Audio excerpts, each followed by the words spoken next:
All right. There we go. Elzabelza says logging off and dropping a log worked. Oh, boy. Yeah, I don't understand why that... I hate that. I really do hate when stuff gets dicked with. Like, I've lost a lot of customizing options on the Rumble end. Like, the Rumble end looks way more generic now because I can't put the thumbnail in there. I guess after the fact, I suppose I could. By the way, hit the thumbs up over on Rumble. But I just hate it, fucking hate it, I suppose. If you ask me, not a fan of the way their changes work. Because like I want to edit the settings in here because it just looks like Trump. I was reading a title of something. It's Trump's fault is what it is. It's if Donald Trump hadn't fucked up everything. It's just now Restream just launches a Rumble. You put a title in and you put a description in, and then Restream just launches it. Instead of me going in, creating it, putting the tags in, everything else. Like I can't even put it under our categories anymore. I don't know. I think it's going to hurt viewership over on Rumble. I think it's going to stop a lot of walkthrough traffic, but I don't know. Fuck me to death, right? What do I know? I'm definitely one thing I've proven over the years. I'm not the tech guy. Welcome to the show. We put all that nastiness and ugliness behind us.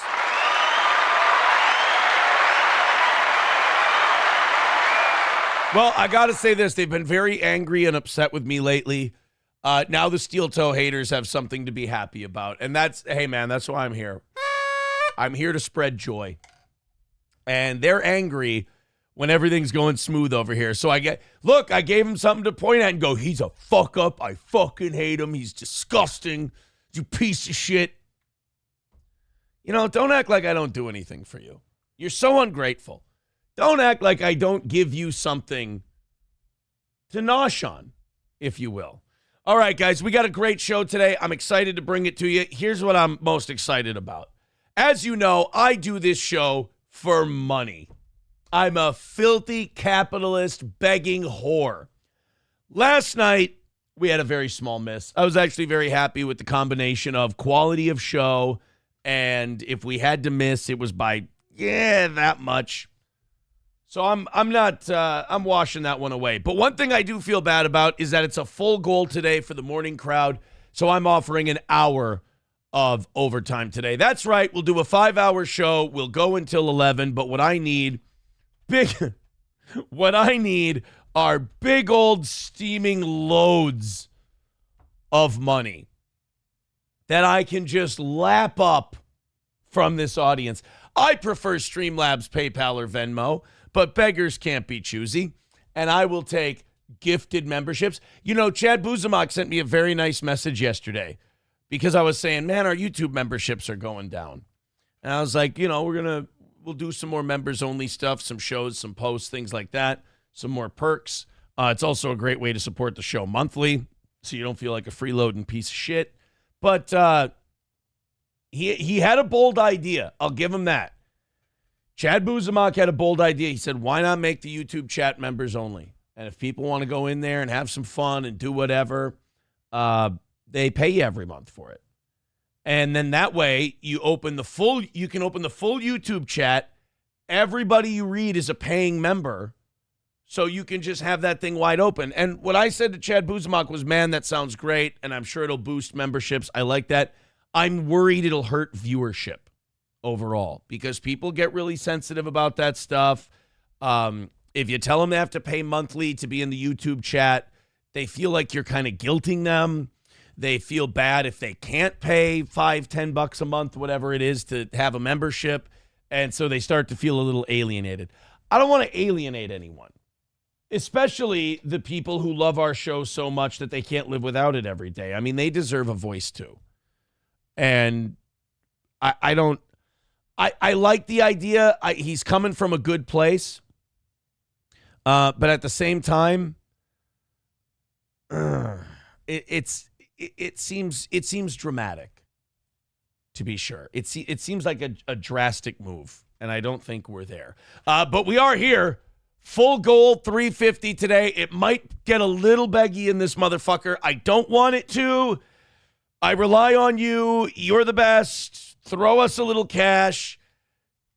Get to 300 by 7 o'clock. I would really love to do a show, not talk about money today. I know it's entertaining for some of you.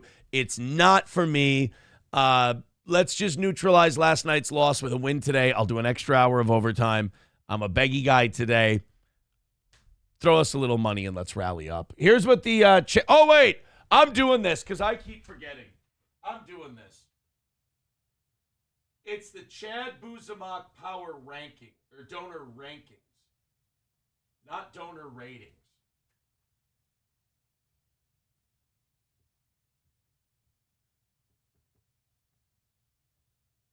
There we go. It's finally fixed. Oh, shit, I used the wrong marker. Well, anyway, Chad Buzamok Donor Rankings. Wally World is in first place with $135. You know, I could use a pay pig like that today. No doubt about it. Wally World saved our ass yesterday. I could use one of you stepping up and being the Wally World of today's show. No doubt about it. Coyote NV with $73 is in second place. Get the eraser out of here. Jesus. Rust Belt is in third at $45. And Ryan the Garbage Man is in fourth at $29. Let's blow that out of the water today. Let's have some dynamite drop-ins.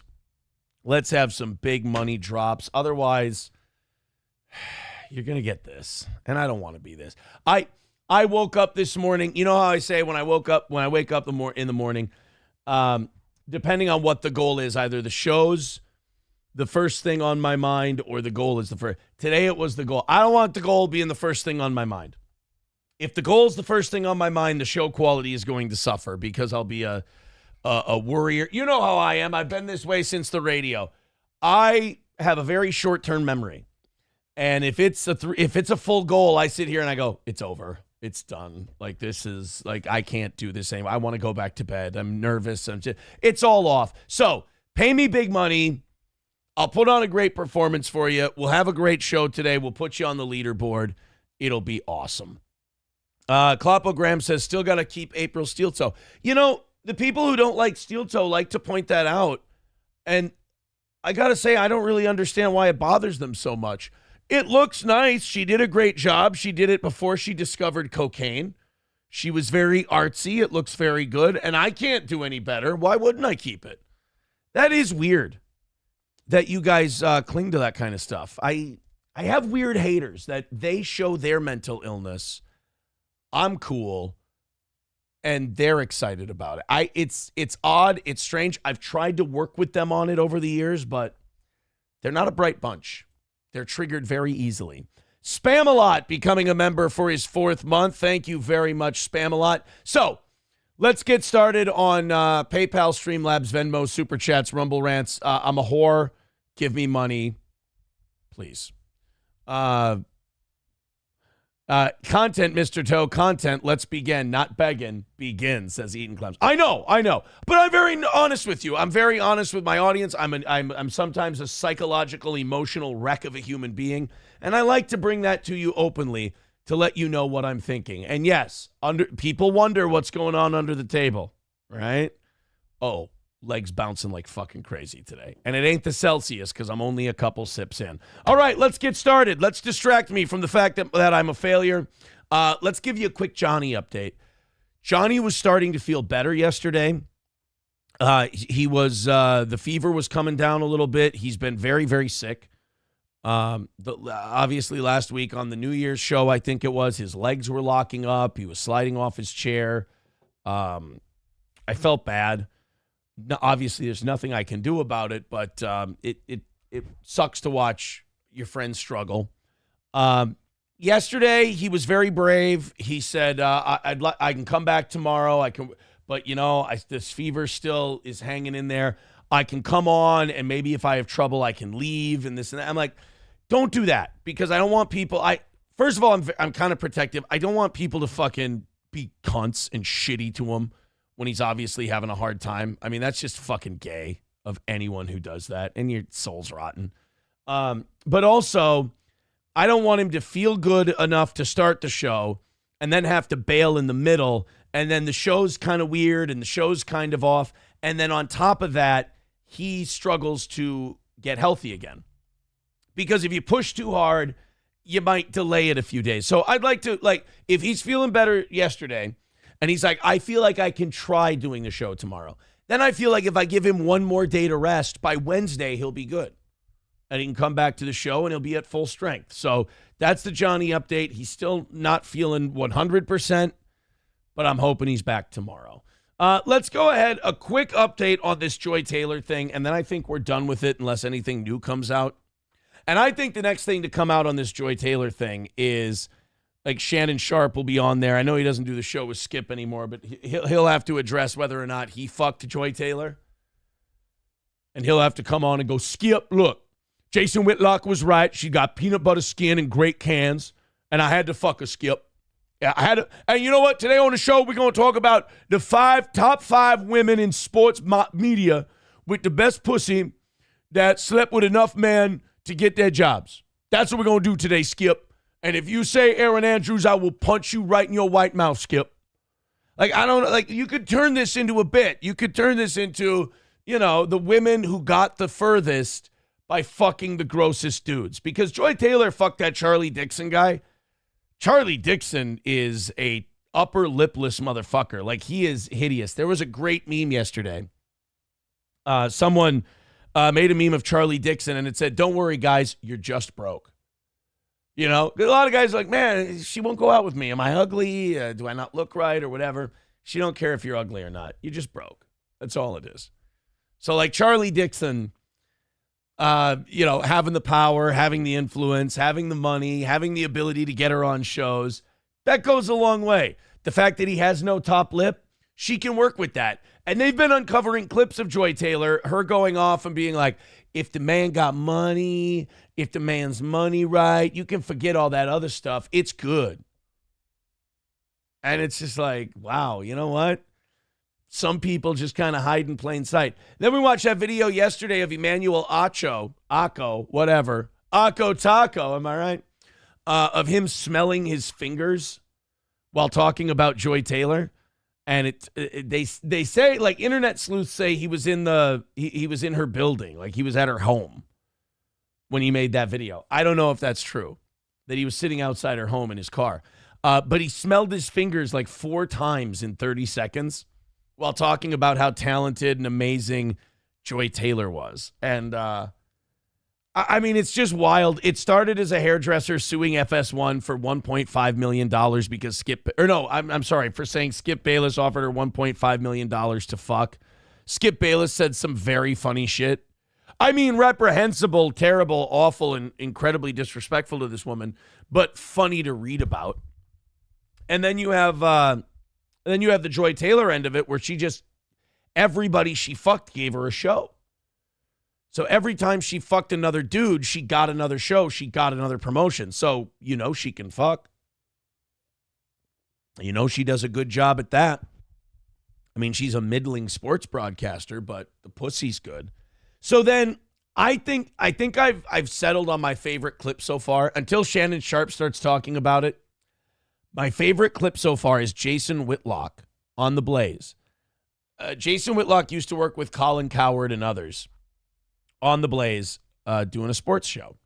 Or on FS1 doing a sports show, and then Jason Whitlock started talking like this, and he had to go to The Blaze. FS1 couldn't employ him anymore.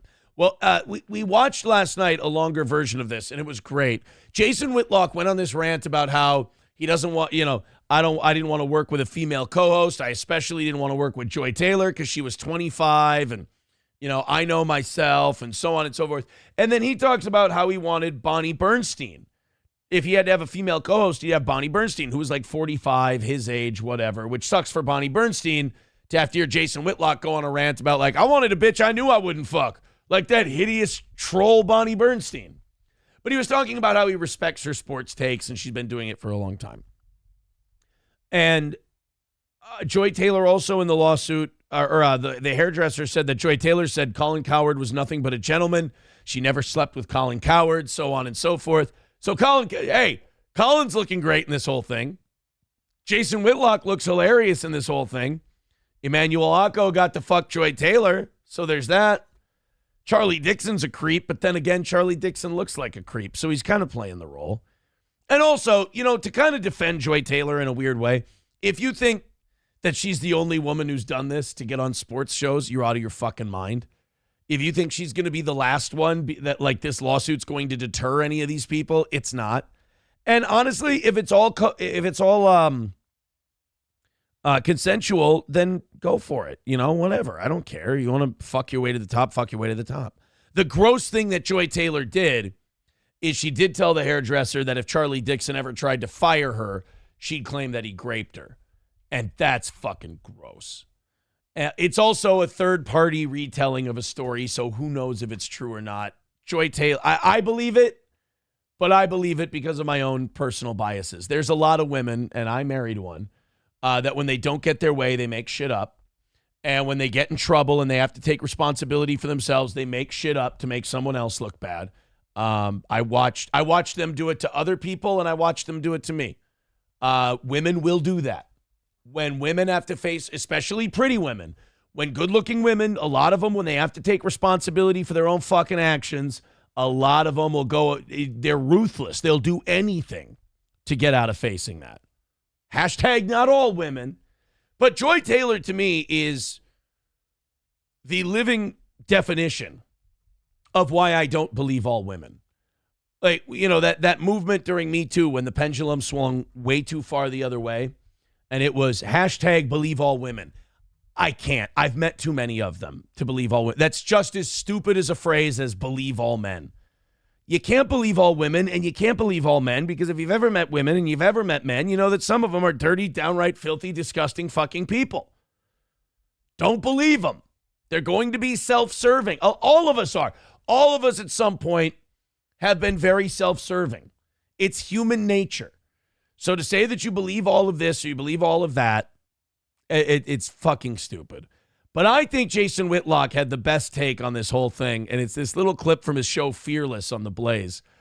This is Jason Whitlock explaining why he didn't want Joy Taylor on his show.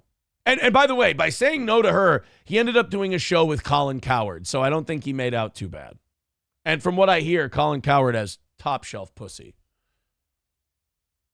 What I'm capable of. Yeah, let's restart it here.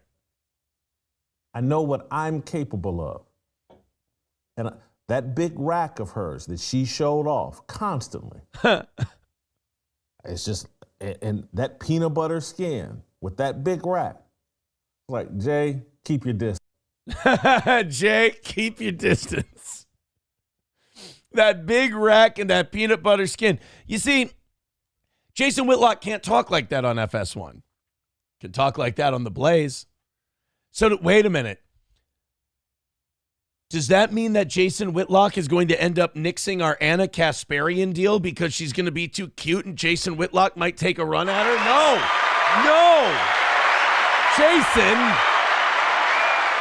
Jason, don't take a run at Anna Kasparian. I have a prediction for 2025 that we get Anna Kasparian to The Blaze. Don't fuck it up. It is kind of cool that The Blaze is the kind of place where the employees can go, hey, Glenn, don't hire her. Why not, Jason? We value you here on the team. We think you do a great job. Why can't we hire Anna Kasparian? We think she get up. I'll fuck her, Glenn. I'll fuck her good. And then I just imagine Glenn Beck being the kind of guy who would pick up the phone and be like, yeah, Anna, we're really sorry. I know you want to leave the young turkey. Yeah, Chank's an asshole. I get it. Look, you don't want to fuck Jason Whitlock, do you? Yeah, go ahead and Google him. I'll wait. Yeah, see, I didn't think so. It's a real sticking point. No. I know there's sexual harassment laws and all that, but the guy's a dog. Yeah, no, like openly. He talks about it all the time. He says that he knows himself and he doesn't want to be around you. Do you think if we had you do a show on the other end of the building that might not, his dick can't reach? Thank you so much, Anna, for working with us on this. All right. We're excited too. All right, bye. I just love the idea that at the Blaze office, Jason Whitlock can veto employees because he's like, Glenn, straight up, I'll put my dick in her. I know what I'm capable of. I know how, I love how Jason Whitlock, who, not the best looking guy in the world, he's got all the confidence of God that if Joy Taylor would have worked with him, he'd have fucked her. God bless him. God bless him. McBuster says Anna will seduce and marry Johnny 2025. I don't think that's gonna work out. I don't think that's gonna work out. Oh, wait, we got fan fiction. Jane says, I think SP and Aaron had a fight. What? I fucking hope not. I'm pretty sure things are just fine. Did we have a fight? I will tell you this. The fan fiction does get me sometimes because I'm like, what do you mean we had a fight?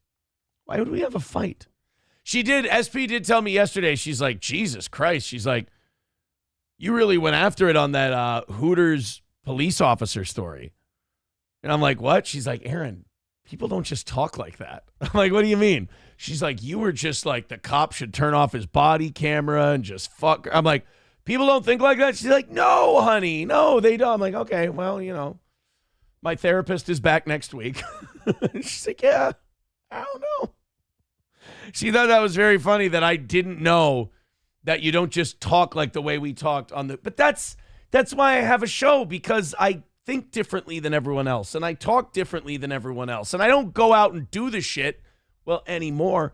And I don't know. I think it's fun to talk that way.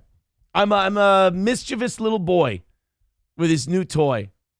Eaton Clam says time to get rid of her. No, it's not time to get rid of her. She's wonderful.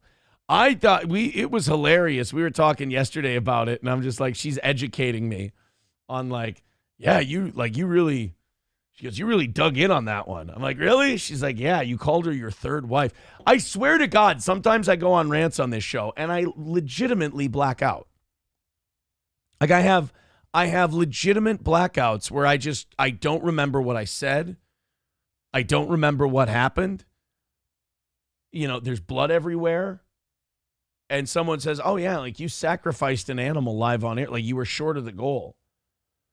And you just started slaughtering small rodents, like right on the show, while you were yelling and screaming about how revisionist history doesn't tell the whole tale of World War II.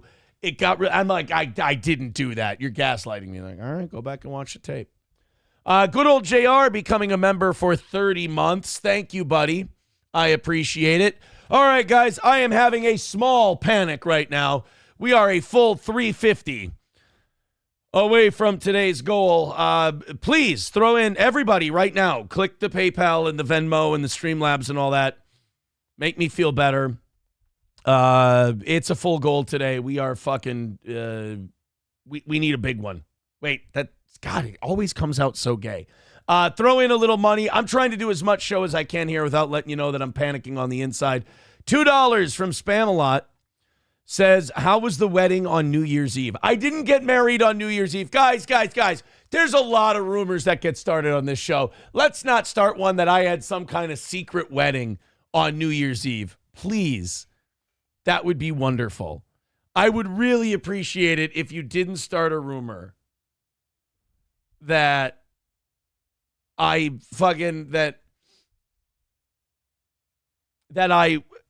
got married on New Year's Eve. Goldsteiner says, you eat cum with that potty mouth? Have some respect. Oh, God, did you see? Someone emailed me. I woke up this morning, I had an email, and someone's like, I don't know if it was a guy or a girl, but they said, Nick officially blew a gasket over you yesterday. And I'm like, God damn it, what now? And I guess he wrote a whole locals, it was on Kiwi Farms, I went to confirm it. He wrote a whole big locals post about cum eating again. Like he's obsessed with the cum eating thing. And like I told Will Heron, I'm like, bro, I'm sorry, but if you keep talking about this shit, you're fucking gay. Like it's really gay. And he's like, he denies it, but he did it. I'm like, I'm sorry. Nick, I'm sorry. I know this, me denying it is fucking you up. I don't remember this incident happening. I don't remember being in a situation where this incident would have happened, which means that this is a fantasy that you play out in your head that you've now convinced yourself is true. That's fucking gay. If there's video of it, maybe it would refresh my memory. I also need something to jack off to.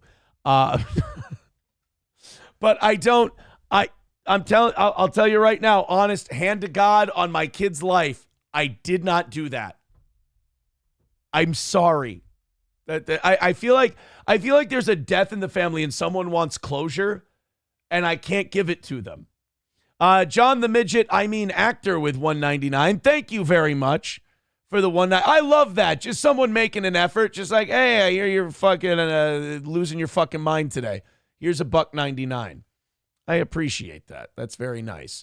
Clopogram says Nick has a video of it. There, good. There you go. That would put this whole thing to rest. MSO says breaking news. They're all dead. That would put this whole thing to rest. If I could just see a video and I would go, oh, shit. Well, goddamn. I did not know that about myself. Then we also might have a roofie case. I don't know. But I guess he wrote like this big thing. This big, like, pages. It looked like it was pages long. And it's about his ex-boyfriend, Aaron. Holy shit. Snowcat Tish says, Rekieta is taking a play from Hitler and Trump. If you repeat a lie enough times, ultimately people will start to take it as fact. I'm going to give him the benefit of the doubt. I think that he's gone through such a traumatic time. And clearly he hasn't taken responsibility. And so he needs to make up a reality. People do this when they're traumatized. Make up a reality that you can live with so you don't think about, calling it a day.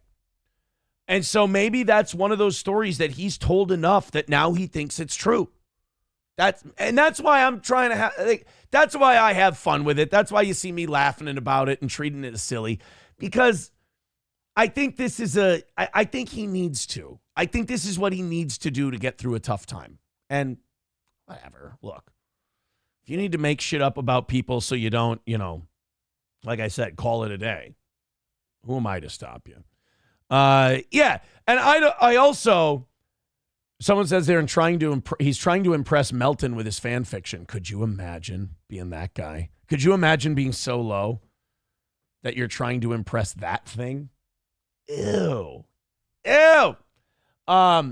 Also, when you're the guy on record going in, licking a man's face against his will on camera, nobody thinks that the guy going like this while you're trying to lick his face is the gayest one of the group. I'm sorry. I'm just going with the evidence. All right, guys. Oh, and also thank you very much to Bigot on Socialist Media. He gifted a Rumble subscription to Packer Backer. Thank you very much. I believe that, or I love that. And I believe that is, that's our first, that's a nice little drop in the bucket right there. Oh, we also had Silverwolf with the 5 earlier over on the other stream. Thank you. So 340 away from today. Want to get to 300 by 7 o'clock. Again, full goal today. I don't lie to you guys about how I feel about the goal. I'm really fucking nervous about it today, and I'm worried. So if you feel like chipping in, I think it's going to help a bunch. Good old JR with $10. And in my club, I will splash the pot whenever the fuck I please. You know what? Good old JR with a good point. $9.99, he says, denying eating cum 2 minutes after saying he blacks out during show rants. Let's be very honest. I've never done myself any favors on this program. I've never done myself any favors in the messaging department. I'm too honest. I can't keep it up. I can't keep up a facade. It's like Aaron said this, then he said this. It's because I'm loose-lipped. It just, bleh, it tumbles out of me when I'm talking to you guys. I can't help it. All right, guys, let's Let's go in. Klopogram is very upset that people are being nice to me this morning. I apologize. Honky says it would be funny if Nick said he got the news from Aaron's hacked Google account. He was reading my Google diary. Dear diary, today it tasted like bologna for some reason. Who knew? I guess times are tough at the Ricada household and they're eating substandard lunch meat. I wonder if they're keeping up on all their bills, their mortgage perchance. Maybe I should bring it up tomorrow at the next face-licking cum-drinking session. Oh, no, I knew it in my diary and I didn't follow up. It's all my fault. It's all my fault. Puerto Rican prostate puncher with a good point. He says, you ask viewers, I don't demand, I ask. Ask viewers to pay $87 an hour. Go fuck yourself. You're not that expensive. Guys, you determine if I'm that expensive. Let's see if Puerto Rican prostate puncher is right. Streamlabs, PayPal, Venmo, Super Chats, Rumble Rants. I do like that people like prostate puncher try to help me in that regard. They help me find the grift. All right, Chad Buzamak is going to love this. I hope he's here this morning. The View is back, boys and girls.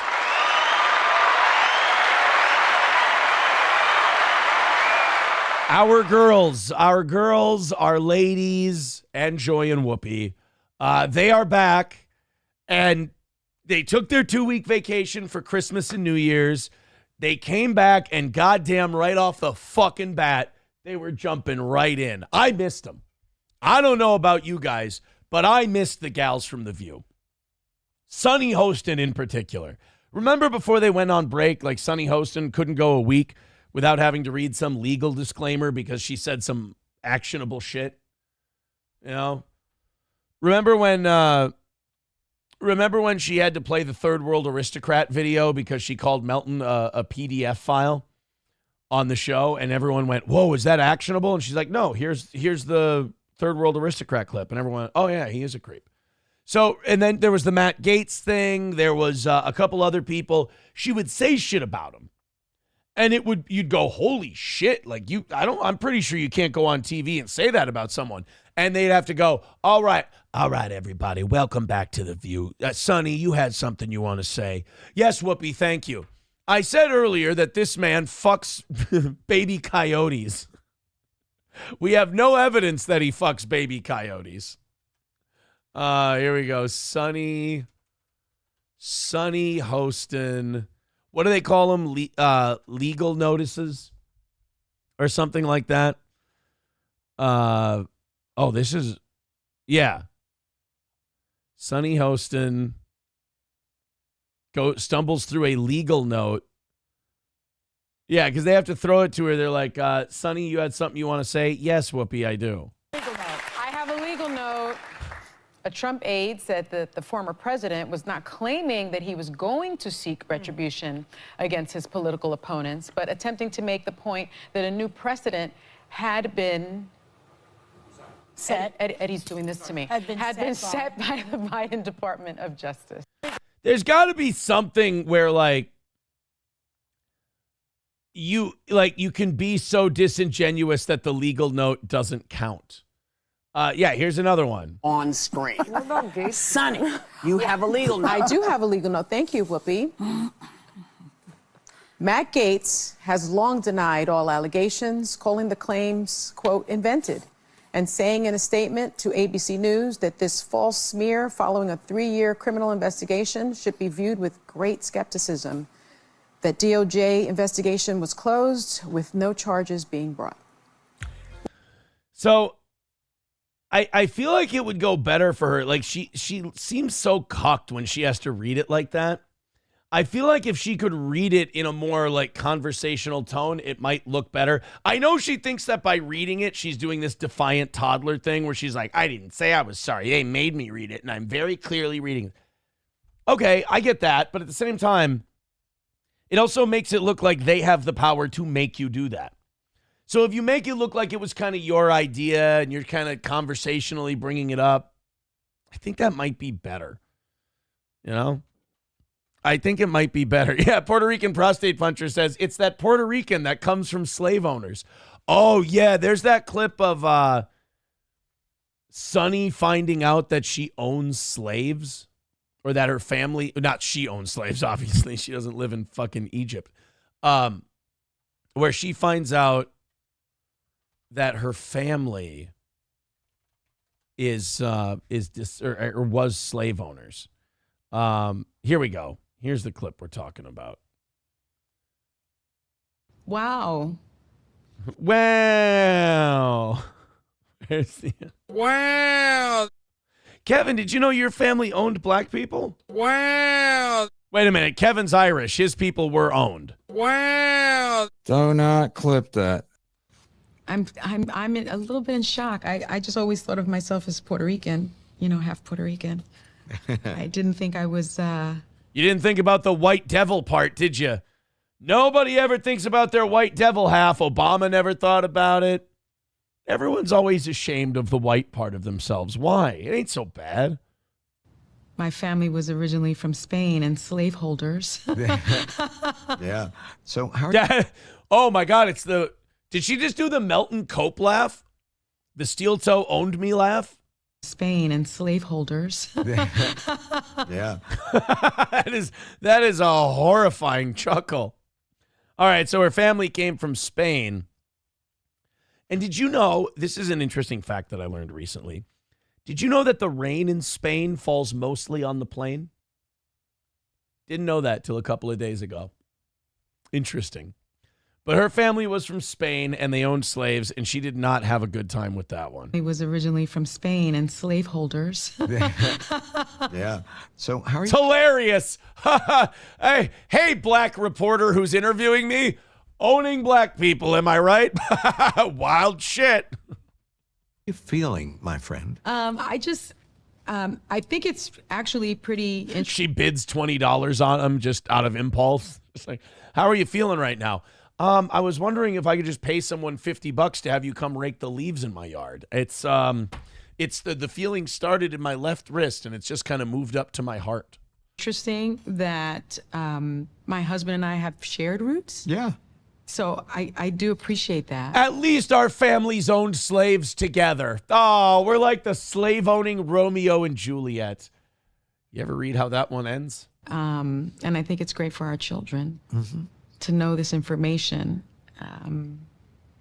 I guess it's a fact of life that this is how some people made their living.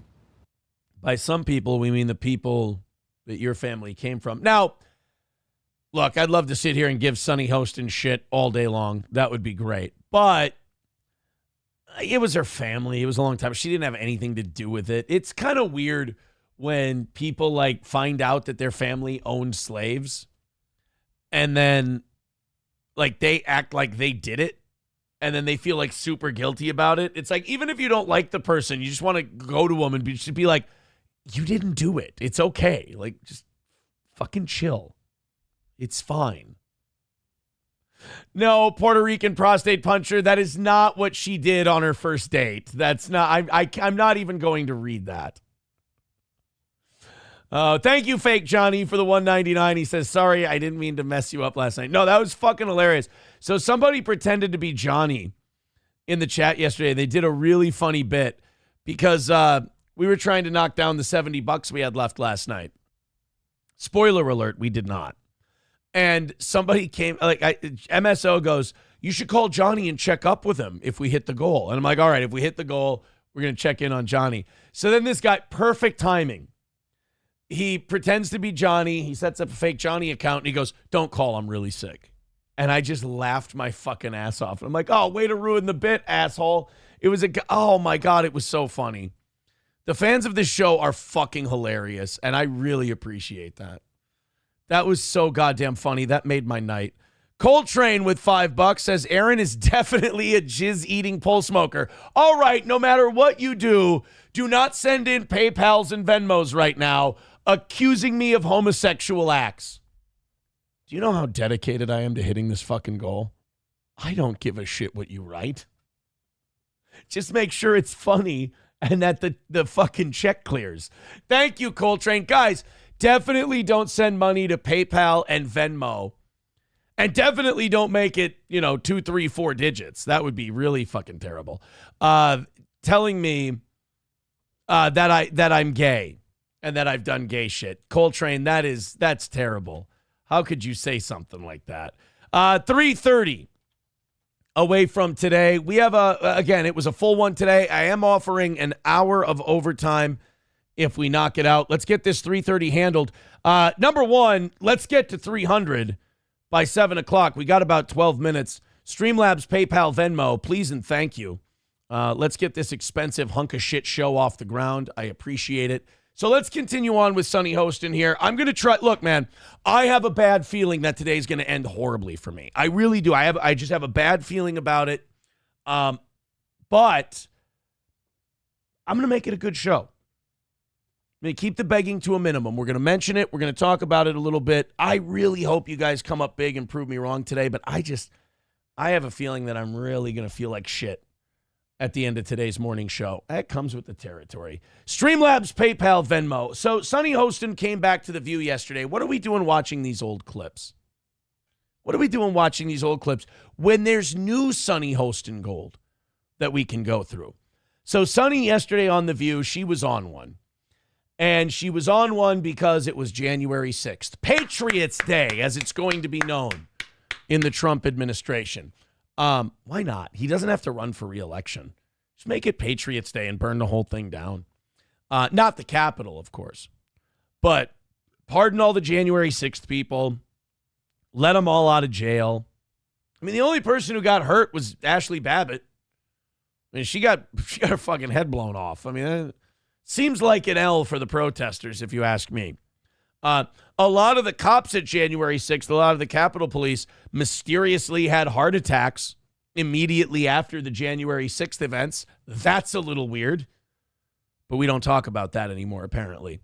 I think Trump should pardon all the January 6th people, and then I think he should designate January 6th a federal holiday and call it All Patriots Day or something like that. Now, Sonny Hostin and I disagree on our positions on January 6th. Sonny Hostin is of the belief that January 6th was not only a bad day, not only that it was a blight on American history, but that it is up there with some of the worst atrocities in human history. This is Sonny Hostin from The View yesterday. I don't think this one necessitated a legal note. I think we need to find moral clarity, in this country. And you know who I go to for moral clarity? The View on ABC. I just remember after January 6th, you had someone like Mitch McConnell placing the blame on January 6th where it belonged, squarely on Donald Trump's shoulders. Mm-hmm. And then imagine that. She was really for those Republicans like Mitch McConnell. She really thought those guys did a great job, and they were really decent, moral people when they were saying exactly what she wanted them to say and totally defended everything she believed and gave her the confirmation bias she needed. Now, if Mitch McConnell were to say, do anything related to abortion, then all of a sudden Mitch McConnell's going to become a Nazi in Sonny Hostin's eyes. Write it, mark it down. It's a sure thing. You started seeing people backtrack that and losing their moral center. You had Condoleezza Rice, I believe, on this very show saying, we need to move on from January 6th. I say no. You don't move on because January 6th was an atrocity. It was one of the worst moments in American history. And oh boy, one of the worst moments in American history. I mean, we're talking Battle of Antietam, Pearl Harbor, 9/11, Geraldo opening Capone's vault. All of the terrible tragedies that have happened in United States history. January 6th is right up there. I mean, you can only get this way by living in a bubble. There's no way you can take a step outside the bubble that you live in and think January. People don't even think of January 6th anymore. For most people, it's like a punchline.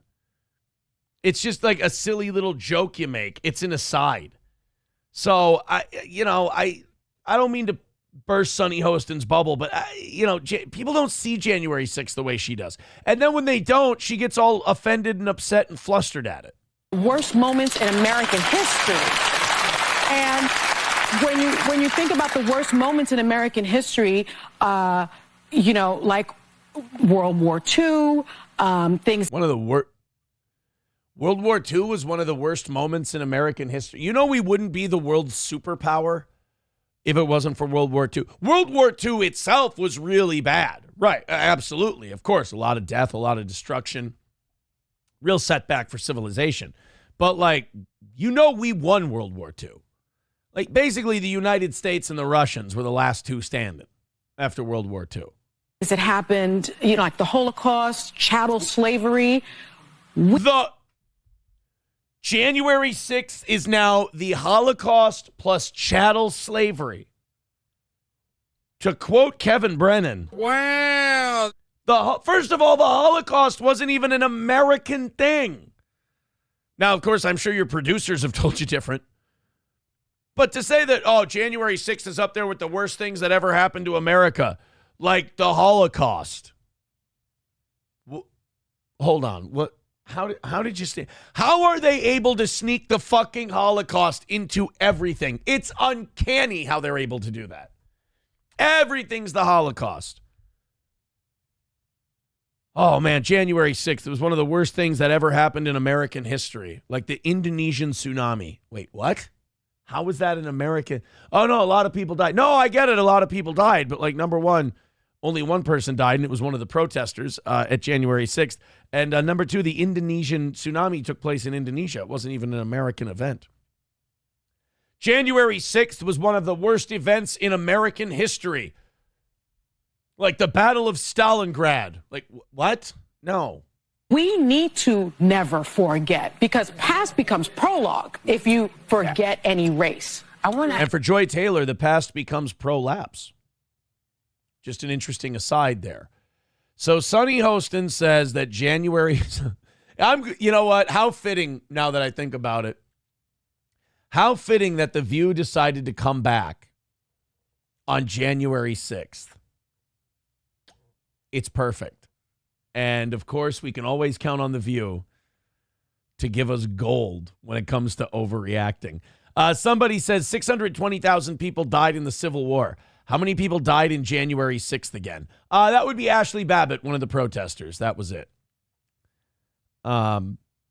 There's only, I mean, I guess in fairness to Sonny Hostin, January 6th only trails the Holocaust by about 6 million. So do with that information what you will. McBuster says, you mean Bergen-Belsen isn't in Nebraska? I know. I was floored by the whole thing. I didn't think Sonny Hostin would lie to me. And then I find out that the Holocaust wasn't something that happened in America. Honky says Oshkosh, Wisconsin's old name is Auschwitz. Oh, that makes a lot more sense. Puerto Rican prostate puncher says, don't forget the cops had heart attacks and shot themselves. Funny, we never hear about that anymore.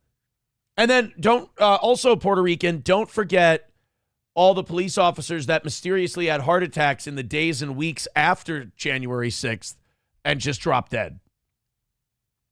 I mean, by my count, I believe there were like 3 of them, weren't there? It's a weird coincidence, if you ask me. Somebody says her family who owned slaves probably had more deaths on them than January 6th. I bet that checks out. I bet it checks out. Johnny K with $4.99. Thank you very much. All right, here we go. The super chats and the Rumble rants and the PayPals and the Venmos with the gay accusations. I asked for them. Let's see what our fans came up with.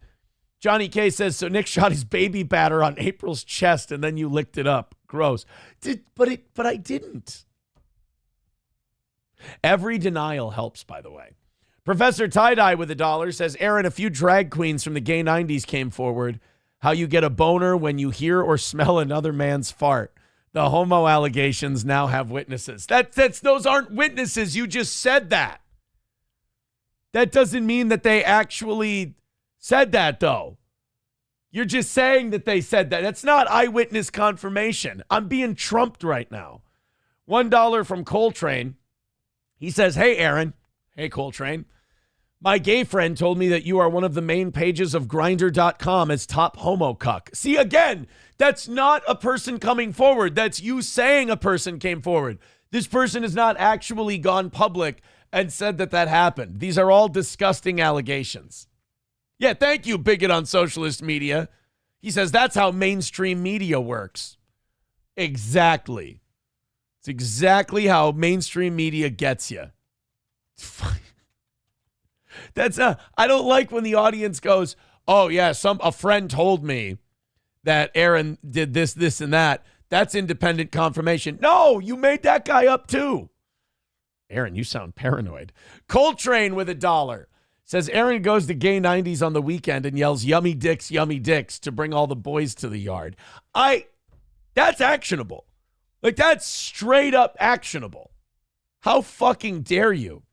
By the way, 325 away from today's goal. We need your help, boys and girls. We need lots of money to come in today. So if you've got a 20 or a 50 laying around, that would go a long way to helping the cause. It's 7 o'clock. We're not under 300. I woke up this morning thinking, shit, man, I'm going to feel like garbage after today's show. I don't think we're knocking it out, but I'd really like to be wrong on that one. All right. So the gay accusations continue with more people sending in things. Thank you, Johnny K, Professor Tie-Dye, and Coltrane. I appreciate it, but I don't know. I disagree with you. I don't think that actually happened. And I honestly, I'm calling your bluff. I don't believe your sources. I think you're making these people up.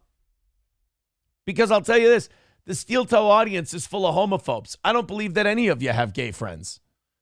Prove that you have gay friends. Go ahead. Go ahead. Coltrane with $1 says, my gay friend told me he saw you yelling yummy dicks. He's trustworthy. But he's not saying this. You're saying that he said this about me. You're going like full on fourth person at this point. This isn't fair to me. This is a goddamn kangaroo court. This is bullshit. This is worse than some are saying. Rusty grammar. Sam Show writes, Aaron smacks his lips and says, penises. I've never done that. I've never done that once in my life. And I should be reading, you should be paying to write those things. I shouldn't be reading those for free. And you could at least throw in $20 on PayPal rather than $1 on Rumble. I'm fucking dying over here today. We're off to a terrible start this morning. I fucked up the Rumble chat. I've got a full goal because the evening show fucking lost last night. Then I've got Rumble is all fucking weird on Restream now. And so that's going to fucking kill our Rumble numbers for a little while here until we can adjust. Oh, man, am I having a bad Tuesday. Johnny's fucking sick. He's feeling like garbage. I've lost my co-host. Oh, man, today is not another win for the toe. We're going to need some heavy drop-ins of cash if it's going to be anything close to another win for the toe today. If you're watching this show right now and you're going, I think he's mildly falling apart. Yes, mildly. I'm not enjoying myself today. Coltrane has a gay friend that will not come forward. I don't have the right to face my accuser. I'm like Diddy. No, wait, what? No, I'm not like, in no way am I like Diddy. The Celsius is starting to kick in. This is all delirium is what this is. Hey, guys, great news for Canada. Justin Trudeau is gone. Oh, man. Twitter was very happy about Justin Trudeau being gonzo, stepping down yesterday. They were very happy. Apparently, so was the economy. The Canadian dollar soars amid reports that Justin Trudeau will resign as prime minister. Now, I will plead guilty to this. I do not follow Canadian politics very closely. I do not follow the Canadian economy very closely. So I don't know a lot about what's going on with Justin Trudeau. And I don't know what's going on with Canada's economy. Apparently, things are absolute dog shit in Canada. And he has run the country into the ground. There's like 5 different investigations that Parliament's doing into him. The inflation is out of control in Canada. He's proposing free speech restrictions that they all hate. And he's got scandal after scandal. So he's finally decided to step down. Now, what he did in stepping down was he, and I don't know what this term means, he prorogued the parliament. I don't know what prorogued means, but it essentially states that parliament is shut down until April or May. They're going to pick a new prime minister, and until they pick that prime minister, Trudeau's still in charge. But with him proroguing parliament, they can't pass any legislation, and they can't, I guess they still get their legislation signed by the king. It's called like royal signage or royal decree or something like that. So I guess the King of England still has to sign their shit. What a pussy country you have.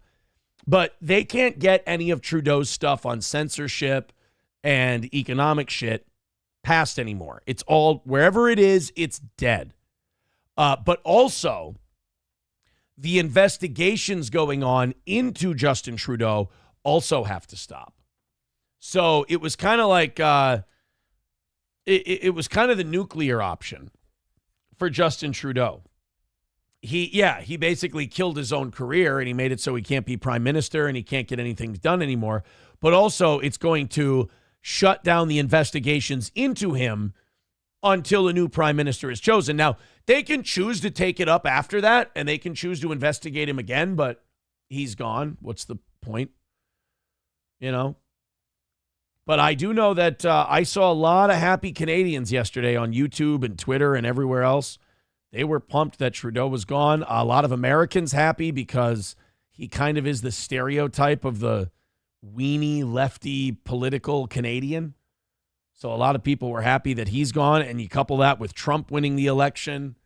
A lot of MAGA people were very happy. And again, the Canadian dollar went fucking apeshit as Justin Trudeau stepped down as prime minister. So that means that the economic powers that be believe that Trudeau stepping down is going to be good for their economy. The news comes as Trudeau's popularity continues to dwindle in Canada, which has a national election planned for October 20th.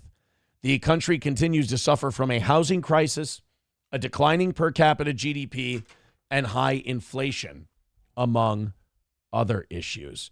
The Canadian dollar is the Justin Trudeau peso. This is Kevin O'Leary from Shark Tank.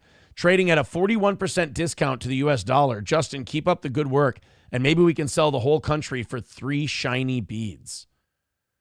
Bank of Canada cuts key interest rate to 3.25% back in December. The potential resignation would also come after Trudeau, who became prime minister in 2015, braved a difficult few months in politics. In September, he faced a no-confidence vote in Parliament that later failed, despite efforts from the Conservative Party to remove him from office. On December 16th, Finance Minister Chrystia Freeland announced that she was stepping down, dealing a significant blow to the Prime Minister. In a resignation letter, she claimed that the only honest and viable path was to leave the cabinet. Uh-oh. Only honest path? That's not something you say when you've got multiple investigations into your prime minister going. Chrystia. Shh. Look at the Canadian dollar yesterday. Look, I'm not a stock guy. I'm not like a stockbroker or anything. But that line going way, way up, that usually means something good. So this is like Canada, everyday Canada. And then like right here, they found out Trudeau was stepping down and they went, whew, Canada's back, baby. By the way, this is what you're going to see. There's going to be Dallas Cowboy playoff appearances once Jerry Jones dies. That's going to be Jaguars wins per seasons when the Khan family sells the team. By the way, Shad Khan runs a football team the way his dipshit son runs a wrestling company. Right into the ground. Bad news. So, yeah, Canada apparently, I don't know if Trudeau maybe thought that, you know, Canada would be reeling without him, but apparently they're doing very, very well. Apparently Canada is team Trudeau stepping down. Good for them. You know what? They deserve some good news. Things were going so poorly in Canada that the whole country had been put on the MAID program. It was very bad. Let's go to Coltrane with $1. He says, when someone tells Aaron to eat a bag of dicks, he gets excited, snorts a line, and runs around frantically looking for them so he has some snacks. Again, we're not even saying that friends said these things. These are just wholesale, baseless allegations that are coming in now. And they're 80-cent accusations, which aren't bringing our shitty goal down at all. $1 from Professor Tie-Dye says you can only get single dollars like the dollar bills you put into Go-Go Boys G-strings. I have a homo friend. My co-host on Dangerous Rhetoric is a homo, and you have the homo hand mannerisms. Now, all of these allegations are wildly unfair. Wow. I'm choking on the seriousness of these allegations. Coltrane says I'm enjoying this bit. I'm not making any fucking money. My show is fucking rotting and dying in front of me after last night and now this morning. Remember, I don't have a long-term memory. I forget that we got back in the black a few months ago and we're slowly trying to, stay profitable. I see a miss last night and I see us making absolutely no money. And believe me, I'm smiling through the pain right now. This is not like positive steel toe. This is me like going, Aaron, you have a show to put on the show for people. While my inner, like, real me is sitting there going, fuck, dude, I'm not going to be in a good mood. And then the other part of me is like, dude, fake it till you make it. Yeah, it's a big goal today. Yeah, you can't really afford to take losses. You run this thing on a fucking shoestring, but the audience will be there for you. Streamlabs, PayPal, Venmo, Super Chats. Guys, please help out the show today. And keep me sane. We got a lot of good stuff today. I want to do the material justice. I worry about that. Knock it down for us. I would really appreciate it. King Kong Dong says, and this is why the show will never die. Are you fucking kidding? You guys can make gay jokes until the movers are literally taking my shit out of this place. The show can still die. You're like, this is why the show will never die. Oh, yeah, it will. This show lives on one thing. When we were on the radio, it lived on gay jokes. That was great. I was drawing a paycheck from somebody. This show does not run on gay jokes. Believe me, by the end of the month, if we miss goals every day for a month, we'll shut her. Like it'll take a big hit. It'll maybe shut her down. It's maybe enough to shut her down.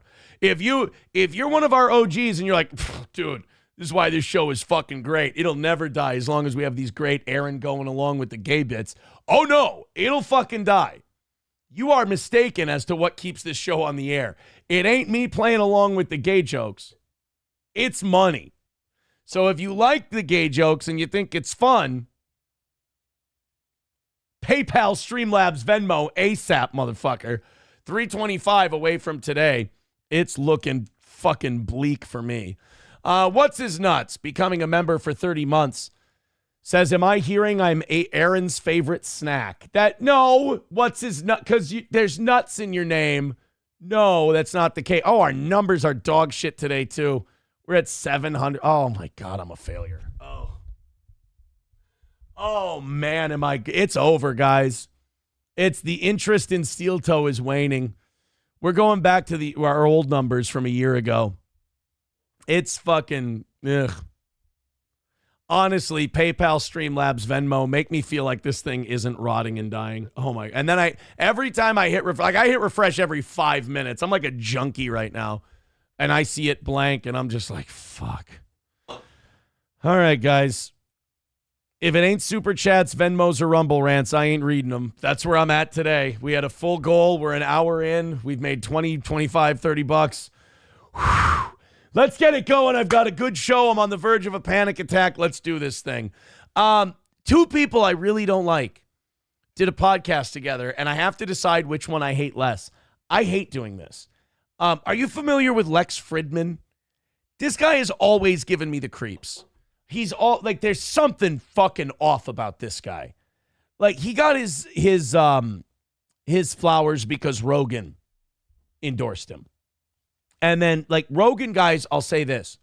If I could have a fan base like Rogan had, not even size-wise, just like attitude-wise, I'd be so happy. They don't ever question him. They don't ever think he's saying retarded shit. And everyone he tells them is good, they believe it, and they just throw mountains of money at the guy. Joe Rogan, and Joe Rogan's such a good guy, he doesn't take that power that he has and abuse the shit out of it. Like try to rebuild Andy Dick's career or anything like that. He honestly just takes guys he likes and endorses them, and they make a shitload of money. And Lex Fridman is one of those guys. There's no reason for Lex Fridman to be popular. There's no reason for him to have any kind of success outside of like academia or whatever it is, because he's a bookworm nerd. But he's a lifeless, soulless, like emotionless Eastern European creep. He moved here when he was very young from Eastern Europe, from like the Soviet bloc type countries. And he's like that Slavic, dead inside, monotone, creepy guy. And people love him. And I don't fucking get it. I think about Lex Fridman sometimes, and I just sit in my room and I rock back and forth and I go, somebody explain it to me. Well, he interviewed Volodymyr Zelensky, and I think I hate Zelensky more than I hate Lex Fridman. And the reason being very simple is that Lex Fridman doesn't take $250 billion of my tax money and fuck me over. Lex Fridman doesn't engage in pay-to-play schemes and have one of the most fucking corrupt administrations there is, and it costs me and my countrymen money. Lex Fridman is just really fucking creepy, and people love him, and I don't understand it. The rest of it fucking ain't got nothing to do with me. Zelensky actively affects all of our lives, and I hate the phoniness. I hate the, I'm just a guy. First of all, he sounds like a villain. We shouldn't be giving a guy who sounds like a Bond villain that much money. But he's like, look, I just wear regular clothes. I am like everyone else. Isn't this crazy? We're fighting for democracy. And then on the other hand, he suspends all the elections. He's got millions, hundreds, tens and millions of dollars. He's got houses in the UK, which he can run to if the Russians ever kick him the fuck out of there. I think I hate Zelensky more than I hate Lex Fridman. But they did a podcast together. And we're going to watch some clips of this, and let's do a challenge. Let's see if we can stay awake during the Zelensky Fridman thing. Mussolini Diff with $1. Thank you very much. Chevrolet JB with $1 says, LOL, I can't afford movers. I love how I'm sitting here like, God, I don't want to fucking miss the goal and fucking die and rot and everything else. And I'm like, you guys, they'll make gay jokes until the movers are taking shit out of here. And then the audience gives me $1 and goes, oh, you can afford movers. I don't afford a piece of shit. Coltrane with $10. Oh, thank you guys. 10s and 20s. I need them today. $10. He says, now that I OAF again, OAIF, I don't know what that means. Now that I OAF again, admit you like dicks. Also, between yesterday and today, I should be over 45. I've got you at 45. I've got you at 45 even is where I've got you with that $10. Does that sound right to you? It sounds right to me. Thank you, Coltrane, for the $10. Oh, hopefully that's the start of something. We are 3:15 away from today's goal. I need some help. You know what I just realized? Leg has not stopped shaking. Leg has not stopped shaking all morning. Daylaw becoming a member with 6 months says, pull the butter out. I can't. I just got a gift of like $45 worth of butter. I can't pull that. I saved that for my popcorn. Are you crazy? Thank you, by the way. I'm glad that we made that our bit. Streamlabs, PayPal, Venmo, all seriousness, rally up. Let's get this thing taken care of. What do your big spenders get at the end of the week? I put them on the fucking board and I thank them and I tell them how much I love them. And then if they claim their blowjob at the end of the week, nobody's taken me up on it so far. I really don't want to. I really would rather not. I'm letting you know it's against my will. That's what they get. Triple N says Celsius addiction. Ray, first name, Peacock, last name, says time for a hype train. Oh, it's time for a lot of things. It's time for a lot of things. Paul with $2 says, as half a homo, you might not pass the physical. I'm not a homo. See, usually when you're at the point where you're shouting, I'm not a homo, it's usually not good. It's usually not good if you're shouting, I'm not a homo. All right, guys, we need those big checks to clear. All right, let's go to Zelensky and Fridman. I don't want to talk about money all day. I really don't. I need it, but I don't want to talk about money all day. I want to do the content. We had a little roll going there. Zelensky and Friedman. Who gives you the bigger douche vibes? Now, I'll say this. Friedman creeps me out more than Zelensky. I hate Zelensky more than I hate Friedman. Let's check out this clip from the Lex Friedman podcast. I hope that he actually holds Zelensky's feet to the fire, because I am tired of watching these interviews where everybody just sucks this guy's fucking dick and talks about what a freedom fighter he is and how amazing he is.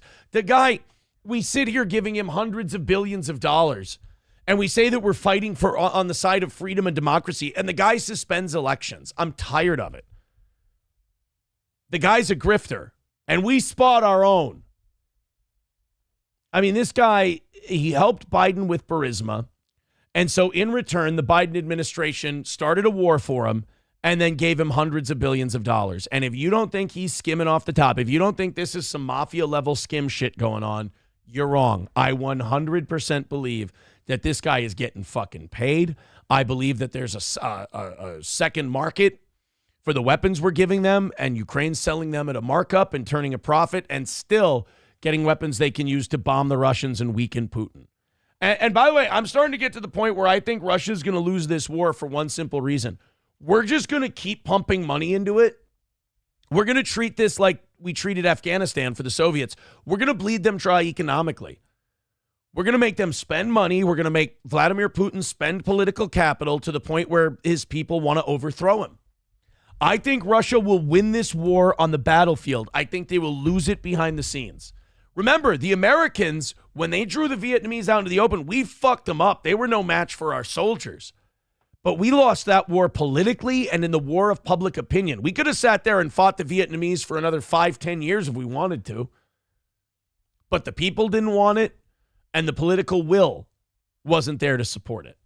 You know, you hear that from Vietnam vets. You know, that line in Rambo where he goes, "We wanted to win, but someone wouldn't let us win." That's how a lot of Vietnam vets feel about that war, is that they could have won. If they would have taken the gloves off, they could have won the Vietnam War. But it was the political will, and it was the will of the people that caused that war to end.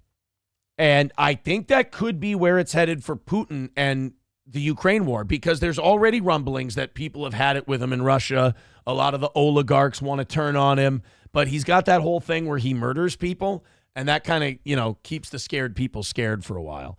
Here's Zelensky and Friedman. Let's check. Oh, by the way, thank you, Thermodyne Diesel, for $20. Oh, my God. Thank you. Thank you so much. If you don't think I'm big enough, brother, then you grab a hold of me, and you'll know that I'm growing, my man.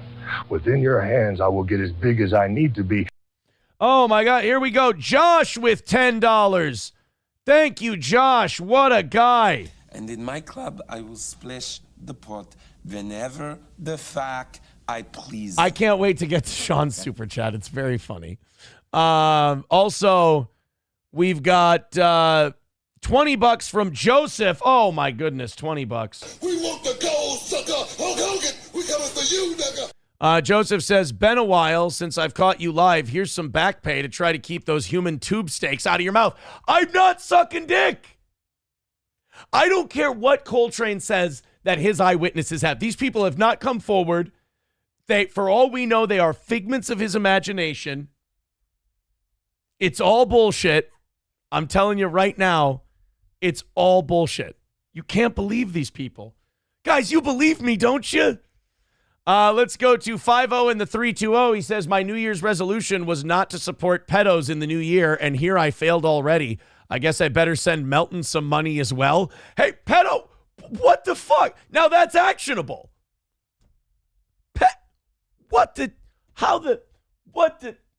These are my fans. They don't love me. They don't. The relationship is weird. Flinty Gecko.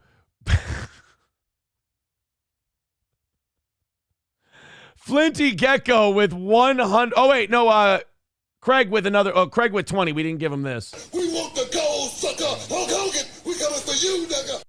And thank you, Flinty Gecko, for $100. He says, here you go, baby bird.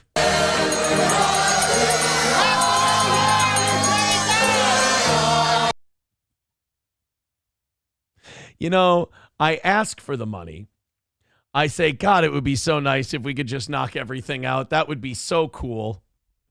And then we do it. And I'm like, why did I do that? This is why they call it selling your soul. Because it makes you feel dirty on the inside. Potentially criminal Sean says Zelensky can beggy monster better than you. He sure can. I got a lot to learn. I got to see if I can start a war with my neighbor and then blame it on them. And then maybe I can just get a flood of money coming in.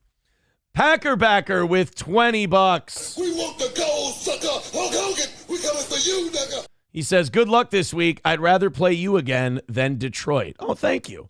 Jalen Hurts is still in concussion protocol. The Packers might be playing Tanner McKee.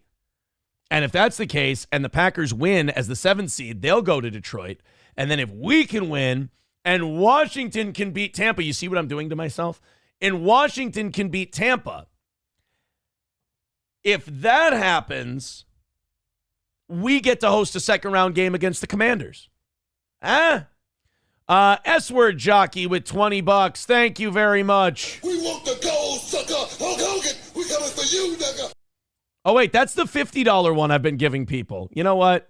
Let's delete the Jake Roberts one. The Hulk Hogan one will now be the $20 one. I like that one better.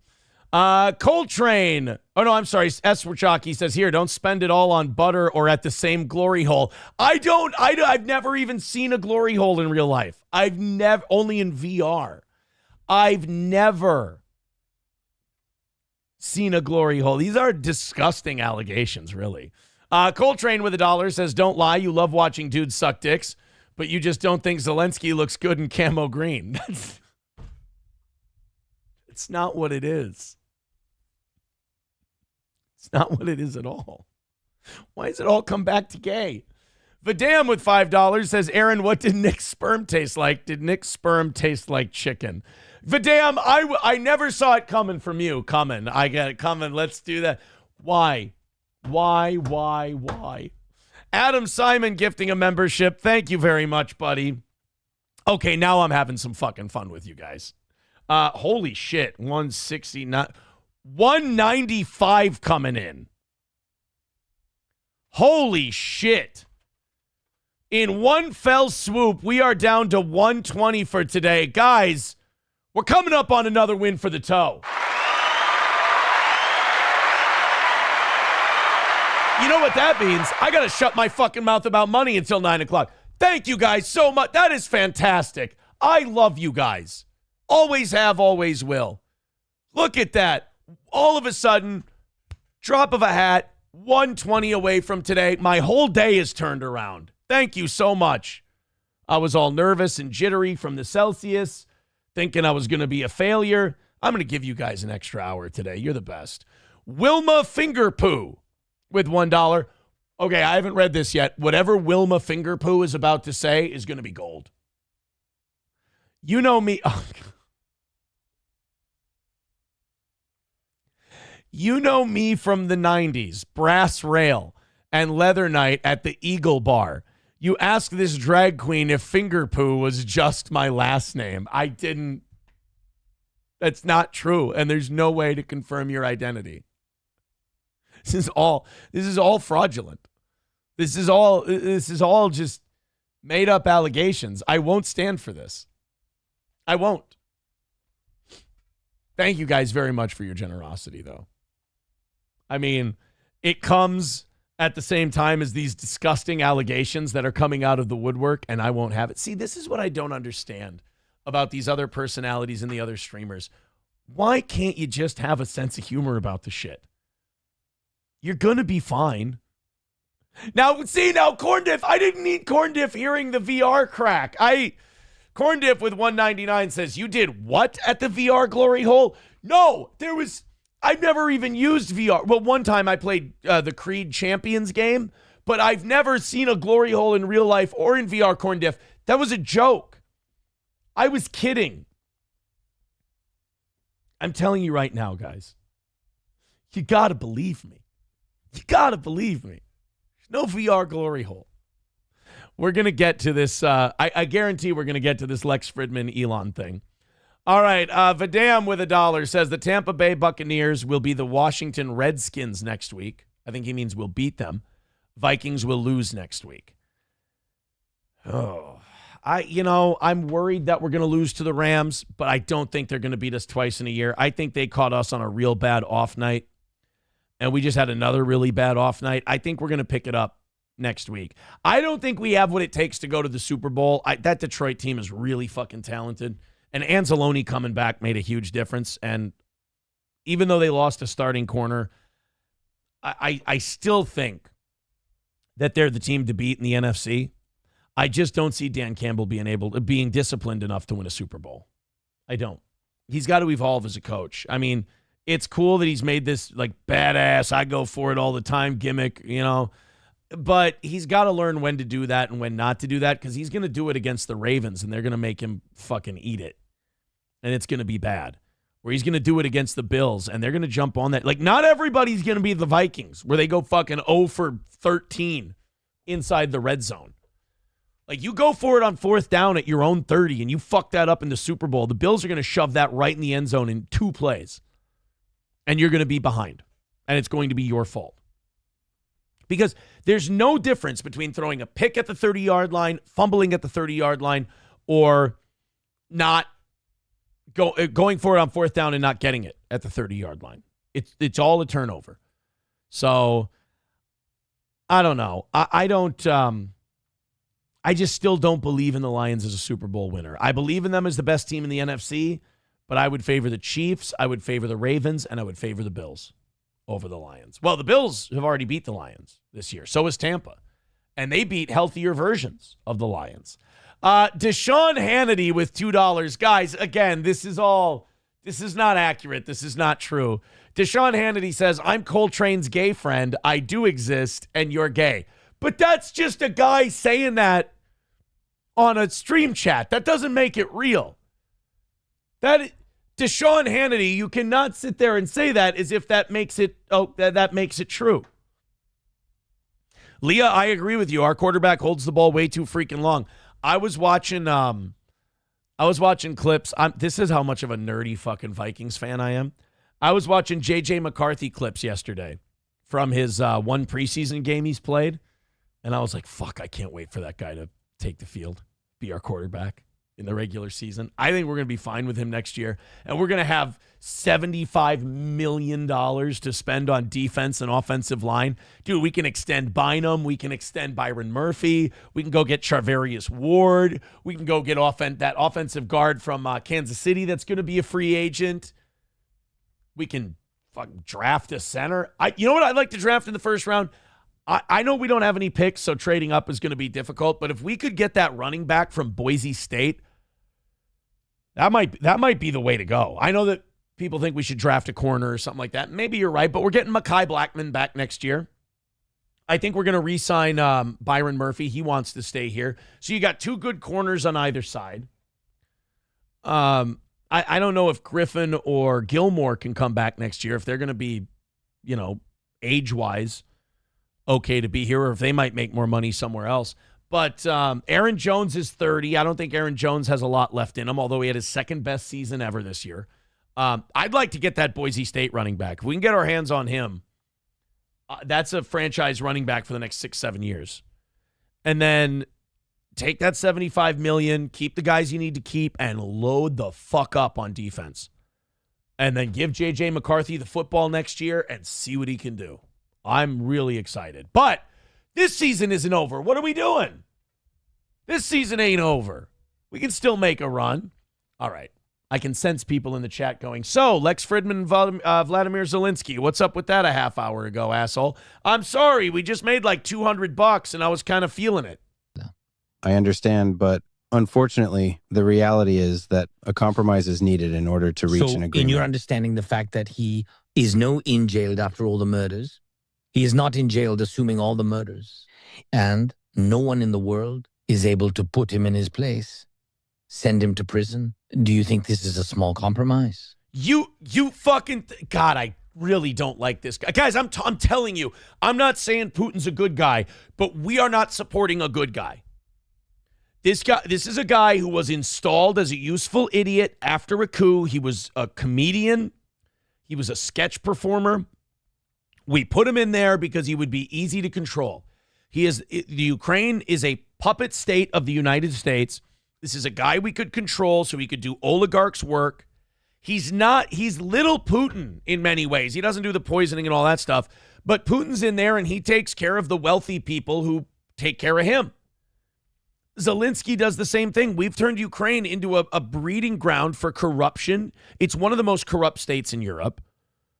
It's the reason they can't be in NATO. It's not that we don't want them in NATO. We want them to be in NATO to fuck with Russia. But we can't let them in because NATO has certain bylaws about levels of corruption, and Ukraine's not even close to getting under the bar. This guy is dirty and rotten.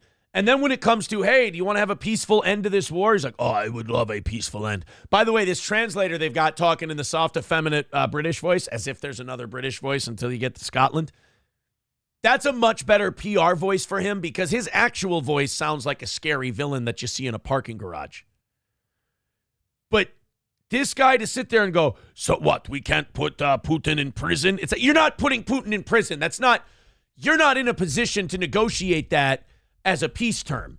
You'll be lucky if you keep the Donbass region. You know, if you can go back to the borders before the war, that's a win for you guys. And he's sitting there and he's going, what? Because Lex Fridman, I actually like him so far in this clip. He's like, look, that's not realistic. You got to compromise. If you want to end this war, you got to sit down at the table. You got to meet with Putin. And you got to talk about how to end this thing. And Zelensky's like, what? You don't think he should be in prison? Well, if he should be in prison, everybody should be in prison. Everybody who's ever went to war should be in prison. I'll tell you this, Putin's playing this a lot more conservative than, say, we played the first days of the Iraq War. He's being a lot more conservative than that. I mean, Russia could have rolled on Ukraine by now. They haven't. I think that they want to avoid mass civilian casualties and a refugee crisis and all kinds of other stuff. I think Russia just wants us to cut the shit with Ukraine. And I think Putin also, who's a territorial guy, he sees the Donbass region wanting to be either Russian or independent. And he sees either more Russian territory or a buffer state between him and Ukraine in Donbass. That's what he wants. Zelensky's sitting there going, oh, I'm supposed to sit down and talk peace with him. He should be in prison. Well, he's not going to prison. This is not a small compromise, and to forgive him will not be a small compromise. To forgive, no one will forgive. This is absolutely impossible to forgive him. We cannot get into the head and soul of a person who lost their family. Nobody never will accept this. Absolutely impossible. I don't know, do you have children? No, not yet, Okay. but I would like to. I like that. Lex Fridman's like, no, not yet, but I'll do some fucking. I can get Joy Taylor a good gig. Lex Fridman scours like sexual harassment lawsuits, and he goes, you know what? She's gettable. She's gettable. That's like his free agent market. You know, he's just like, you know what? Joy Taylor, she's a little damaged right now. Looks great. Jason Whitlock said she's got great cans and peanut butter skin. I like peanut butter. And now I won't have to use my dog as a vessel for it anymore. Lex Fridman's doing it, man.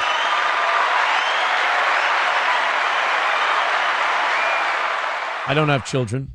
I'd like to.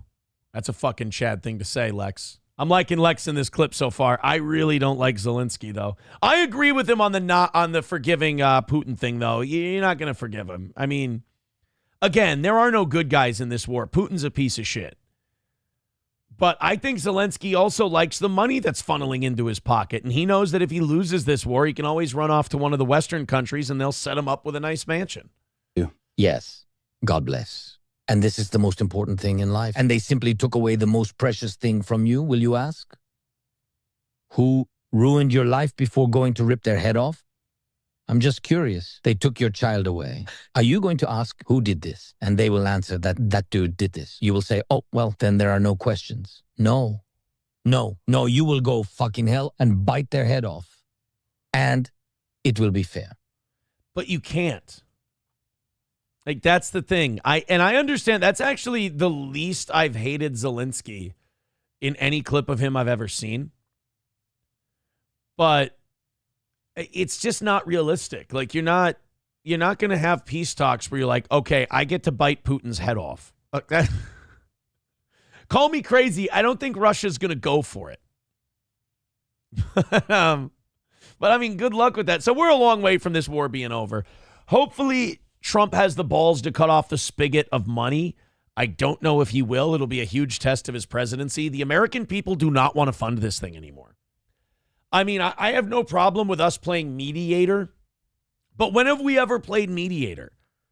You know, we sit there and we go, oh, we can mediate in the Middle East. What Middle Eastern country that's against Israel is going to see us as a fair mediator when we basically built the Israeli military on American tax dollars? And we've done nothing but given Israel carte blanche to commit whatever atrocities they want to.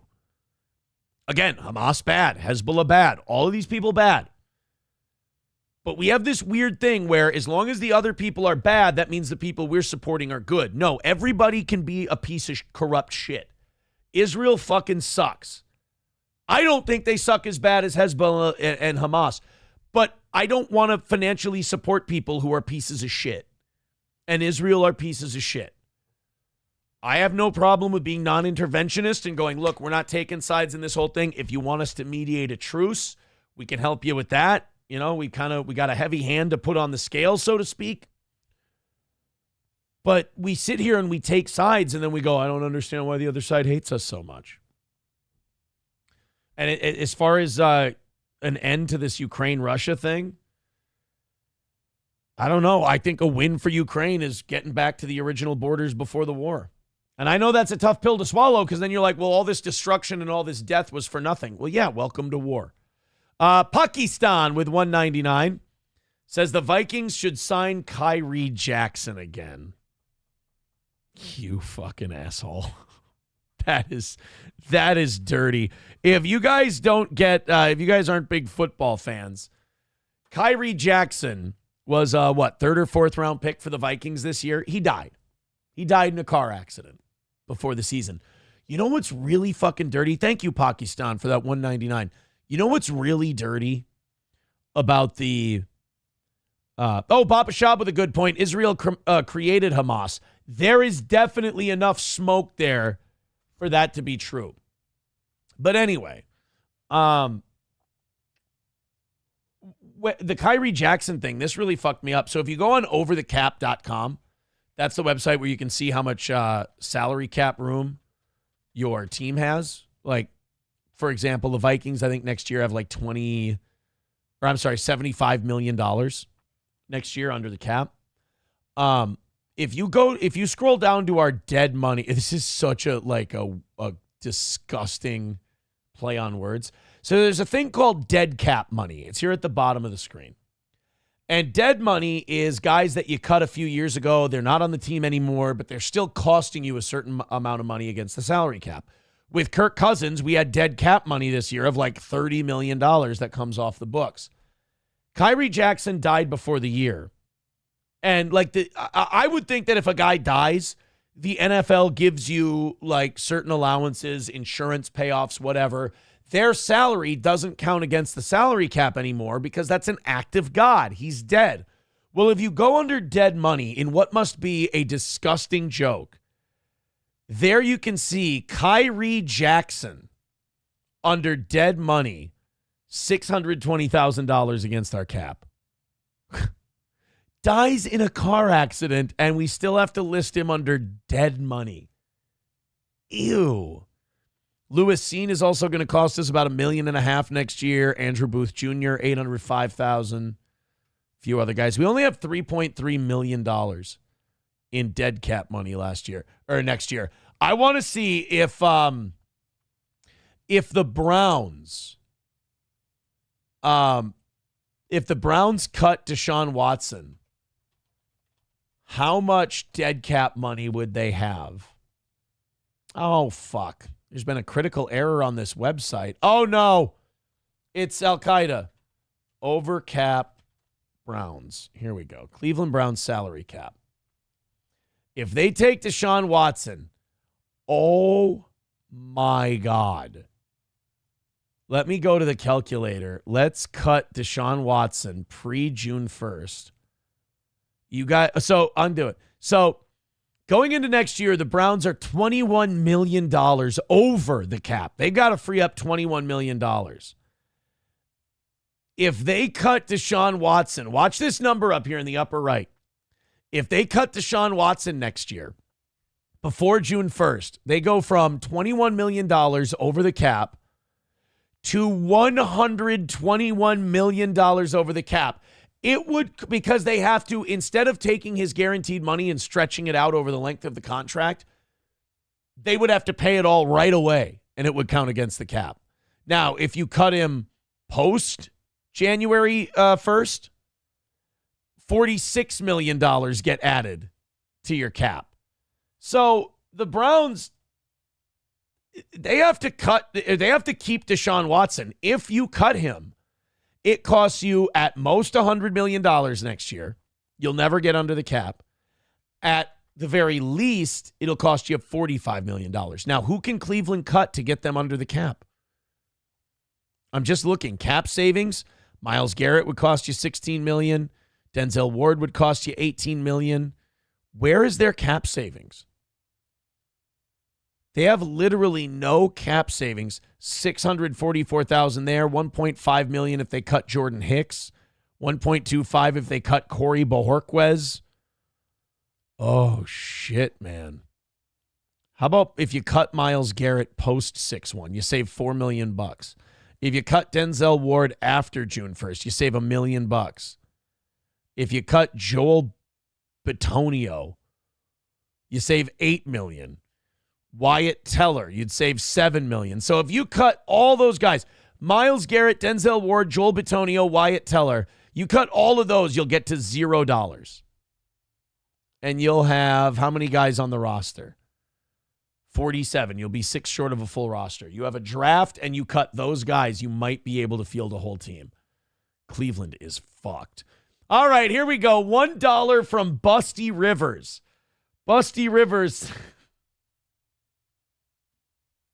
Busty Rivers says, "Oh, kitty girl, when you and your Coke twink were at my show, you asked this drag queen if I could Busty Rivers of cum for you." It's not, that never happened. I feel like me saying that never happened to all these allegations. I feel like the people who hear them either believe them or don't believe them right away, and nothing I say is going to help. But I've never met anyone named Busty Rivers. I hope the chat sees through this for what it is. And I've never been called kitty girl in my life. Coke twink. Okay, I did hang out with a Coke twink at the 90s before. That's all right. That part, you know, Nick is Nick. I'm not judging. We're at my show. I was never at a drag show, let alone one with someone called Busty Rivers. You asked this drag queen if I could Busty Rivers of cum for you. Guys, you know how I'm going to deny this allegation and make you believe it? Busty Rivers of cum for you. That's too clever of a comeback for me. I'm not that smart and funny.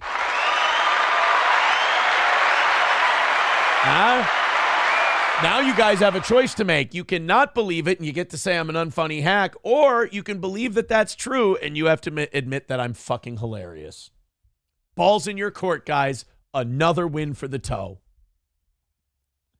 I have a feeling we're not done with these $1, $2, $5 allegations. I just have a feeling.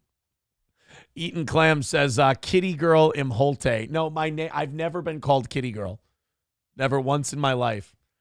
Day One Salt, my name is not Busty Custard River. It's clever, but it's not. Honky says, Busty Peanut Butter Skin Rivers. Aw, joy. Joy. Thank you guys very much. I appreciate it. You guys have been incredibly generous this morning. 120 is the number. There's all the links in the chat. Thank you very much. Oh, so we covered Zelensky, and then we had an accusation from an alleged drag queen at the 90s, Busty Rivers, that says I asked to be covered by them. Yummy, yummy in my tummy. John Cryer, you know, we didn't get all the good John Cryer, Bill Maher clips from yesterday. I'm ready to confirm that Club Random is my favorite Bill Maher project right now. Because Bill has just started bringing on his crazy Hollywood friends and trying to let them know, like, it's okay to just be a lefty. You don't have to be a fucking psychopathic, lunatic progressive. And all of Bill Maher's Hollywood friends just, like, this is what makes me feel bad for Bill. Like, we live in Minnesota, so we don't have to see a lot of these people. Bill's surrounded by them. And you got to remember, Bill's not a right-winger where he can just make fun of these people and it can just be, you fucking loser, Trump won. Bill Maher hates that Donald Trump won the election, but he also hates these guys who are on the far left and live in a bubble and are fucking insane. So Bill Maher's a man without a country. In Minnesota, Bill Maher would do great because he would make fun of these people. We'd all laugh with him. You got to remember, he's surrounded. He lives in L.A. These people are all over the place. So when he tries to educate these people and go, you know what you believe is fucking insane, right? They all look at him like he's the crazy person. He's the one wearing a pussy hat and rainbow glitter and dancing around in a thong to the people in Los Angeles. They're the normal ones. So Bill Maher had John Cryer from 2.5 Men and like a bunch of John Hughes movies on his show this weekend. And he's trying to do the same thing he did with Jane Fonda. He's trying to do the same thing he does with Neil deGrasse Tyson and all these liberal people that he talks to. He's trying to coax them into going, look, could you guys just admit that maybe you had something to do with the reason you lost this year or last year? Could you, like, he's trying so hard to dog walk them into going, yeah, maybe there's some things we could do different. And every time he seems like he's close to getting one of these celebrities to go, yeah, maybe it's on us a little bit, they'll go like, yeah, maybe it's, no, America's full of a bunch of racists who hate black people and trans people, and that's why he won. Ugh. Like, they can't help it. And I can feel Bill, like, get really close sometimes. And Bill Maher will be like, I think I might have this one. And they just can't quite do it. Poor Billy. So this is him talking to John Cryer. Now, remember, John Cryer was hearing Bill out for a little while, and then eventually he just went, nope, it's because they hate trans people and they hate black women, and it's not about immigration at all. That's retarded, Bill. Well, Bill's going to keep trying to talk to John Cryer, and I think they're actually drinking Ryan the Garbage Man's apple pie moonshine. They also did a great piece some years ago about a woman in London who was in the Muslim neighborhoods, and you know, they're screaming at her because she's wearing a skirt. Yeah, this is one of Bill's big things. He likes to call out people who talk about Roe v. Wade and people who talk about women's rights and feminism. And he likes to go, how come I never hear you guys say shit about Islam and the way they treat women like shit? Like, and I'll tell you what the real reason is. And I think Bill knows the real reason. The real reason is because these lefties are cowards. They're chicken shit. They only pick on things that don't fight back. So they're like, oh, yeah, catcalling. Even on the catcalling thing, they're like, catcalling is a big problem. And we're like, yeah, I agree. Like, black neighborhoods really need to get a handle on that. Like, no, it's not black men that are doing it. I'm like, it's pretty much always black men that are catcalling. Like, no offense. Go on. If I go, I'm going to, let's go punch up a catcalling video right now. And I believe a lot of it's going to start with, hey, baby, or damn, girl, you look good. Cat calling. Play this to a man. Cat calls women during oh, that's a guy doing a fucking bit. Woman endures cat calls in the street. All right, here we go. This is 9 years ago. Let's check this out. When Ashley Blankenship gets ready for her day, she mentally prepares for what often happens when she heads to work. She has to deal with guys like this. Two wild and crazy guys. Nah, I'm just kidding. That guy's a fucking actor. You cannot convince me that that's an actual human being. How you doing? Good? Nice dress. You look beautiful. It always makes me feel uncomfortable. That was set up. That guy's a producer for fucking Inside Edition. That was a setup. Well, never am I like, oh, wow, that makes me feel good. I love that. No, never. Sean Lennon makes no apologies for his behavior on the streets. Here we go. Hey now. He can't seem to stop. There she is. Where have you been all my life? We caught him doing it all around Manhattan. Yeah. Oh, yeah. Oh, brother. He insisted to our Lisa Guerrero that he's harmless and that women don't mind. If you had a daughter, how would you like it if somebody catcalled out to her on the street? If I saw them say something out of line, then sure, I'd react with a reaction that a father would. But if, you know... What if they just said, oh, yeah? Oh, yeah. I guess I would feel a little offended or, you know, get upset at that.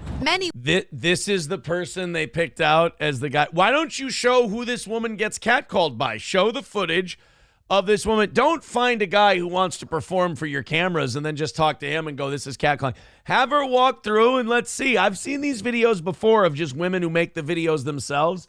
It's a very particular demographic that does a lot of the catcalling. Women we spoke to say they feel offended. It's mild harassment. So today, we're going to turn the tables on the catcallers. Ashley won't be hitting the streets alone. I'll be close by, ready to have a little chat with the catcallers. It doesn't take long for Ashley. So they're using her as bait?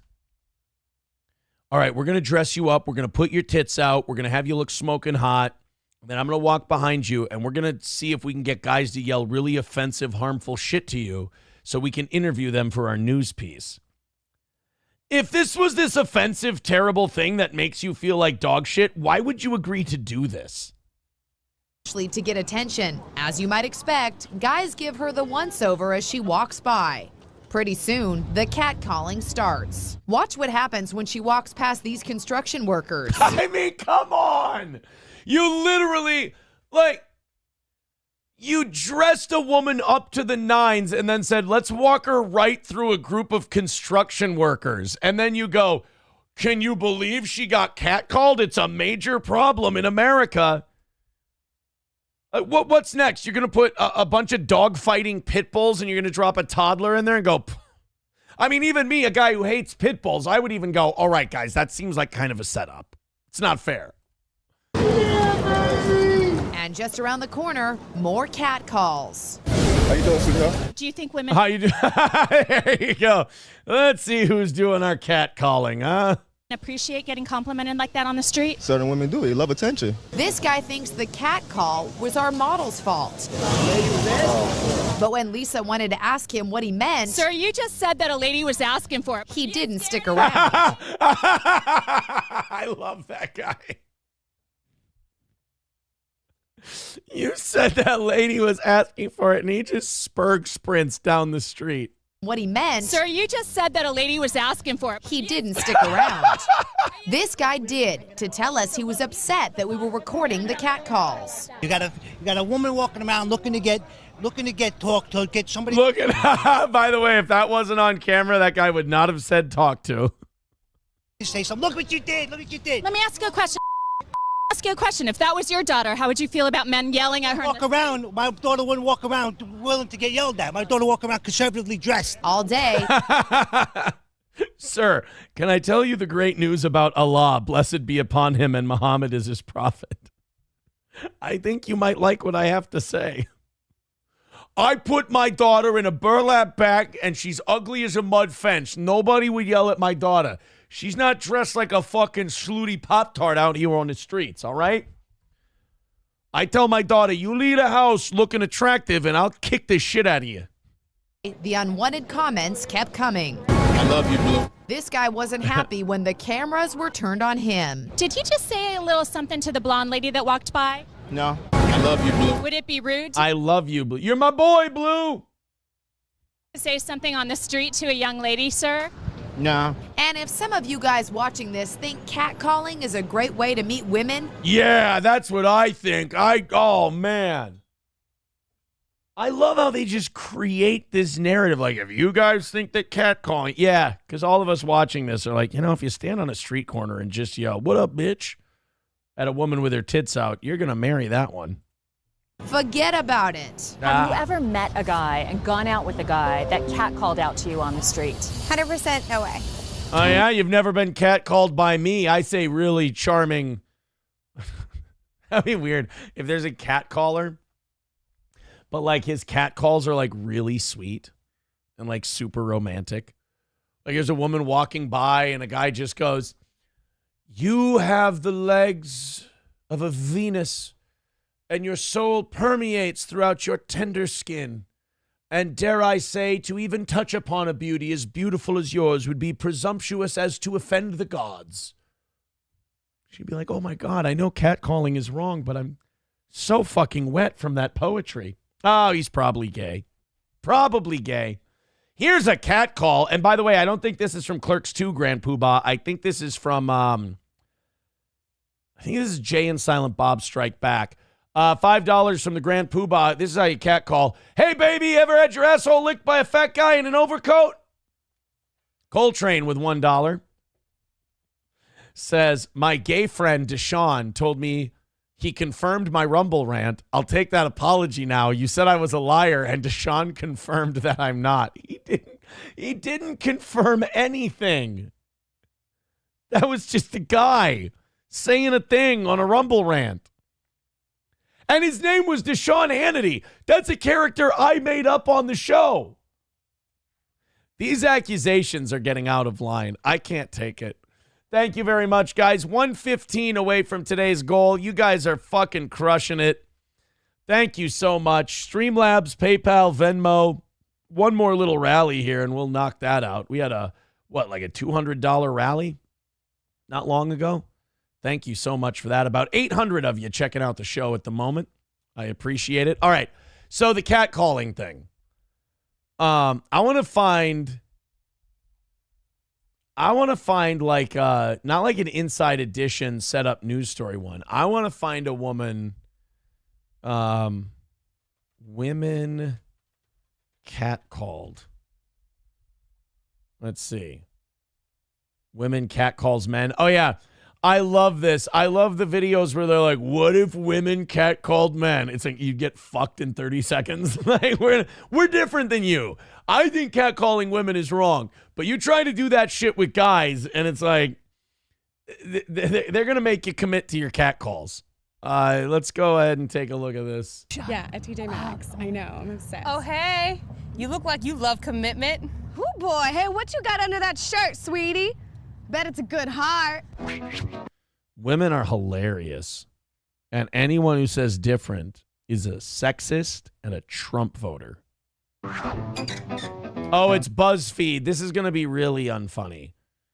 I don't want to watch one of these. I want to watch the one where like women are like, I'm going to prove that, you know, how would men feel if they got catcalled? Let's see if this. To all the ladies out there, we know how irritating it is to be catcalled and hit on when we're walking down the street. So today we're going to give the dudes a taste of their own medicine. All right. Sassy as possible. Damn. I love that. She looks at him and goes, damn. And he's like, damn, what's up?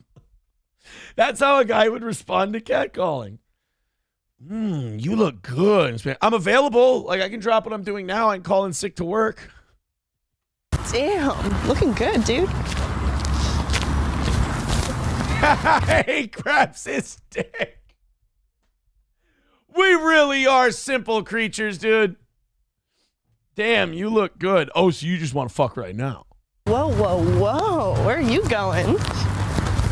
Looking. Just to the bank? Why? That guy looks like a guy who just answered that question honestly. Damn, where are you going? I just got a lot of errands to run, and like I know I should be using the postage shit from home, but like I need to stop at the post office, and it's just gonna be a day. Like I got to go to the grocery store, but it's for like 4 things, and I know it's gonna turn into 15. I'm gonna spend too much, and I hate days like that. Anyway, I'm really busy. I gotta keep going. Damn, baby, where are you going? To my grandma's nursing home. She has cancer, and she's in hospice. So, but that's where I'm going. Why, do you want to fuck? Like, even a guy going to visit his grandma in hospice would still be like, I have time. It's not like she's going to die in the next 40 seconds. It's more like a 3 to 6 months kind of thing. Good. Keep running. Can't decide what's cuter, you or the pooches. Thank you. Yeah, see, guys, don't try this shit with guys. We'll just go, oh, man, that, like, to women, catcalling is aggressive and offensive, and I get it. We're big slobs. It looks weird. But, like, you catcalling us is fucking life-affirming. Like, that's going to keep us going. Can't decide what's cuter, you or the pooches. Oh, really? Because I was going to drown myself today. Like, literally, I was only bringing the dogs here because I was going to just hand them to somebody who seemed like they were a good family. And then I was just going to walk into the river and hold my own head underwater until the bubbles stopped coming up. But holy shit, thank you. I'm going to give it another try today. Damn. Looking good. Thank you. Thank you. I appreciate that. I actually put product in my hair today. Usually I just throw on a hat. I'm really, you know what? It's working. It's working. The Pacino hair shit that I put in, it must smell nice. Ma, woman just told me I look good. You've been right my whole life. I am a handsome boy. Damn. It'd be funny if he just stared at her until he walked into a fucking wall.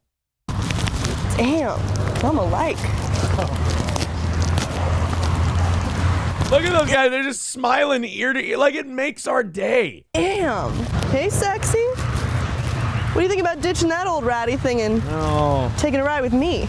Now you just had to stop and be not funny for a minute. You were doing well. Damn, looking good. She knew that guy. That part was fake. She knew that dude. I like that. But we don't have the ones where men react to their girlfriends getting catcalled. Oh, that's on site, dude. You got to fuck them up. Got to fuck them up. Brian M. with $5 says, just wondering why you are missing a Jesse doll. Is he out on the street catcalling women? Oh, yeah, I told you that story. That the people who are obsessed with steel toe and are just angry every time we don't do exactly what they want, they have this weird fan fiction that I put up a Jesse Ventura doll box with no Jesse Ventura in it. They couldn't put two and two together that you see how the other two boxes on the bottom here don't have that, and that they have this front cover thing, and this one up here doesn't have the front cover thing. They couldn't figure out that these boxes open up and that this is just a panel of this same box. It was embarrassing to find out. Coltrane with $1 says, if the model-looking guy pulled up in a Ferrari and catcalled her, she would have a different reaction. Take that to the bank. Yeah, probably. Dub says, Melton getting catcalled. That's a lovely hump, dude. He'd be like, don't bother. I can't find my dick. So, oh, now I feel bad. Picking on a hunchbacked retard, dickless fucker like that. That's not okay. Guys, don't kick a guy while he's down. People just found out that he can dox you through his super tip system. He's not having a good time. All right, let's finally get to the Bill Maher, John Cryer thing. I'm getting swept up in, in tangents today. So Bill Maher tries to educate John Cryer on far-left liberals being a little hypocritical when it comes to their favorite religion to be tolerant of. They also did a great piece some years ago about a woman in London who was in the Muslim neighborhoods, and, they're screaming at her because she's wearing a skirt and stuff like that. And, the point of it was, there are places in Western civilizations that are run not by Western standards. Yeah, remember when you were a racist and a piece of shit, and in the UK and other countries, they wanted to throw you in jail for saying that there were no-go areas in Canada and the UK? Neighborhoods where they had their own legal system, and if you went in there and you were a woman wearing a skirt, you were going to have a really rough time. Remember when you were a racist for saying that? Now they just don't even fight that anymore. It's just kind of acknowledged and it's understood. England has given away their culture. And it really was one of the most proud cultures ever, the pub culture and soccer and, the foppish English gentleman-y ways. They're letting that rot. They're letting that go away because they were taught by their government and they were taught by progressives that being Western and being proud of your culture and your civilization was a bad thing and you were to be ashamed of it.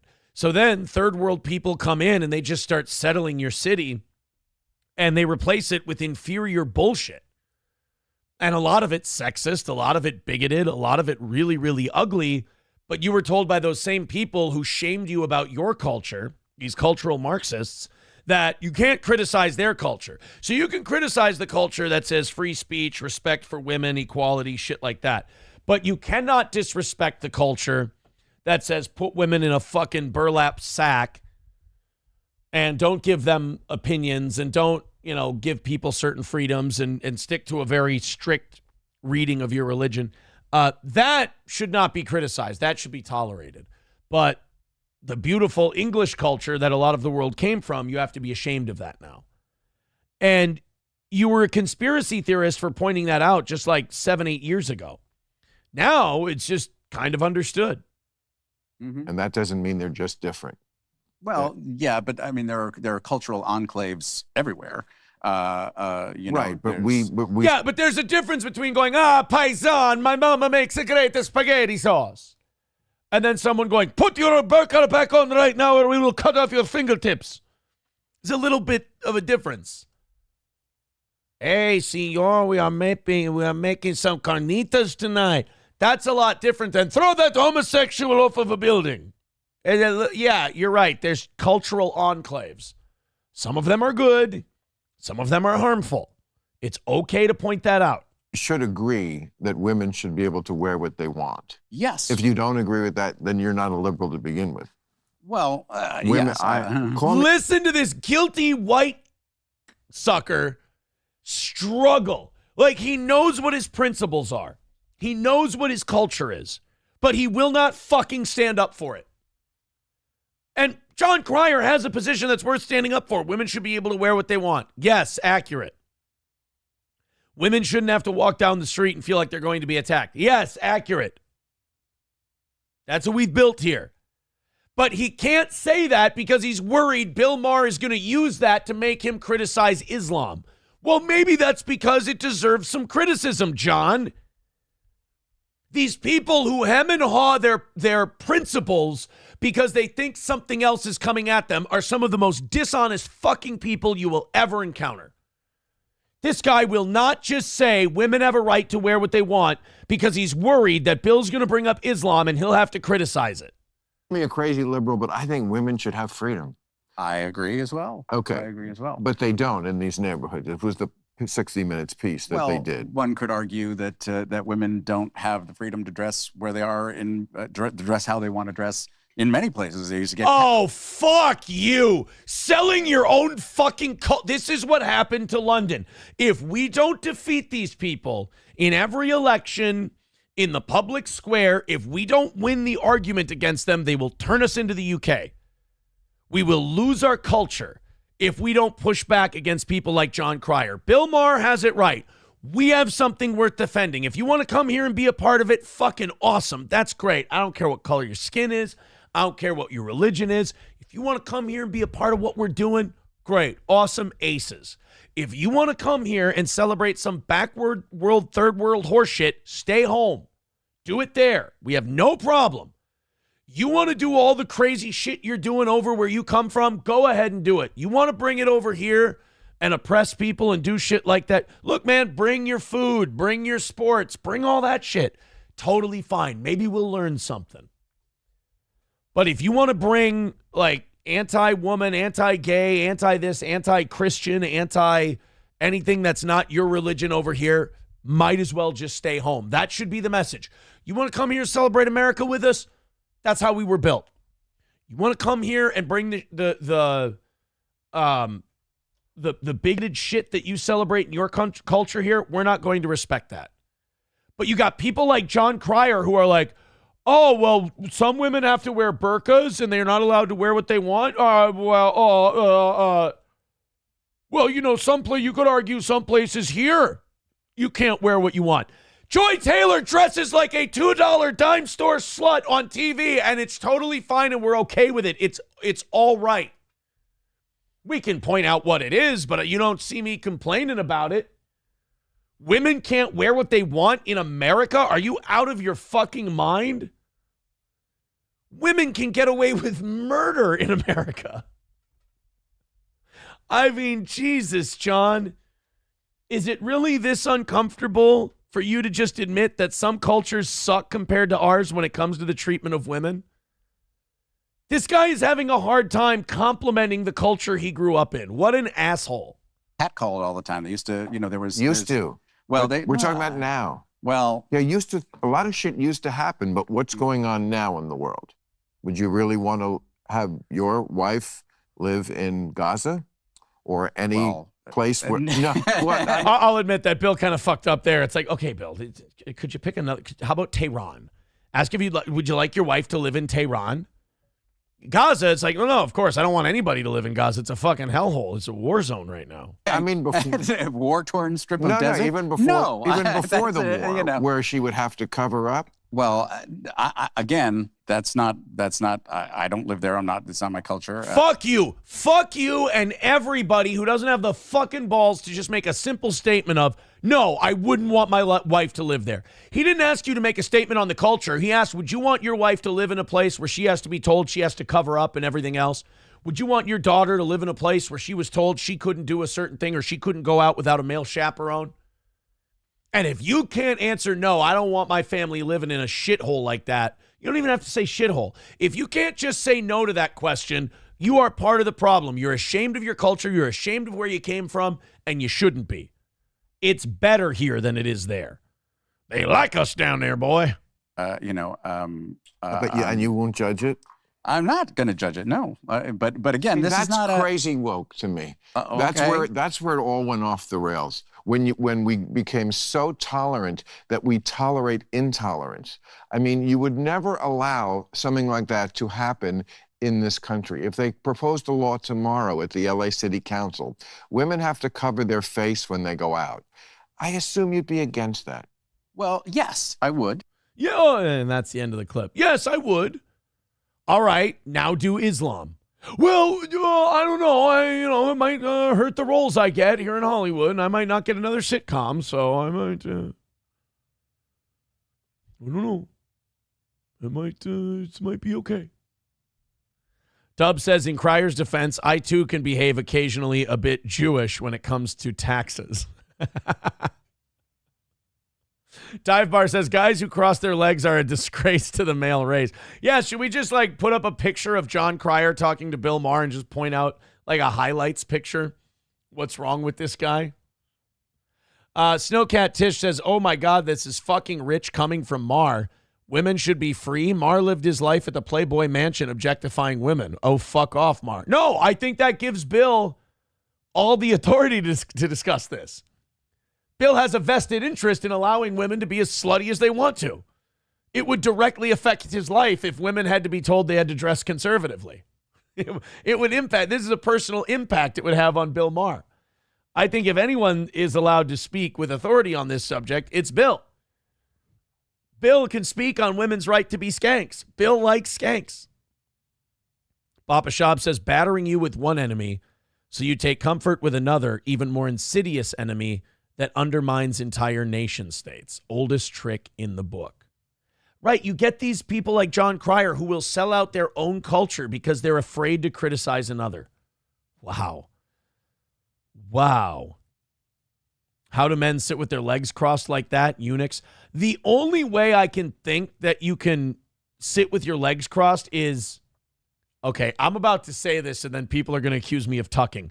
But I think the only way you can do that is if you get the left leg over your, you got to get your dick in. It is fucking uncomfortable. How do men sit with their legs crossed? And I'm not sitting here going, I have a huge dick. I just have a dick. It's just a dick. But you got to get the left. See, that's uncomfortable. You get the ball pinching and your dick turns into a fucking bendy squirrel. It's weird. A baby squirrel. In my case. All right, fine. Eel. Okay, fine. Earthworm. My point stands. You got to get your balls. No, see, that pinches your ball. I was going to say you got to get your left leg over your balls, but how do you do that?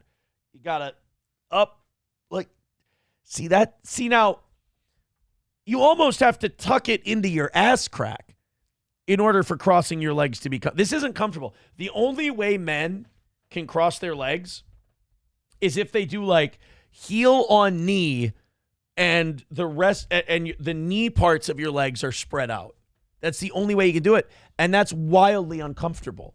So you either have to pinch your balls to death and you'll be a gelding by the time it's over, by the time the conversation's done, or you got to do this weird heel on knee thing, and it's not good. Not good.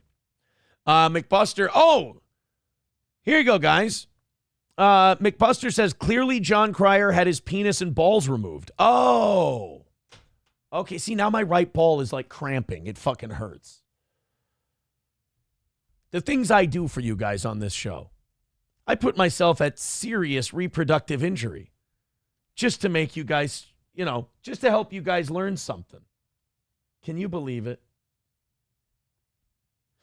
Can you believe it? Yeah. Poe writes, you are a master tucker. Timing is everything when you tucked tail and ditched a bunker.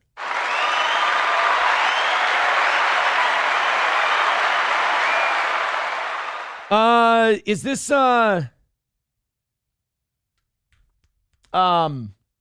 damn it. Why can't I think of the name? Not number 2. God damn it. Not second. What the fuck is the... Thank you to Future for $25. I appreciate it. We want the gold, sucker. Hulk Hogan, we coming for you, nigga. $25 over on Venmo says, thoughts on Sharpateer's final installment video.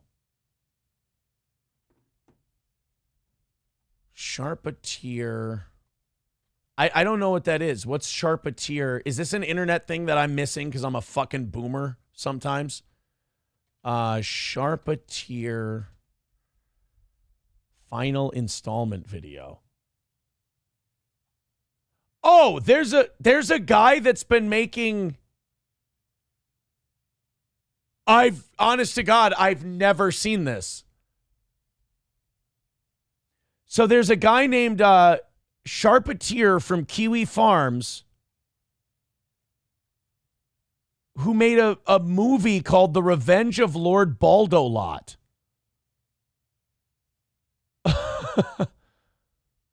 Do you guys want to watch this? This is a movie, The Revenge of Lord Baldo Lot, a Kiwi Farms movie by Sharpateer. Do you guys want to stop what we're doing today and watch this? It's 45 minutes long.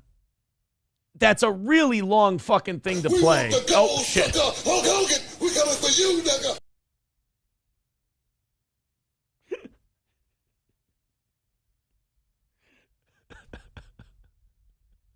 I gotta learn to hit the little eyeball when those clips are done. Oh, my God. McBuster says Melton got beat up by Chad yesterday. I hear Chad's just really been doing a number on him. But, here's the thing about Melton, though. You guys don't understand. Chad doesn't destroy him. I don't destroy him. He's done it to himself. These are all completely... He can't be himself and survive. He can't because he's a really rotten dog shit person. McBuster says, yes, Baldo lore. McBuster says, if Citizen Map is against it, you know it's good. You know what? I haven't watched, I haven't seen any of this, so I really don't know anything about it. Thank you for the $25. I mean, let's check out some of it. It can't hurt, right? Watch it just go on to call me like the biggest queer in the world. It's like, oh, it does hurt. It actually hurts my feelings quite a bit. Gray Duckling with $10. And in my club, I will splash the pot whenever the fuck I please. Says balls in your ass crack. Next step is in your ass. Thanks. Although putting the actual balls in someone's ass seems like it would be remarkably difficult. I don't. $85 away from today. Thank you guys so much for your generosity. You are fantastic. Not very far away from wrapping this up and calling it a win for the toe and going until 11 today. I'm offering an extra hour of overtime today because you guys would have to knock out a full goal, which to me is very impressive. Ryan the Garbage Man with $1 says, when I get catcalled, I say thank you, but I'm married. Not like that deviant Aaron Imholt who has a questionable nature towards dudes and butter. At least he didn't say dude butter. It's getting better. The storm is lifting, as it were. Streamlabs, PayPal, Venmo, Super Chats, Rumble Rants. Gifted memberships on YouTube. Do gifted memberships. I like that idea. Let's pump up those membership numbers. What do you say? Thank you, Ryan the Garbage Man. And thank you, Anonymous, for the 25. All right, let's I just want to see a little bit of this. I've never seen this. I don't know how I missed this. Apparently, Lord Baldolot, this is a Kiwi Farms movie by Sharpateer. Let's check this out.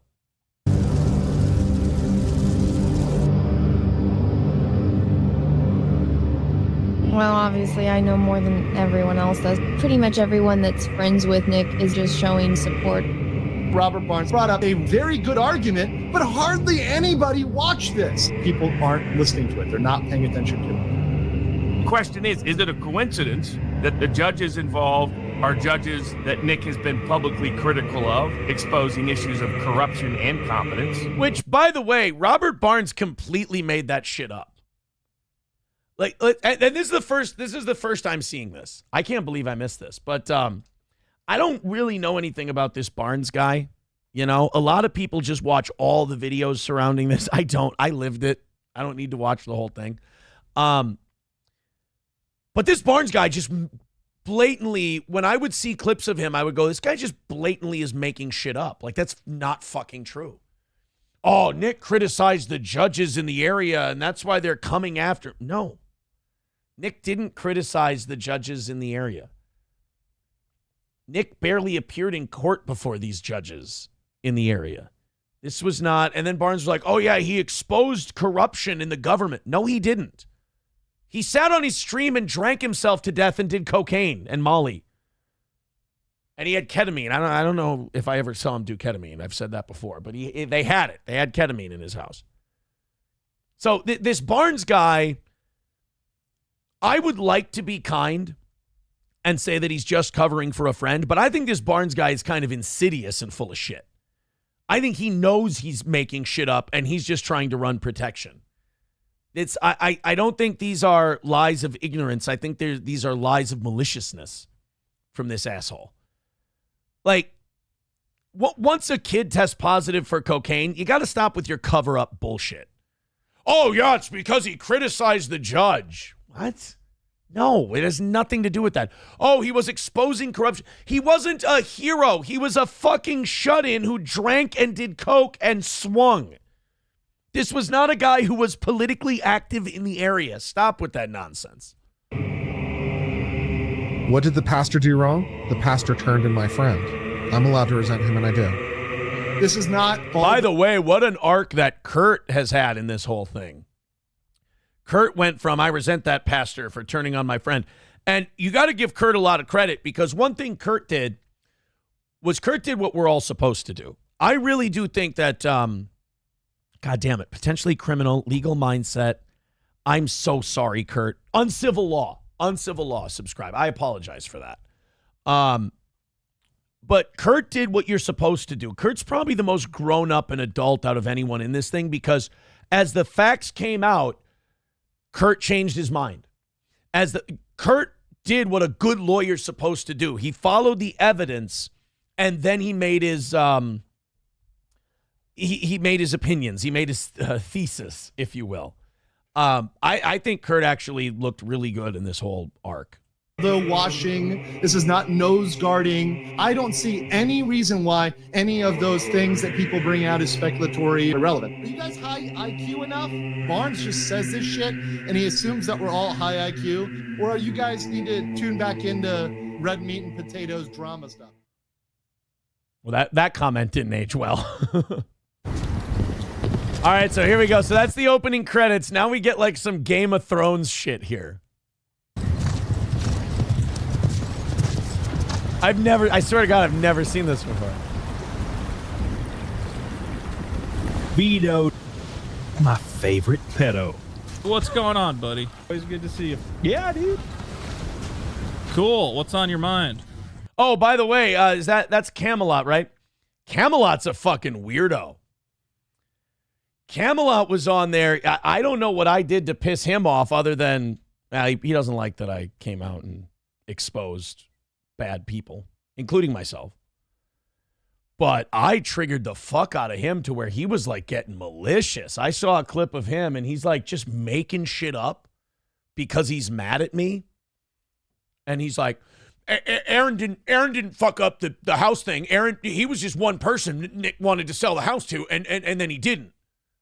Right. That was my point, you stupid hillbilly. I said, if I would have bought that house for what he wanted me to buy it from, he could get out from under his debt problems. And me not doing it caused him to have these. If I would have bought the house when he offered it to me, he never would have had the foreclosure issue.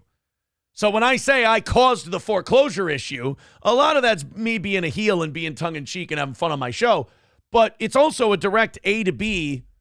If I would have bought that house, he would have never had this foreclosure issue if he took the money and paid his debt. But I didn't. And that set him back, and now the house is in foreclosure. But I really set that guy off on something fierce.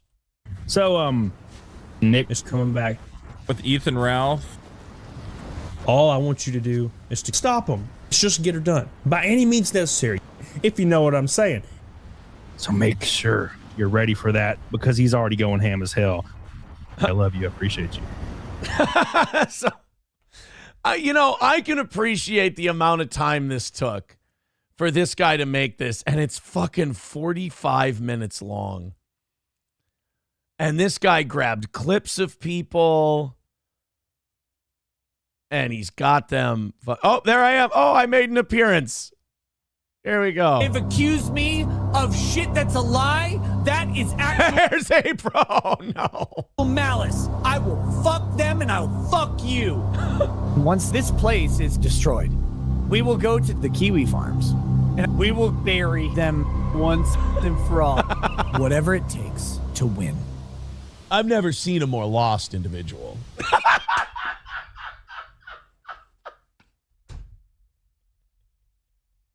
Okay, this has got me. Oh my God, is that funny? The fucking work. What is this, Sharpateer? I see, this is on Alyssa Clips. That's what I'm watching. But can someone put the link to this Sharpateer's channel in my chat? I would like to promote him and get him some follows. This is really hard work. And I'm sure that every clip of me is not flattering. And it does look like I'm about to be burned at the stake. But this is funny shit, man. I've never seen a more lost individual. God, I can just be a fucking prick sometimes. I was wondering when you were going to show up. That was quite a big splash. Nick, you got what you wanted. She's finally gone. You should be happy there, but you're miserable. It's all evil. It's all rotten. Nick is the best. Best. I gotta skip around here. Loves me.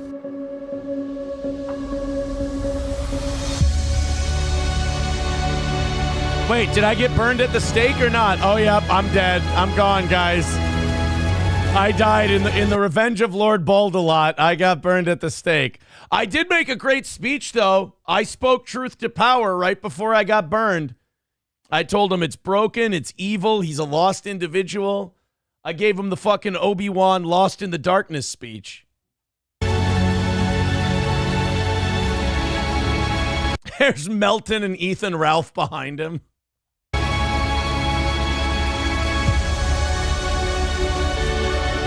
Boy, that's a fucking murderer's row, isn't it?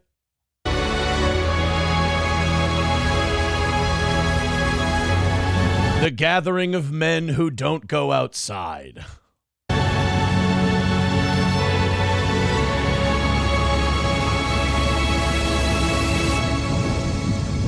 It's all on fire. It's all burning. Nick has burned it all down to be king of the ashes.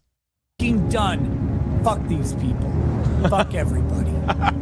I heard it, Josh, Moon. It's coming here himself. Oh, really? How about you guys go over to the farms and I'll wait for him to get here. So the plot is Josh Moon is coming to seek revenge against Nick. So he's going to send his lieutenant, Ethan Ralph, to the Kiwi farms to go confront him. Oh, my God. I'm like into this story now. Come on, Josh. I dare you. I dare you to try. Uh-oh, what's going to happen next? Now I'm into this. Uh-oh, now what? Who the fuck is this? What's Tyra Banks doing? Oh, there's denied, coping, seething. Oh, these are just foot soldiers in the Kiwi farms. I see. Okay. Oh my God, Sean's the fucking general.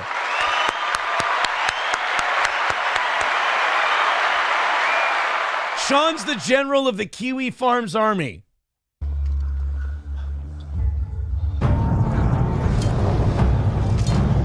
I've never seen him so svelte. Looking good, Sean.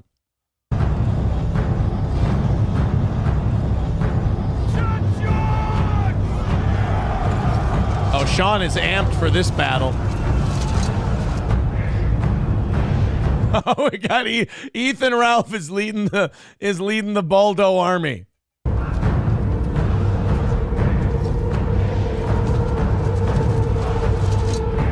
Stick to their plan.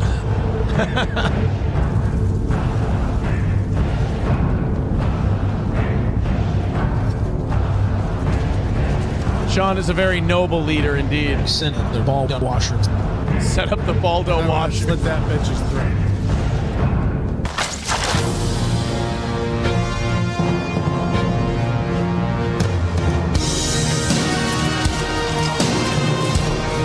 Oh shit! This is it. Brace yourself. Oh fuck! Sean just got smoked. I'm like the black guy yelling at the movie theater.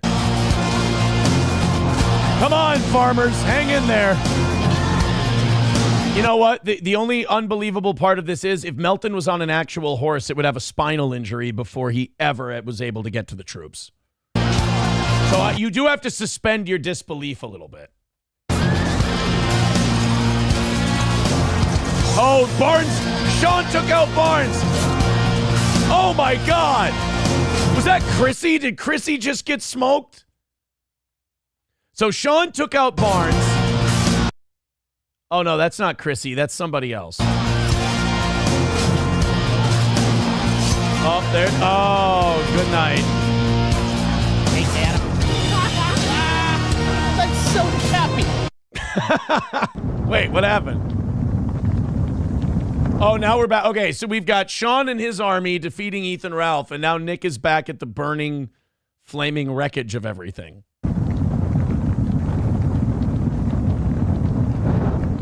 The revenge of Lord Baldolot. There he goes. Remember, Nick has burned me at the stake. He's killed me. I gave him a speech about how he's lost and this is all evil and broken. I gotta say to Charpentier, I like my death. I skipped around a little bit, so I didn't see how I got set up in this whole thing. But I really appreciate the death I got. It was a very noble... It was almost... You know what it was? It was... I got a Mance Raider-like death. I like it.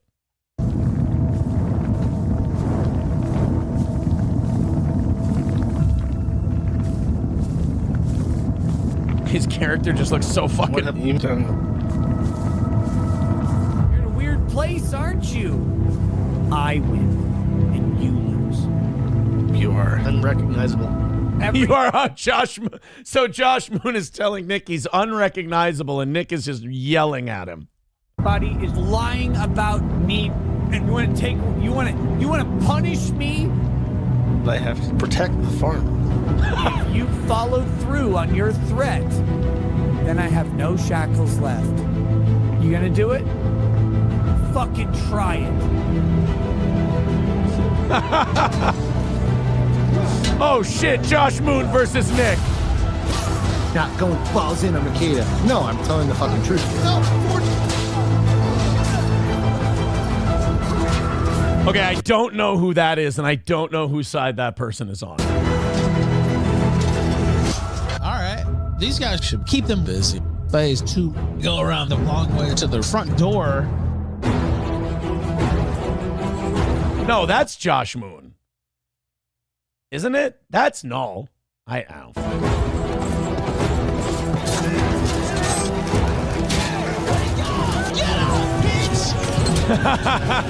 Oh no! Ethan Ralph is coming to seize. I'm anxious to see. Are you guys anxious? Oh, this is from the fucking Robin Hood movie. I love this.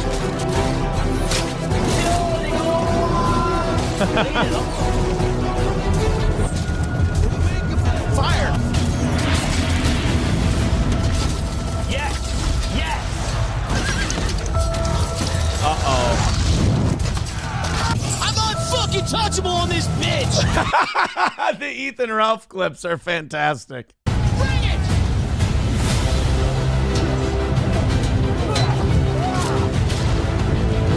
Oh, that's not good.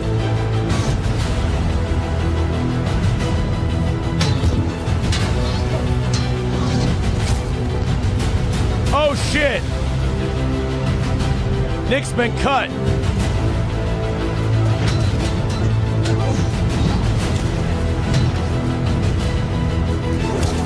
Oh! Fuck you, pal.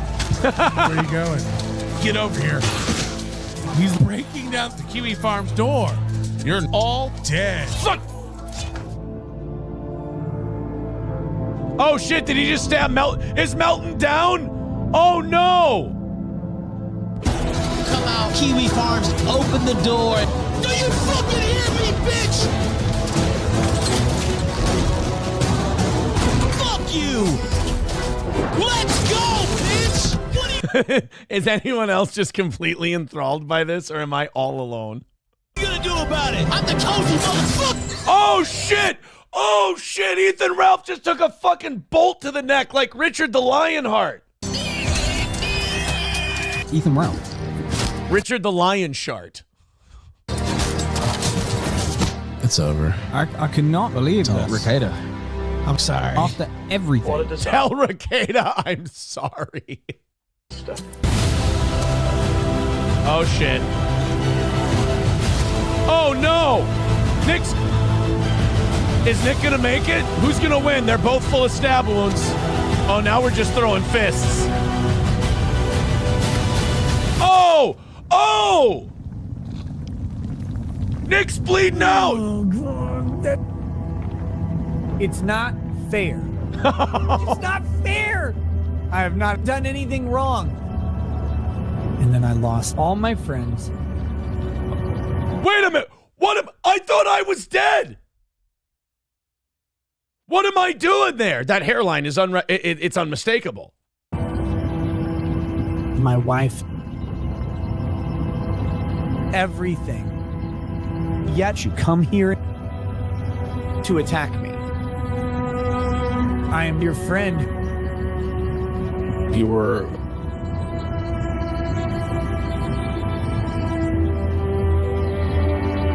Oh shit, what's gonna happen?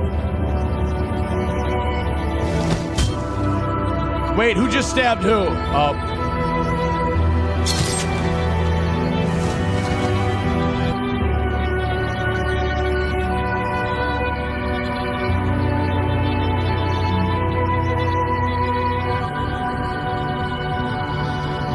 Oh, Sean and the army have returned.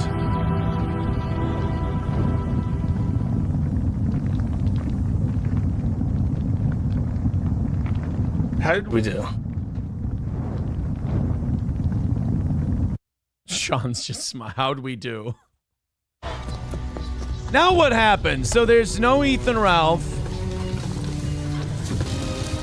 Oh, they're giving Nick a funeral pyre. That's too bad. And in my oh, hey, God damn it. So he dies at the end. Son of a bitch. He dies at the end of the whole thing. That's too bad. That's too bad.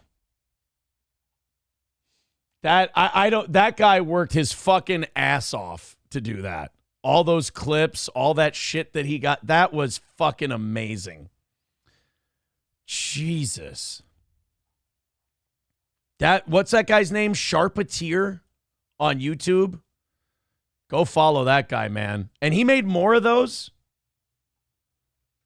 Jesus Christ. Lander says this is some low-key delusional shit. Well, I mean, It's pretty fucking wild, right? Like the fact that that guy went and got all those clips and edited all those movie images and everything else, that's fucking hard to do. Anonymous says, has anyone checked in on the Ralpha mail after last night? I don't think, I don't know what happened with Ethan Ralph. I don't know. Did he do something? I don't follow Ethan. I really never had any kind of interactions with Ethan Ralph before all this. We had him on the show once. He was nice enough. He was sober. I don't really follow his program. I've watched the clip where he falls down, where his chair breaks and he falls down. That's kind of funny.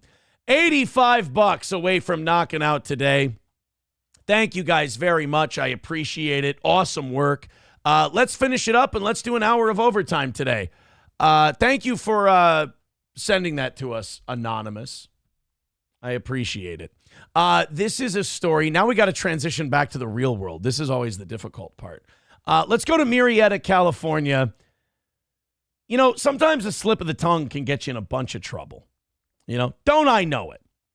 And one guy in Murrieta, California, who was the designated driver for his friends on New Year's, ended up getting arrested just because he said the wrong thing at a traffic stop. Check this out. You always need a designated driver, and a man in Murrieta arrested for driving under the influence after he apparently mixed up what he was trying to say to a police officer.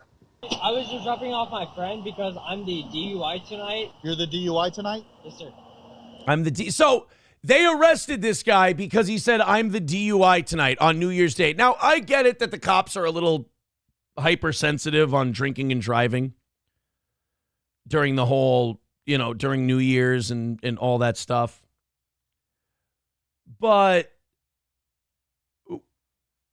you got to allow a guy a slip of the tongue here and there. This is something that cops do that's kind of gross, is they kind of use the intimidation of the fact that you're talking to officers, and then if you slip up and you say the wrong thing, they'll use it as a prerequisite to like search or get a breathalyzer or something like that. It's kind of like, it reminds me of when Trump won his first term as president and they got Michael Flynn on lying to the FBI. And it's not that he was lying about Russian involvement or anything like that, but they asked him a question about, did he do this thing? And then he said he did it on this day, but then another time he said he did it on this day. And they charged him with lying to the FBI. Now, I don't remember whatever became of it, but it sunk his ability to be in Trump's cabinet. And I think that was the only reason they did it. But, like, that's kind of what they're doing to this guy, is they're like, yeah, what are you doing? And he's like, I'm the DUI tonight.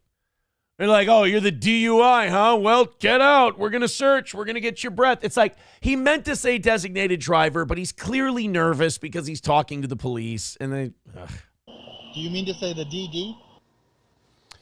Well, it happened early morning on New Year's Day. The man was pulled over for swerving on the road. When confronted by the officer, the driver said that he was taking his friend home because he was, quote, on the DUI tonight. The driver then failed a sobriety test. Oh, shit. So he was drunk? Oh, damn it. I wanted the guy to be innocent. I wanted him to be innocent, and then it was just a slip of the tongue, and then the cop has to issue an apology. Not that he ever would.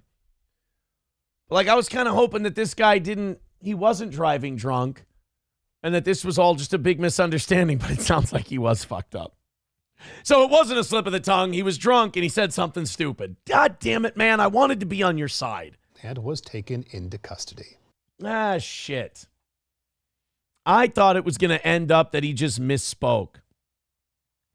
DD stands for designated driver. This driver struggled to maintain balance and nearly fell multiple times. He was ultimately arrested for DUI and taken to jail. Damn it. They don't have any results on like breathalyzers, though, or anything like that. They just said that he failed the test. And, you know, honestly, those tests, you could fail those tests sober. Dive Bar says, yes, sir, I'm the designated drunk. Yeah. Yeah, it's one thing to fuck up and say the wrong thing. It's another thing to say the wrong thing, fuck up, and then fail the test. Landers says, just suck off the cop. Works every time. Landers, how do you know? Just asking, not an accusation. Snowcat says that dude doesn't sound sober. I'm guessing a blood draw will prove the DUI.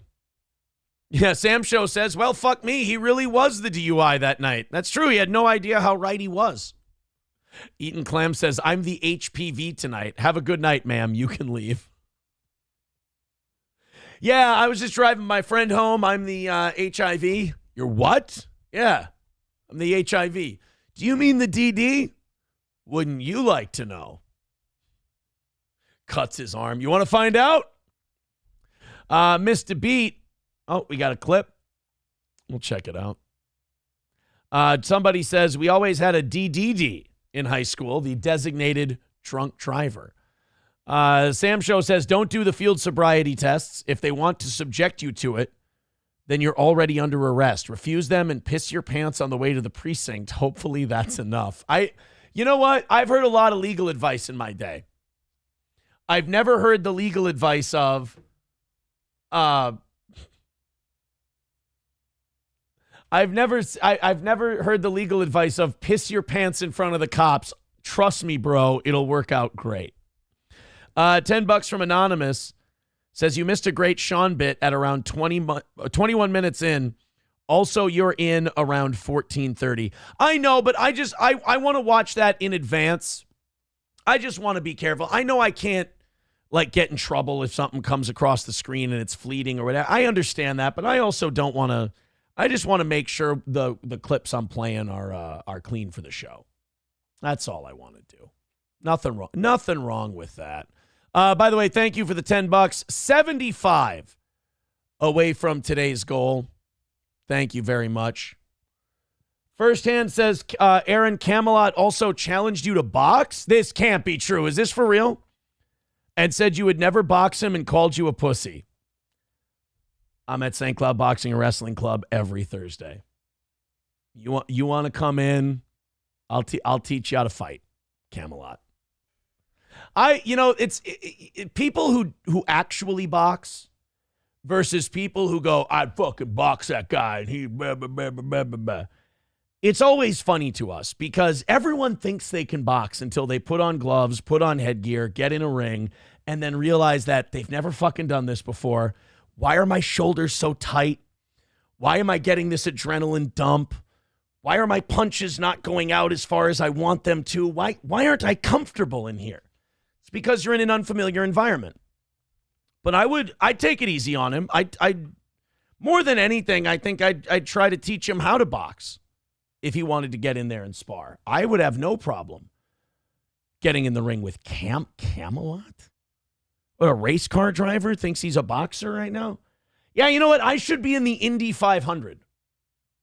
I challenge Camelot to the Indy 500. It makes about as much sense. First Hand says, he said you claimed to work out and laughed and said you had low T. I mean, he's more than welcome to find out. He's more than welcome to find out. Let's put it together. I stopped getting excited about these a long time ago when you realize as soon as you say, let's do it, they never follow through. The only guy who did was John DiCaprio. And I do want to put that together at some point, but things got a little complicated right around the time we were going to do that. So if Camelot really said that, let's do it. That sounds good to me. It almost feels like a trick. Like, you're going to give me the advantage in a thing I do? Again, that's like me challenging him to a race car match. I don't know what you would call it, a race car match. Let's continue on here. Hollywood made people think boxing was gypsy slap fights.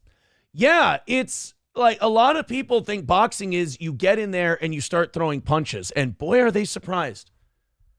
Boy, do they get surprised when they find out, boy, your whole body kind of has to move in unison. And as you punch, you also have to move your head. You also have to watch what they're doing. You have to pick up on their patterns. You got to move your feet in the right position to open up punching windows. They don't realize how much thinking goes into it. But I'm always happy to show them. Bigot on Socialist Media said, I don't believe he said any of this. Well, if he did, like I said, anyone who's ever mentioned it to me, I've always welcomed them to let's work something out. Let's do it. And I'm used to them not following through, to be honest. Sam Show says, no, what Camelot said was code for gay sex. Oh, God damn it. He almost got me. He almost got me. All right, what's this? Play it cool. Somebody sent this in. It's a DUI stop video. Drinking? Yes, I have. I've had 5 or 6 small batch bourbons. That's a lot. I'm going to have to ask you to take a breathalyzer test. Got a runner! Oh, no, that's not a DUI clip. That's the campaign. That's Will Ferrell from the campaign when he drives all shit hammered and then runs away from the cops. I recognize that clip from anywhere. $75 away from today's goal. Thank you very much for getting us so close. Scott Jonesy says, challenge Kumalat to a race. He's not much of a driver, and no, he is not in NASCAR. Yeah, but that's like saying because I've never fought for the WBA world title that I don't box. Like, I'm sure he's a good race car driver, and I'm sure if I raced him in a car, he'd kick the living shit out of me. Just like if he wanted to get into the ring. I wouldn't kick the shit out of him. That ain't right. Like, to go in there with someone you have infinite more experience and ability than, and to beat the fuck out of them, that's not how you do it. You don't do that in boxing. It's a little bit more respectful of craft. So he wouldn't get the shit beat out of him. I mean, he'd get outpointed, he'd get beat, the embarrassment would probably be the worst of it. But I don't think it can be embarrassing if you learn something from it. Tigger Next Door, becoming a member for 31 months, says, Aaron, I think you would do good in the Indy 500. After all, you are a racist. Is that all it takes?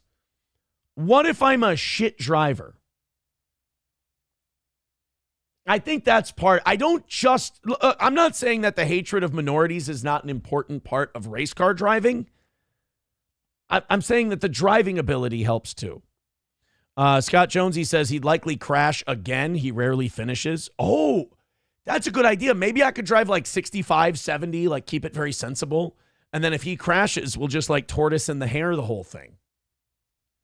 Sam Show says, nah, Camelot is one of those guys that heavily implies he's in NASCAR until you force him to admit he's not. I didn't realize that so many people didn't like him. I thought he was just kind of a harmless guy. Like, he doesn't strike me as the type that ruffles a lot of feathers. To be honest, he's kind of boring. He's just kind of drones on. He's got that southern thing. And it's just like, I've always seen Camelot as kind of harmless, to be honest with you. I didn't realize that I hope he's not more hated than I am. That would fucking piss me off. I'm the heel. Papa Shop says, do a cum swallowing challenge. Easy win for the toe. Hey, wait a minute. It would not be an easy win. You ever drank that stuff? It's really hard to get down. Wait, no, I've never. Mr. Beat says, I thought it was real. I've never heard of the campaign. Oh, yeah, that's a scene from the movie. Snowcat Tish says, Camelot is getting roasted for Ricada sweeping. Go look at the comments on yesterday's video. Oh. See, shows what I know. I was too busy yesterday watching Viking stuff, watching videos on how we got the shit kicked out of us and how maybe we could, come back from it on Monday. Sam Show says he used to be an immense asshole compared to now. Now he's just an asshole. Oh. All I knew about him before all this was like Nick saw him as like his loyal like guy. If he had ever needed a guest on short notice, he's like, oh, Camelot would come on whenever I asked him to. Like, I'll just have him on. Because he would like never have a guest, and he'd always be late for his show. And you'd be like, well, what are you going to do if you have no guests? He'd be like, oh, if I just call Camelot, he'll do it. Like, no matter what. Like, he kind of always saw Camelot. Like, the way he talked, it was like Camelot was like his bottom bitch. Like, Camelot would do whatever if Nick asked him to. I don't know if that's true or not. That's just what he would always say. First and 15 says, he said you creep him out. Well, feelings mutual, I guess. Snowcat says, I didn't watch the video, but every comment is shitting on Camelot. Sam Show says Nick saw him as loyal. Yeah, Nick saw him as very loyal. That's all I knew about. I didn't know what he sounded. Honestly, I'd never seen a video of him. I'd never seen anything of him until after the arrest. And then it was like he was sweeping, and then he was not sweeping, and then he's sweeping. He had a hard time figuring out what he was going to do. All right, let's open up these 7 o'clock hour stories. Enough of this gossipy shit, am I right? We got pissy pants flight passengers to talk about. The Dalai Lama hates immigrants. Ben Affleck and Jennifer Lopez settled their divorce. And another Jason Whitlock rant. This time on Andrew Tate. You know, it's kind of funny watching the right wing turn on Andrew Tate because for a while there, Tate was like, he's a free speech guy. And I remember, like, if you shit on Andrew Tate, oh boy, look out. There were going to be people who were kind of the righty persuasion who were like, how dare you? You fucking be nice to Andrew Tate. He rules, blah, blah, blah, blah. And I think he's kind of gotten exposed in recent years with the arrests and everything else.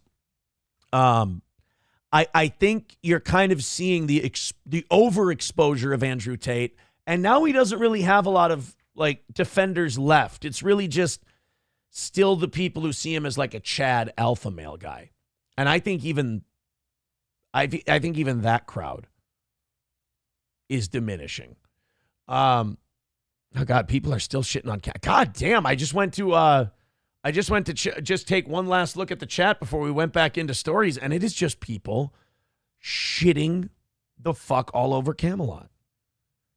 I never knew the guy was so hated. I thought he was kind of seen as like a dipshit, southern hillbilly, redneck, harmless guy. Jesus.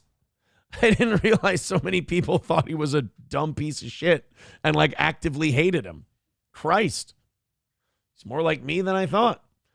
But no, honestly, I get excited to box with anybody. So if he wants to do that, if he wants to work that out, we can work that out. That sounds exciting, teaching someone how to fight. All right, let's do the United Airlines flight. This is where the airline owes you money, even if the airline didn't technically do anything wrong. A guy was on a flight from California to the Philippines. And he did something, man, I'm so jealous of people who can do this. He fell asleep on the plane. On the airplane, he conked out. And I can't do it. People can sleep on planes. I can't sleep on planes. And people say, oh, you can take something and then you'll doze off. A lot of people say if you listen to Steel Toe, you'll be able to fall asleep on the airplane easily. It's no problem. And I go, hey, wait a minute. But I don't want to take drugs. And believe me, I get how fucking weird that sounds coming from me. But I don't want to take drugs. I know I'm not one of those guys who like, oh, I dabbled in this and that, and now I don't even take Advil. If I got a headache, I'm a fucking pussy. I'm popping Advil. But like, I don't like taking the sleeping pills. I don't like taking the shit that makes you feel loopy or anything like that. And I've always been that way. It just seems a little rich coming from me now. But some people just, oh, yeah, take a sleeping pill. You pass out on the plane. You wake up. You're there. It's great. Me, I download a couple of movies on Amazon or Netflix. Watch a couple of movies. You're good. But this guy fell asleep on a flight. 15-hour flight. I mean, that's what? 5 really long movies? Like I'm watching Kingdom of Heaven Director's Cut, Godfather 1 and 2. What's another 3-hour film? Casino. And I need one more to get through my 3-hour flight. One more 3-hour movie. Fuck. What's a solid 3-hour flick that I really love? Best 3-hour movies. Schindler's List, no. Wolf of Wall Street is 3 hours? Sold. All right. Godfather 1 and 2. Wolf of Wall Street, Casino, Kingdom of Heaven Director's Cut. Boom. Done and done. Actually, you could probably just watch the Snyder Cut of the Justice League and that one movie. You'd be there on the 15-hour flight. All right. This guy fell asleep on a flight from California to the Philippines, 15 hours, and he woke up to find himself soaked from the stomach down in another man's urine 4 hours into the journey. So not only did this guy get pissed on while he was asleep, number one, you got pissed on. Number two, you're 4 hours into a 15-hour flight. Number three, you didn't wake up when he was doing the pissing. I feel like maybe he took the sleeping pill. Maybe he slept right through it. I just feel like if somebody's pissing on you, you're waking up no matter what. So he's got to go another 11 hours soaked in piss. I do have one theory about this. This guy might have pissed his own pants, and he might be lying about it to save face. And to accuse someone else of pissing on you just to get out of the embarrassment of pissing your pants, that's a real shitheel move. Not that I don't get it. I empathize. That sounds like it, fucking lie until you get caught on pissing your pants, right? It's kind of like if you fart in a crowded room and it smells fucking terrible, just blame it on somebody else. If they call you on it, whatever. You're in the same spot you started in. But if they believe it, you're home free. So frame that guy for the pissing. I get it.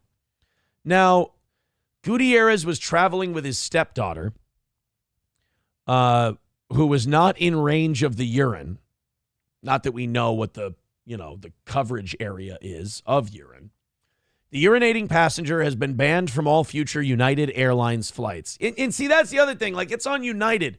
United isn't one of the cheap airlines. You expect something like this from Frontier or Spirit. If you fall asleep on a plane and you go, man, I fell asleep. I had the worst experience.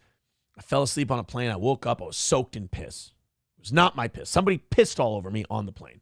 They go, oh, man, that's terrible. That's awful. What airline were you on?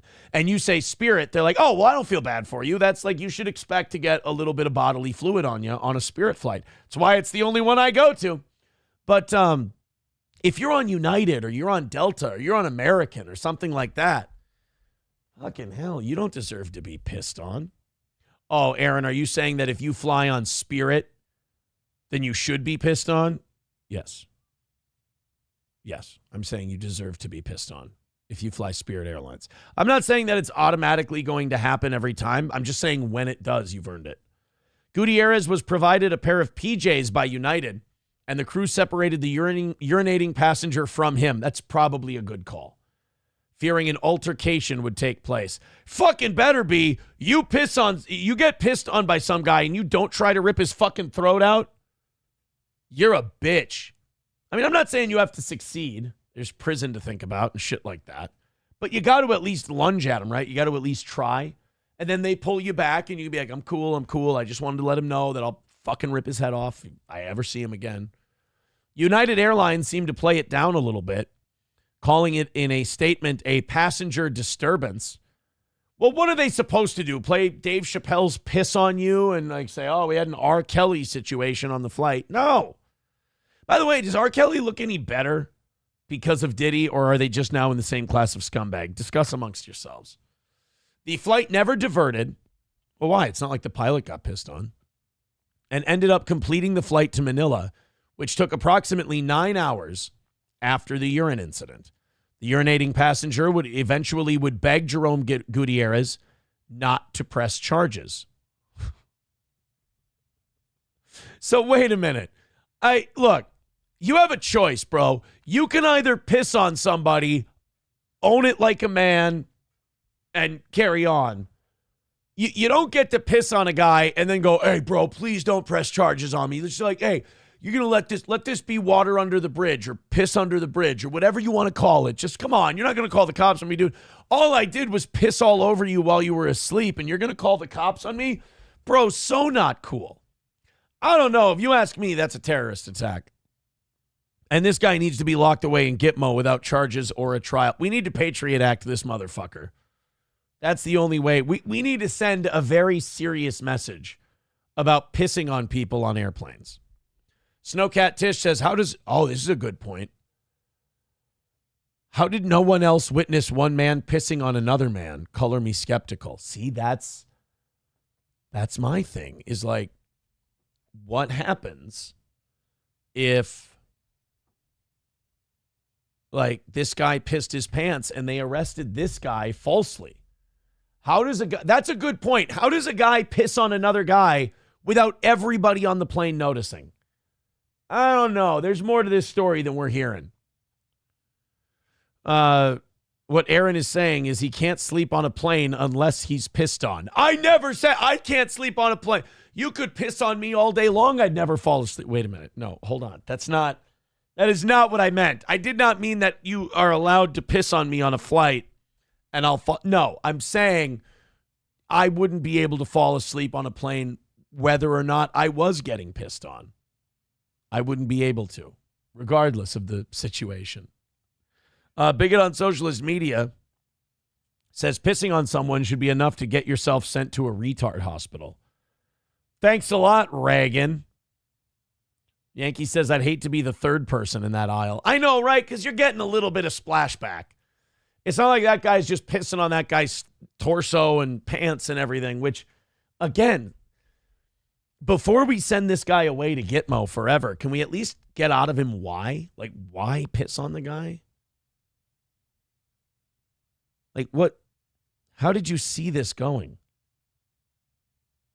What was the ultimate goal here in pissing on this gentleman? I need to know. If I tell you, will you let me go? No, not in a million years. We need to make an example out of you. But why? Why piss on him? Sam Show says, I'm just pissed off they didn't tell us what inferior race he was. Oh. Bapa Shop says, definitely Hispanic. Oh, definitely. So someone getting pissed on, that's a Hispanic guy pissing on him. I would have said R&B singer, personally. $75 away from today's goal. Thank you guys very much. We're very close, and we're offering an hour of overtime. An hour of overtime because it was a full goal today. And I appreciate you guys supporting us the way you have. Holy shit, did we go on a run earlier. Unbelievable. So finish off that last 75. Streamlabs, PayPal, Venmo, Super Chats, Rumble Rants, gifted memberships. And again, thank you guys so much for your generosity. This is the most ridiculous headline I've ever seen. Ben and J-Lo settle divorce. No one pays spousal support. Well, no shit. If anyone, that would be such a dirtbag move. If Ben Affleck, super rich guy, and Jennifer Lopez, even super richer girl, get divorced and one of them has to give them $1, that would be horseshit. And also, they were once again, just like last time, married for what? A few months? And you know, we're all dumb because I really thought they were going to make it this time. And I know a lot of other people thought they were going to make it this time. And not only did they not make it, did they even make it a year? It was, I mean, it blew up quick and then it went right down to earth really quick too. No one pays spousal support. Ben Affleck and Jennifer Lopez have settled their divorce, and in a month and a half, they will officially call their marriage quits. In a nutshell, each walks away with what they individually acquired during the marriage. The money Ben earned from his various movie projects is his, and the same goes for what J-Lo earned during their... Oh, they were married for 2 years? Well, fuck, time flies, I guess. So they made it 2 years. I mean, in Hollywood, that's like 20. Add a 0 onto every marriage in Hollywood. 2 years doesn't seem like that long. It's because those kids were having so much fun. But I kind of thought, like, honestly, the first time maybe the media got to them, because the media were openly hostile towards the two of them. And I'm sure it poisoned the well a little bit. So I thought this time, you know, the fact that the media seemed to kind of be rooting for them this time, and then also the fact that, no offense, but they're getting a little older. I don't know, you know, how many go-rounds they have left in them. And that was going to kind of help this one stick this time. Ben will keep his stake in his hugely successful production company, Artist Equity, which he created in 2022 with Matt Damon. God, those two, maybe that's what it is. Maybe she found them butt fucking each other. Ben formed the company in November of 2022, about 4 months after he married J-Lo, and Artist Equity since has churned out movies like Air, Unstoppable, The Instigators, Small Things Like These, and The Accountant 2. Are those good? As for J-Lo, she's keeping her own major projects during their marriage. She worked on Atlas, This Is Me Now, The Mother, Shotgun Wedding, and Marry Me. Ooh, and then you got that bad boy. There's their house. Fuck. It was a $61 million house, and they've come to an agreement on that. It's on the market, but so far, no takers. Well, I mean, if the house sells, just split it up down the middle. You each walk away with a nice payday. And, well, maybe not, because they might have bought this at the height of the market. They might not make a lot of money on the mansion, the $61 million man. And I don't know if you guys know this or not, but the market is the market's pretty light when it comes to people looking for $61 million mansions. You don't get quite as much foot traffic when you get up into the 61 millions, you know? At 600,000, you start to cut off foot traffic. 61 million, it's rarefied air. TMZ broke the story. Ben and Jen did not have a prenup. Typically, that would mean they would put everything in a pot they acquired during the marriage and divide it 50-50. But the settlement is effectively like a prenup. Well, good for them. That's awesome. It's good when you can see that, when you can see people go, all right, look, you walk away with what you got. You walk away. I'll walk away with what I've got. We'll call it a wash. We'll just walk away from the whole thing. And then I heard that after they agreed to do that, Jennifer Lopez took $5,000 out of their bank account.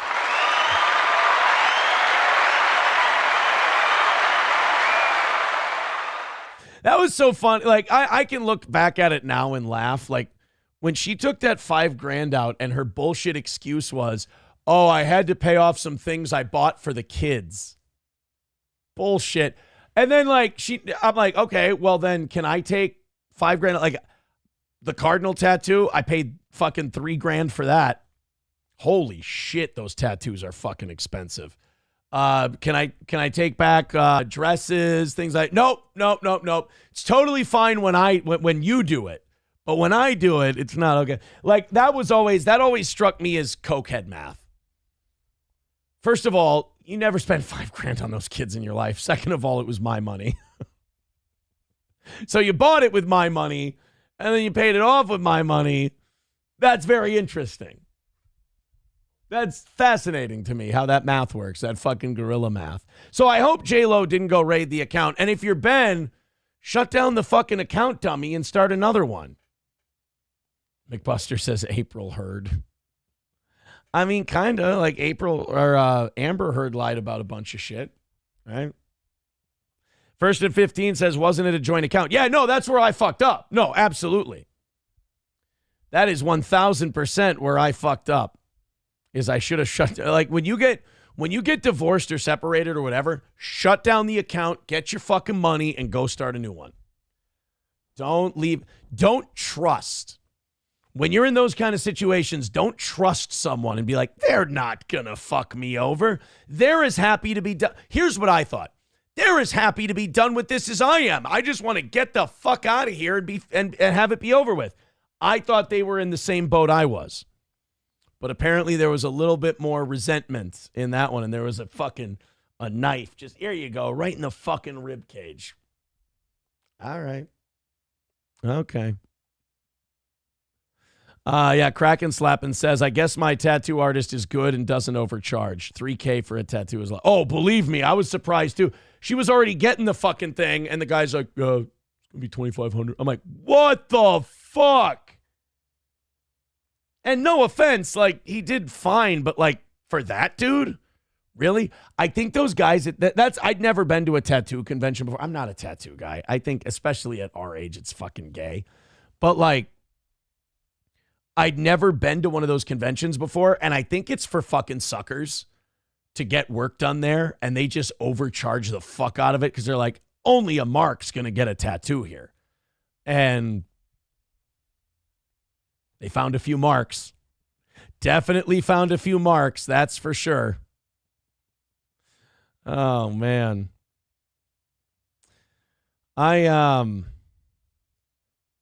That tattoo thing, man, was just, that was an eye-opener to me. I'm like, this whole culture is retarded. These people are fucking stupid. Let's talk about the Dalai Lama. Atomic Ray says, is that closing of joint accounts advice from an attorney? Fire that fucked up lawyer. No. It's advice from me. It's advice from me on, well, because I was getting the account. Like that was in the agreement. I was getting the account. So before I got it, it was just one last little greed grab, if you will. My only tattoo was 5.5 hours and cost $350. West Coast Patriot Girl says you should have to pay to be that stupid. Oh yeah, I mean, fucking retarded, really dumb. The minute I left there, my IQ went up at least 50 points. So now I'm at 94. Killing the game.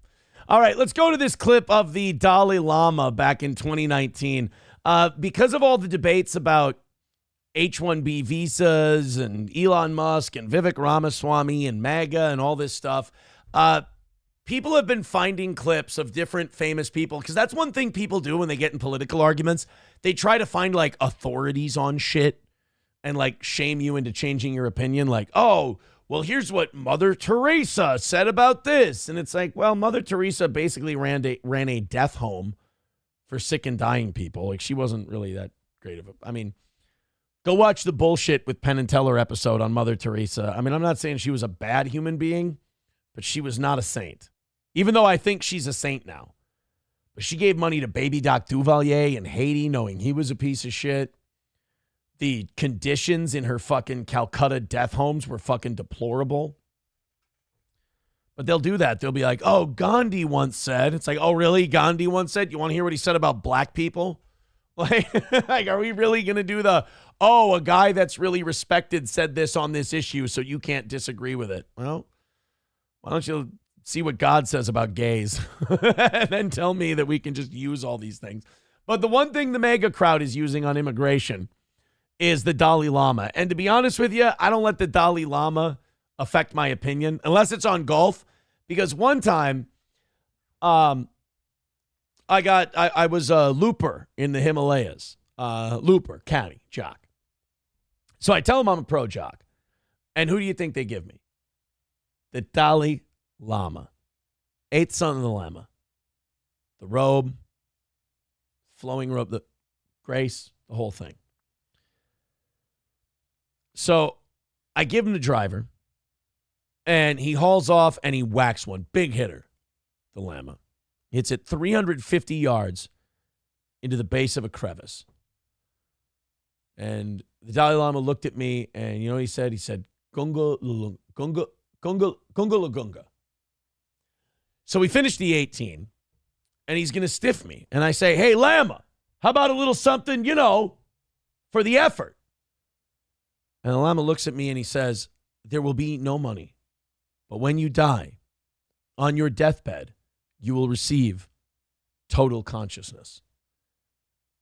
So I got that going for me, which is nice.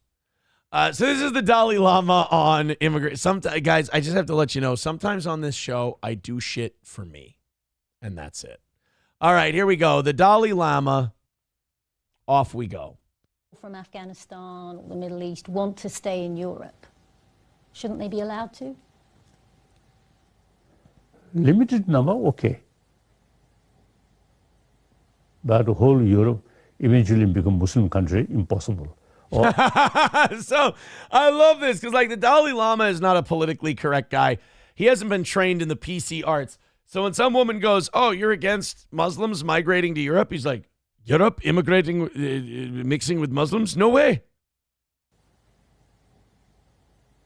But the whole Europe eventually become Muslim country, impossible. Or African country, also impossible. There's nothing wrong with that, is there? I mean, you're a refugee. Dalai Lama starts laughing at her. So this highly educated journalist is like, multiculturalism is great. And the Dalai Lama laughs in her face. Is there? I mean, you're a refugee yourself. They themselves, I think, better to their own land, climatically. Much better. You're too cold. Muslims should stay in the desert. Europe is too cold. And she's like, you're a refugee. Yeah, there's a big difference between the Chinese will cut this fucking guy's head off and stuff his balls in his mouth versus I want to go to Europe because it rules and I've destroyed my own country. My parents moved from India to the UK. That's now their home. That's okay too, isn't it? If Indians or anyone else wants to live in Europe? I think England, the small island, 90% become Indian. Then I don't know. He's laughing at her. The Dalai Lama's like, England, this one little island becomes Indian? I don't know. The fucking Lama is fucking laughing at this broad for thinking that people should be equal and we should be allowed to move around wherever we want. That the idea of that is very, very funny to the Dalai Lama. Oh, by the way, people writing in the chat, the Lama is a creep, big time. Like, the Dalai Lama is a piece of shit. I thought that like him laughing at that interviewer and criticizing immigration was fucking hilarious. But if you want to look into the Dalai Lama, he's another one. Like Mother Teresa and others. He is a fucking asshole shithead motherfucker. The Dalai Lama. Slavery, PDF file behavior, all kinds of shit. The Dalai Lama and that whole Tibetan thing, like, I'm not saying China should have the right to kill him or anything like that, but like, you're not, just because the Chinese Communist Party wants a guy dead doesn't mean that guy's a good guy. Put it that way. Dalai Lama's a giant piece of shit. Let me be very clear about something. I found the clip funny. He's garbage. Los Federales says Dalai Lama walked into a pizza joint and said, "Make me one with everything." Why do I like that joke so much?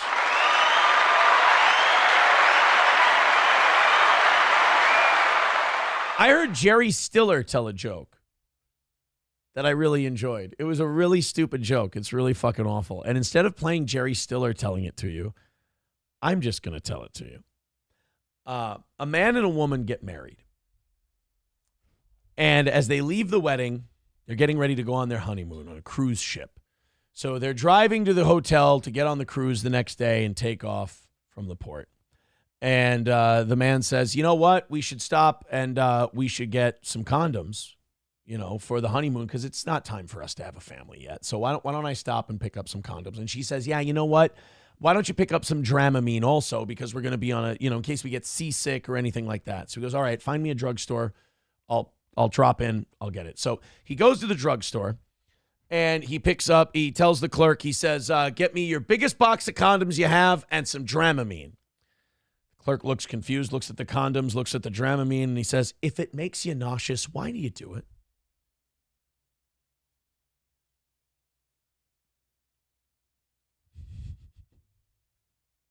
Do you hate me yet?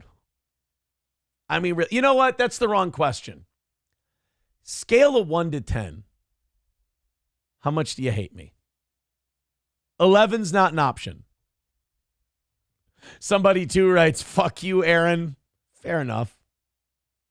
Fair enough. You didn't like the joke? You didn't think it was a good one? Have I told you one about the guy who moves in next to the hillbilly? I think I've told you that one. I've mentioned that one a time or two. Guy moves in next door to a hillbilly, goes to introduce him, or a hillbilly comes over to introduce himself. And he goes, hey, just want to let you know we're going to be throwing a party tonight in honor of you moving to the neighborhood. And then the guy says, wow, that's great. Thank you very much. He goes, yeah, there's going to be a whole lot of drinking, a whole lot of singing, and a whole lot of screwing. He goes, wow, that sounds intense. Do you need me to bring anything? The hillbilly says, bring whatever you want. It's just going to be you and me. Thank you.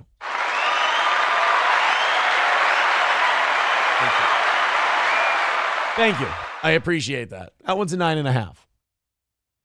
Oh, boy. What are we at? $75 away from today's goal. Let's knock it out. You guys have been very generous today. Finish her off. Streamlabs, PayPal, Venmo, Super Chats. We still have a lot of stuff to get to today. We got about 2-3 hours worth. We're also doing an extra hour of overtime if we knock out that 75. Let me play the intro music for just a second here. I got to pee so fucking bad. Dr. Silverwolf with $2 says it was a 9.8. Hey, that guy gave us money and gave it a 9.8. That means it's a 9.8. I got to go to the bathroom real quick, guys. I'm about to be like that guy who woke up on the fucking Philippines flight if I don't get out of here in a second.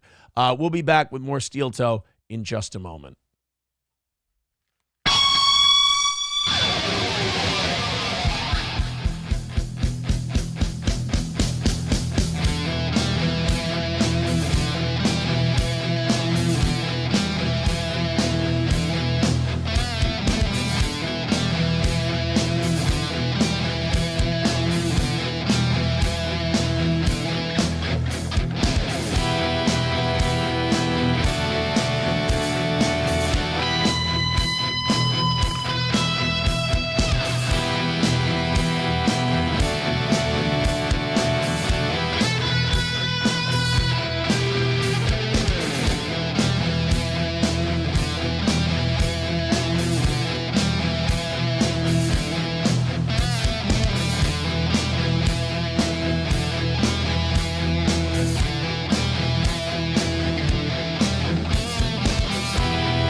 Guys, I'm really sorry. I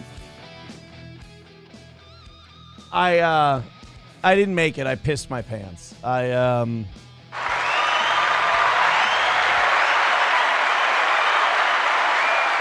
tried my best. I waited too long. M writes, quick, everyone post Lions stats. Hey, I'm totally fine with you. If you throw money in, you can post whatever stats you want. Except be nice to me. That's all that I ask. You know, when I ask you guys that, you usually follow through. $75 away from today's goal. Let's hammer it out. We got a half hour to do it. You guys have gotten us really close here. Let's push it all the way, the rest of the way home, as it were. What are we looking at in terms of standings? We got Wally World at 135. We got Flinty Gecko at 100. We got Ryan the Garbage Man at 34. Oh, wait a minute. I skipped around. Flinty. So we got Wally World at 135, Flinty Gecko at 100, Coyote at 73, Coltrane and Rust Belt tied at 45, and then Ryan the Garbage Man at 34. All right, there we go. Throw in Streamlabs, PayPal, Venmo, Super Chats, Rumble Rants. I appreciate everything you guys have done for the program today. Keep it going. If you'd like. Again, I'm willing to go to 9 o'clock. Oh, we got another, we've got more Jason Whitlock on the Joy Taylor thing. I have a feeling that this guy is going to be the uber superstar of this Fox Sports 1 lawsuit, because Jason Whitlock was on Fox Sports 1 until 2020? I don't know when he left. Let's look that up real quick because it's important to the story. When did Whitlock leave FS1? June 1st, 2020. They could not agree on a new contract extension. Oh, he started the show Speak for Yourself. See, I didn't know it. He did the show with Marcellus Wiley. He's worked for ESPN twice. And he's been on at Fox Sports 1. So he left in 2020 and then joined the Blaze. So he knows how a lot of this sausage was made, pardon the pun. A lot of this Joy Taylor, Skip Bayless shit, this happened while Jason Whitlock was at the network, and now he's got a show at the Blaze where he doesn't have to deal with a network boss or anything like that. He can say whatever the fuck he wants. And I have a feeling Whitlock's going to have some really interesting things to say about what went down at FS1, because he's already talked about Joy Taylor and how he was skeptical of her from the get-go with her, what was it, giant rack and peanut butter skin. When a woman has you by the balls. Here we go. When this is what you sound like. You sound like a simp. Let's play SOT number 2. Oh, this is the finger smelling one. I can never get enough of the Emmanuel Akko smelling his pussy fingers after he banged out Joy Taylor and then promoted her in his car. Just got done with rehearsal for the new show Speak, and I got to take a moment to shout out my co-host Joy Taylor. A woman, a black woman, daily show, sports. Do you all realize how hard it is to get into the position that she is in? By the way, that is how you talk when you're fucking someone and you don't want people to know. You are just, oh my God, do you over-compliment them? You got all the love hormones rushing through your system, you know, all of the serotonin and all that shit just coursing through you. And oh, you are in love. And you cannot say enough nice things. You also don't want people to know you're fucking her. But it's pretty obvious because you're way overplaying it.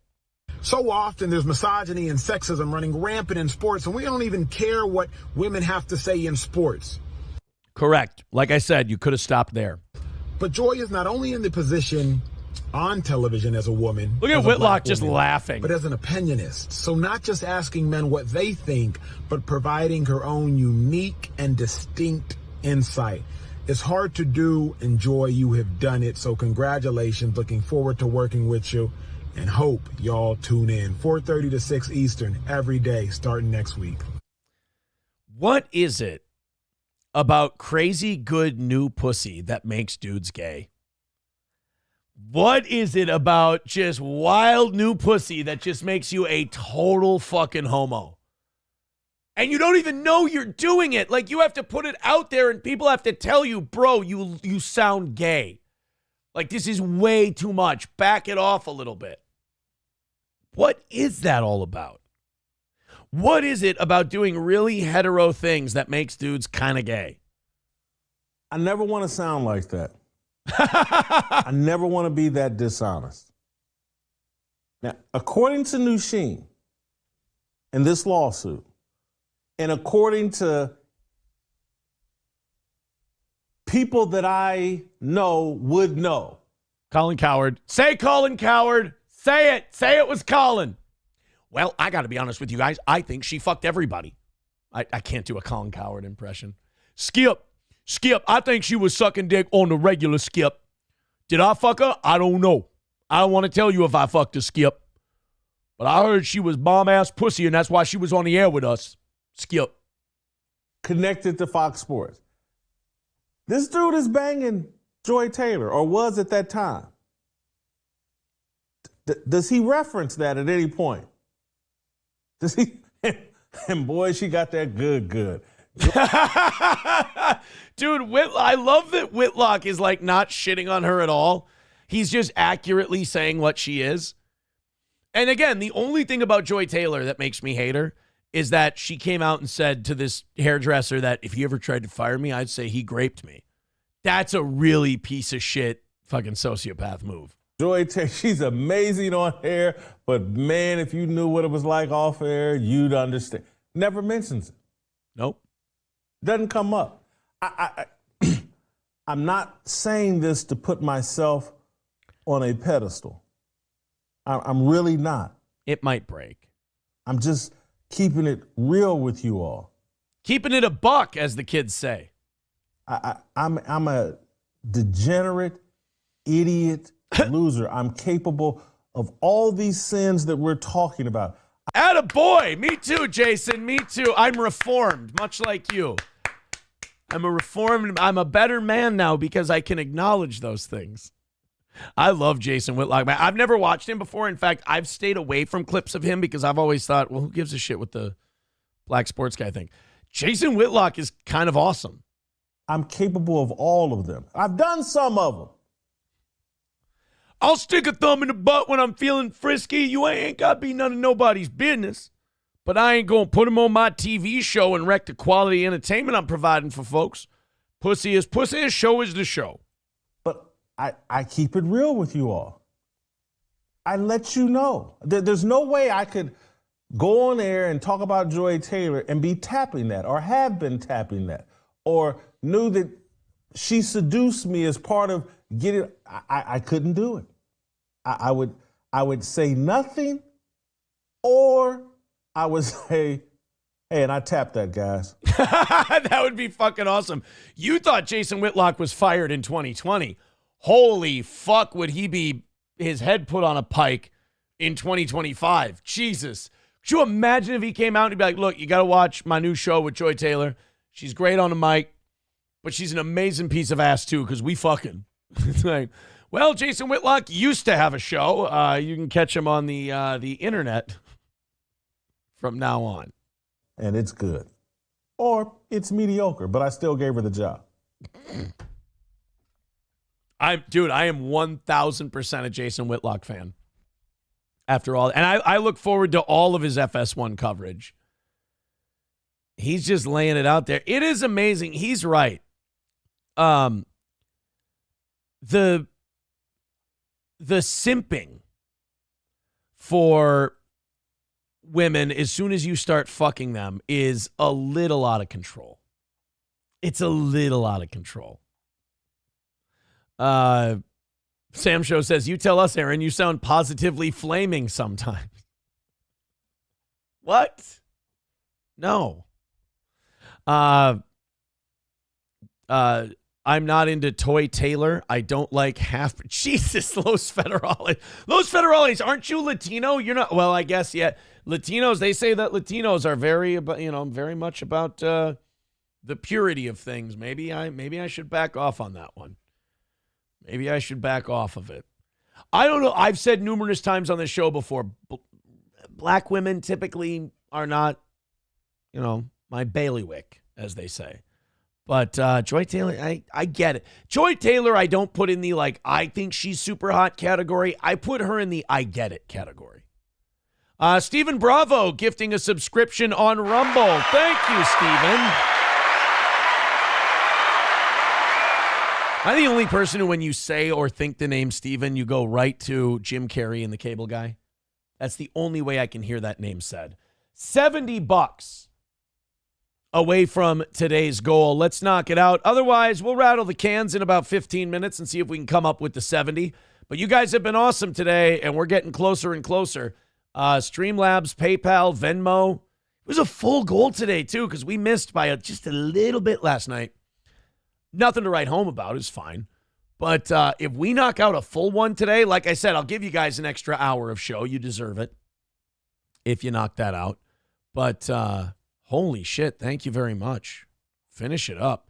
Oh, by the way, I guess we got a twofer with Jason Whitlock today because Jason Whitlock did a little rant on Andrew Tate.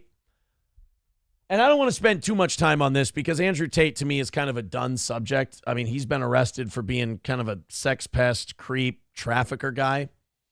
And, at his height, I feel like the right wing, like the Blazes of the world, would run cover for Andrew Tate. Like, this guy tells it like it is, and he's telling it straight on women and dudes and everything else. And then you find out the only reason he has these ranking systems and the only reason he tells guys how to treat women is because he's maybe perhaps running a harem out of his home. And that kind of changes things. So when he was first getting banned from everything, I feel like it was right-wingers who were like, oh, this guy's great. This guy's awesome. Andrew Tate, we got to protect his right to free speech, this, that, and the other. Then he starts getting arrested over and over again. And then all of a sudden, defending Andrew Tate becomes a little less cool. Now, I'm fine with, however people feel about him or however he's getting treated now. I'm totally fine with it because I was never on the Andrew Tate train. I always thought the guy was a little off. I always thought the guy was a little too high-strung, a little weird, and a little too try-hard with the dude shit. Women should let men fuck around on them, but men should never tolerate a woman fucking around. It's like, all right, we got it, guy. We got it, Andrew. You're the big, bad, alpha male, bad motherfucker. Like, to me, if a guy needs to yell and scream that much about how alpha he is, it's probably a lot of beta in the fella. So I'm not an Andrew Tate guy. But I feel like the right-wing people were Andrew Tate guys in the beginning, and boy, have they turned. Jason Whitlock, I don't know how he was on Andrew Tate before, but he had some words for him yesterday. Oh. The pimp, the OnlyFans manipulator, the guy facing imprisonment in Romania. He's a really wicked man. He is a devilish man, pushing a line of deceit that is really, really subversive and manipulative. Well, here's my thing, and you can have that opinion, and that's fine. That's great. But I also, when it comes to people like Andrew Tate, I always stop a little short of putting 100% of the blame on him. Because in my opinion, a lot of the shit Andrew Tate does is, oh, where'd my shit go? Where'd it go? Oh no, I lost my, there we go. A lot of the shit Andrew Tate does is so fucking stupid that I also have to put a little blame on the people who follow him. Like, if you follow Andrew Tate and you buy what he's selling, it's like, okay, maybe, you know, this guy's a little manipulative and maybe this guy says some wild and crazy shit, but like, you're dumb enough to believe it. And if it wasn't Andrew Tate, it would be somebody else.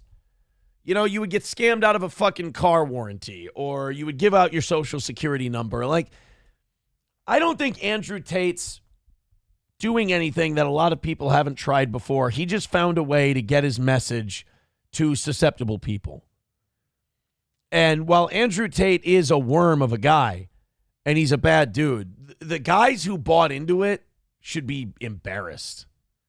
I mean, it shouldn't all be on Andrew Tate. Like, oh yeah, he was just irresistible to all these young men who felt trivialized or whatever. It's like, well, yeah, a lot of us guys looked at Andrew Tate and said he was full of shit from the very beginning. So I'm sorry, I don't see this as a hopeless victim scenario. For the holiday season, Andrew Tate tweeted out this post on X. Let me read it in its entirety. The real red pill about race that nobody ever says. Oh boy, here we go. Anytime someone says, nobody ever says this, wait till they get to the end. There's usually a reason why they don't ever say it. White people are doomed to fail because they're the only race that cares what women think and say. That's kind of interesting because I know he's trying to say that as like a shitting on white people thing. But what you're really doing, number one, you're just going for edgelord bullshit because it's just an empty platitude. But number two, you're actually kind of shitting on black people, Latinos, Asians. That you're basically saying, oh yeah, all these groups are super based and awesome. Why? They think women are fucking retarded. And it's like, whoa, dude. My abuelita is not retarded, bro. Result, liberalism, LGBT, birth rate declines. Right, because we'd never seen left-wing revolutions in, you know, places like Latin America. Like, what's a real machismo culture where they'd never go left-wing or communist or anything else? Cuba, there's one. Cuba is a man's man culture. That's a machismo, men come first culture, women come not at all. They're a communist country. Oh, okay. Oh, you know, I'm starting to think that maybe this Andrew Tate guy is just full of shit. The list goes on. Wife says no more babies, one is enough, and a white man agrees. His genetic bloodline ends because of a female's convenience. Yeah, like Andrew Tate says, you should just be able to hold him down and make him have fucking babies. Ugh. Islam does that. Why isn't Islam makes women have babies. In some Islamic countries, they even cut clits off so they don't enjoy sex, so they'll only have it for procreation. Andrew. So if we take a look at these Muslim countries, I'm sure they're just fucking crushing it, right? I'm sure they're just killing. I mean, they are killing, but for terrible human rights reasons. God, this guy is so fucking stupid. Not Jason Whitlock, Andrew Tate. A black man simply F's someone else. White. That's an awkward thing for a black man to read. Like, oh, really, bitch? Men will never, ever, ever win because you're the only race women can control. Women can't control brown or black men. Jesus. You know, what I found is that women can't control brown or black men because they really behave like chimpanzees, they do. It's why they chase us, to be honest. They like it. Every white woman alive fantasizes about a black man. Gotta be honest, like, white guys who say that, I think have a weird gay fantasy about a black man. Because every white woman doesn't fantasize. Maybe every white woman that fucks you has that fantasy. But not every white woman has the black guy fantasy. Some do, I'm sure. Just like some guys have black or Asian or Latino, things about them. Sure. Some people have just, they like different looks, different tastes, whatever. I shouldn't say taste. The white man civilization is collapsing because you're neutered by brutally ineffective females and pandering to their emotions. This guy, Andrew Tate really does have one gear, doesn't he? Old one-note Tate. When you say this, white people get mad and say, I'm a real man. My wife is the best. I'm a real dad. But that's all hard cope. Oh, this guy is fucking exhausting. And by the way, I'm sure a psychiatrist, a therapist could look at this post right here and they'd be like, oh, I'm going to have a field day with this fucking guy. There's a lot of inward projection coming out of old Andrew Tate. Women control you. That's why you let foreigners in. Really? So the reason we let all these Mexicans and whatever and all these different races in is not because corporations see them as cheaper labor and in return they fuck over American workers and it's corporate greed. It's women. Women just want to let all the minorities in and all the illegal immigrants in. That's what it is. Andrew Tate's a fucking dipshit. Illegal immigration and immigration in general is usually written up by corporations, not white women. Jesus. And those foreigners don't listen to women, so they outbreed you. The winning races simply ignore what women think completely and use them for children only. Have endless kids and I will keep you alive. Do not talk to me very much. I am busy with the guys is the winning formula for the races which reproduce. Do not shoot the messenger. What do you mean, do not shoot the messenger?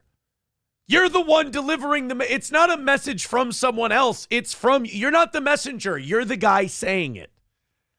I think this is why people got tired of Andrew Tate. Is because it's just the same fucking thing over and over and over again. Like, he's one of those guys who just is obsessed with one topic, so he finds a way to make everything about that topic. And by the way, white countries are falling behind. I mean, like I said, you want to compare the United States to just about every other country in the world? Where does everybody still want to go, Andrew? The guy just has this, like I said, he's a one-note guy. He's a one-trick pony. And that's all he's ever going to go to. Hey, the Dow is down today. Well, that's because women, they say that we should buy candles and scented candles, and they pick the wrong scent, and the Dow goes down. It does. I don't know why he's like a chimney sweep, but that's all I got. You're like, oh, man, dude, the pizza's going to be late. Well, the pizza's going to be late because the delivery boy got his text from a girlfriend and he pulled over to the side of the road because men are responsible and she kept texting him and they were having an argument and now our pizza's late. Women prevent men from delivering pizzas, which makes our society run off time. Ugh. Doom Clone says Andrew Tate is a dipshit and the people that fall for his scams deserve it. I'm right there with Doom Clone on that one. We cover scams a lot on this show. By the way, $70 away from the goal. Speaking of looking out for scams. But we'll play those news stories of like a 60-some-year-old lady who gets scammed over the phone and stuff. And we're like, I know everyone wants me to look at this woman as the victim, but like you fell for this stupid shit. I'm not saying you totally deserve it, but you got to take some responsibility for this. Blame Tate for giving them a job, but not the idiotic government. Never blame them, says Bigot on socialist media. Why does your Andrew Tate sound like a Temu, Pete, and Baz? Right, exactly. I was like, oh, these girls coming in here and they running into my Romanian whorehouse, they do. Chim chimney, chim chimney, chim chim chiroo. The white men are cucks and they're run by the Jews. That's my Andrew Tate impression. That's a pretty good one. Fucking killing it. Sam Show says Tate used to have a head of hair and talk about women's rights and shit and misogyny and whatnot. He's just your typical grifty fag. People falling for him are immensely retarded. McBuster says, I don't talk shit about Tate, just laugh at the clearly effeminate, overcompensating men that follow him. Yeah, Andrew Tate seems to draw in men that are really, like, they're weak men, and Andrew Tate just tells them they're weak because of women. So then he ends up making these guys bigger fucking pussies, because now anytime something comes up, these guys, like, they'll swallow everything Andrew Tate feeds them. Stop it. And they'll just sit there in common conversation with friends and family and go, you know, this is all because women are blah, blah, blah, blah, blah. That doesn't make you a stronger dude. That makes you look like an even bigger whiny bitch than before you went to Andrew Tate. So, I don't know. Like, I thought he's pretty much done by now, isn't he? Like, he's been arrested a few times. He's got the accusations of the human trafficking and shit like that. I think Andrew Tate's days are numbered.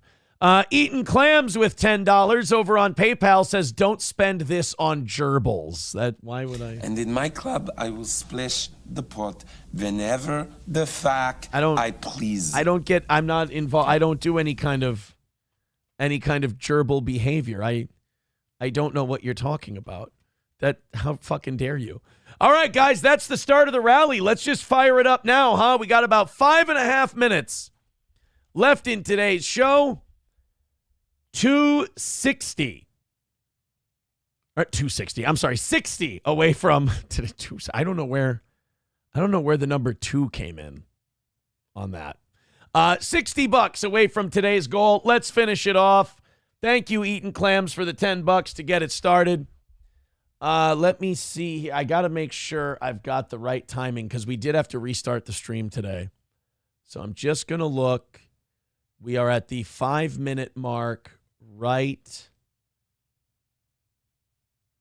now. There we go. All right, 5 minutes to go. Throw in your 5s, your 10s, your 15s. We are $60 away from calling it another win for the toe on a full goal Tuesday. Holy shit, you guys. Thank you very much. And because it's a full goal Tuesday and we have so much stuff left to get to, I am offering an hour of overtime for today's show. If we get inside of 50, we'll do a half hour until we get to 0. But if we get the whole thing done, an hour of overtime for you guys. MSO says spend it on a hairpiece. Nah, one day you're going to tune in and I'll just be bald. I'm going to let this go for a few more years. And then eventually you'll tune in and you'll go, oh, Aaron gave up. And then Doom can say, the turn. That's the steel toe turn right there. The steel toe turn is Aaron cuts the hair. Aaron shaves it all down. All right, guys, 4 minutes to go. Let's hammer this thing out. $60, Streamlabs, PayPal, Venmo, Super Chats, Rumble Rants. Finish off that last $60. Here's how the standings are looking. Wally World at 135. Flinty Gecko at 100. Coyote at 73. And Rust Belt and Coltrane tied at 45. So keep her going. Jump up into that upper echelon. Somebody says you should just shave your head back to where it's full and you can be that half bald guy. See, I feel like that's going to be worse. I feel like that one's going to be worse than the alternative. All right, guys, let's throw in a couple of bucks. Let's get that rally done. 3.5 minutes to go and $60 away from today's goal. We had that big $190 rally push towards the beginning of the show. Thank you guys very much for that. Now let's bring it on home for the steel toe dub. You know, you don't have to be bald to put a swastika on your forehead. You got a lot to work. I'm not going to put a swastika on. I'm not Charlie Manson. All right, guys, we got 3 minutes left to go. Let's do it. Hour of overtime at stake. We're only $60 away from hammering this thing out. Throw in your tributes to the old toe. We are way too close to take a loss today. 2.5 minutes to go. $60 away. Thank you very much for your contributions, but let's get it all taken care of. Let's get it all done. Let's fucking do this thing. Let's finish it off. $60 away. I got to stop thinking these things are in the bag. We got down to $75 at like 7-something, 8-something today, and I'm like, all done ski. Fuck, guys. Finish it up. Got very little to go. Everybody in unison. Everybody together. 2 minutes to go. 2 minutes left to knock out this last $60. The links are in the chat. Streamlabs, PayPal, Venmo, Rumble, Super Chats, etc. We lost by $70 last night. That's not fun, but it's not the end of the world. But we were so close today. Let's get this 60 taken care of. We got eaten clams for $10. I really appreciate that. But oh boy, this is not looking good, kids. 90 seconds to go. Help out just a little. This is what I get for resting on my laurels, for not doing goal talk throughout the day. Got down to 75, called it a win. Guys, we really do need to fucking win today. We can't post 2 L's in a row. We got a little over 1 minute left to go. Let's get the fuck in here, guys, and let's get this $60 knocked out. Come on now. It was a full goal, and we're almost there. Tomb Clone says, wah, I'm Aaron and I'm losing. Wah. I'm not wah. I'm a little floored at the moment. 50 seconds left to go. There we go. What is that, Dive Bar? I forget who this is, and I know I'm not supposed to say your name. Thank you for the $10. Appreciate it. All right, we're at 50. Take us home, boys and girls. We're at $50, and we got 30 seconds left. Make the last drop. Let's call it another win for the toe. We got there so easily. Now we just got to do that last little push to knock it all out. 20 seconds to go. $50 away. Drop in a couple. Come on. What's it going to hurt you? I won't tell your parents. I won't tell your girlfriend. I won't tell anybody. I'm a good side piece. All right, guys, we got 10 seconds to go. Let's knock out this 59, 8, 7, 6, 5, 4, 3, 2, and 1. I mean, we did get to 50, so I do owe you the 30. But fuck, guys. This is an easy one. I mean, apparently not. Let's get this 50 taken care of, huh? I comically got my ass kicked on that one. McBuster says, another L for the show. Shit, dude. Where's all you OGs? I gave you guys an OG-style show today. All you guys who say, oh, come on, we need to do some OG shit. Throw in your 5s and your 10s. Let's get this thing done. Let's call it we don't want this next half hour to just be this. Let's roll in with a little bit extra. Let's go over the top. And let's get this thing closed out. What do you say? $50 to go. Streamlabs, PayPal, Venmo, Super Chats. Let's make it a team effort. Let's make it a team effort.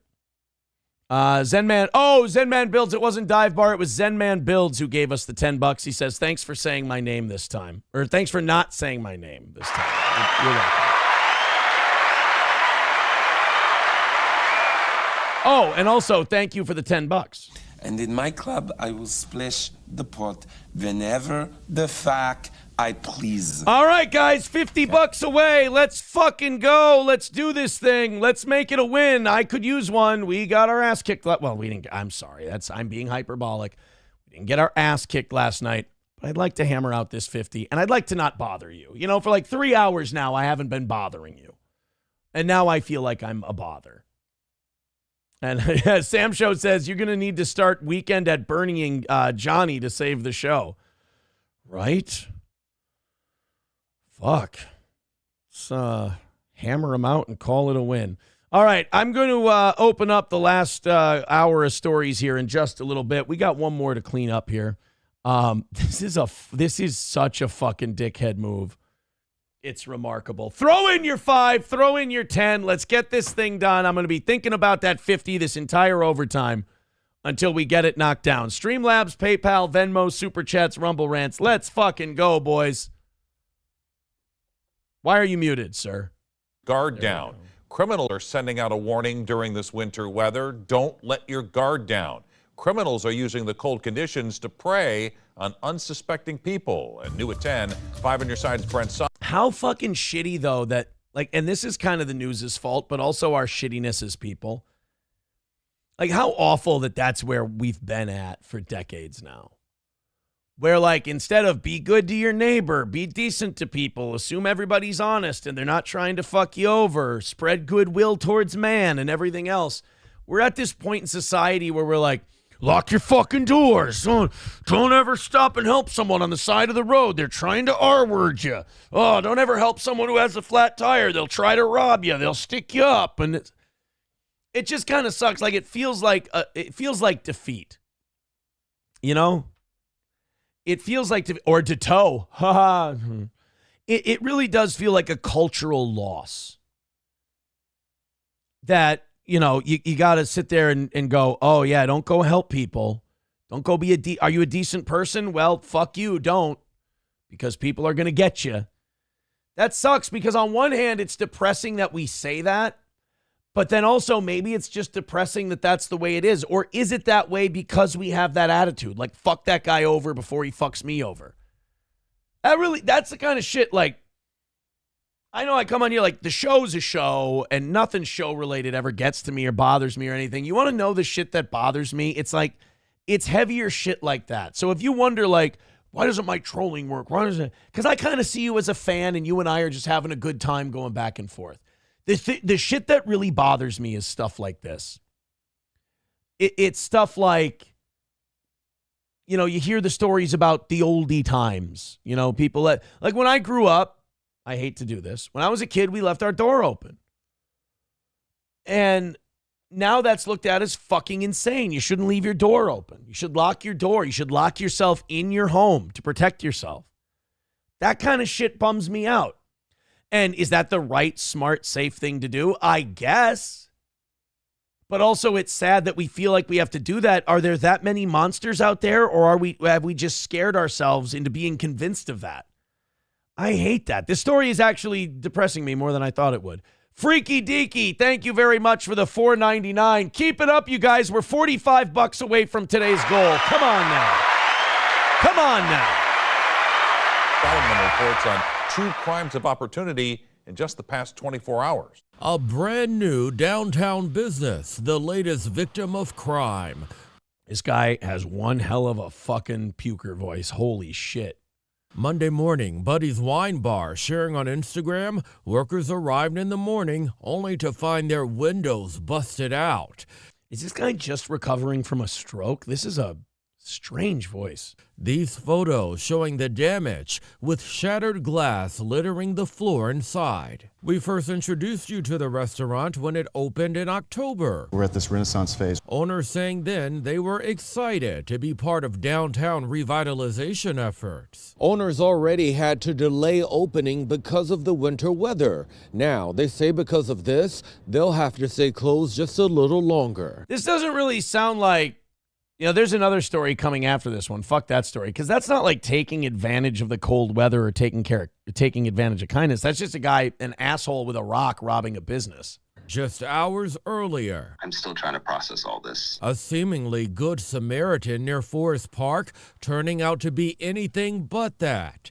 A man who asked not to be identified got stuck in the snow here on Kings Highway. Really? Suffer and thuckatash. while picking up someone from work. I wasn't feeling very hopeful. We were just in the car. We were like, okay, we're probably going to just have this be stranded here. That's when a man approached. He comes up to me and he was like, hey, I got this. I've already helped 4 people. This is going to be really, really easy. He dug him out, only to later demand his car keys. What a fucking asshole. See, like, that's a new level to me.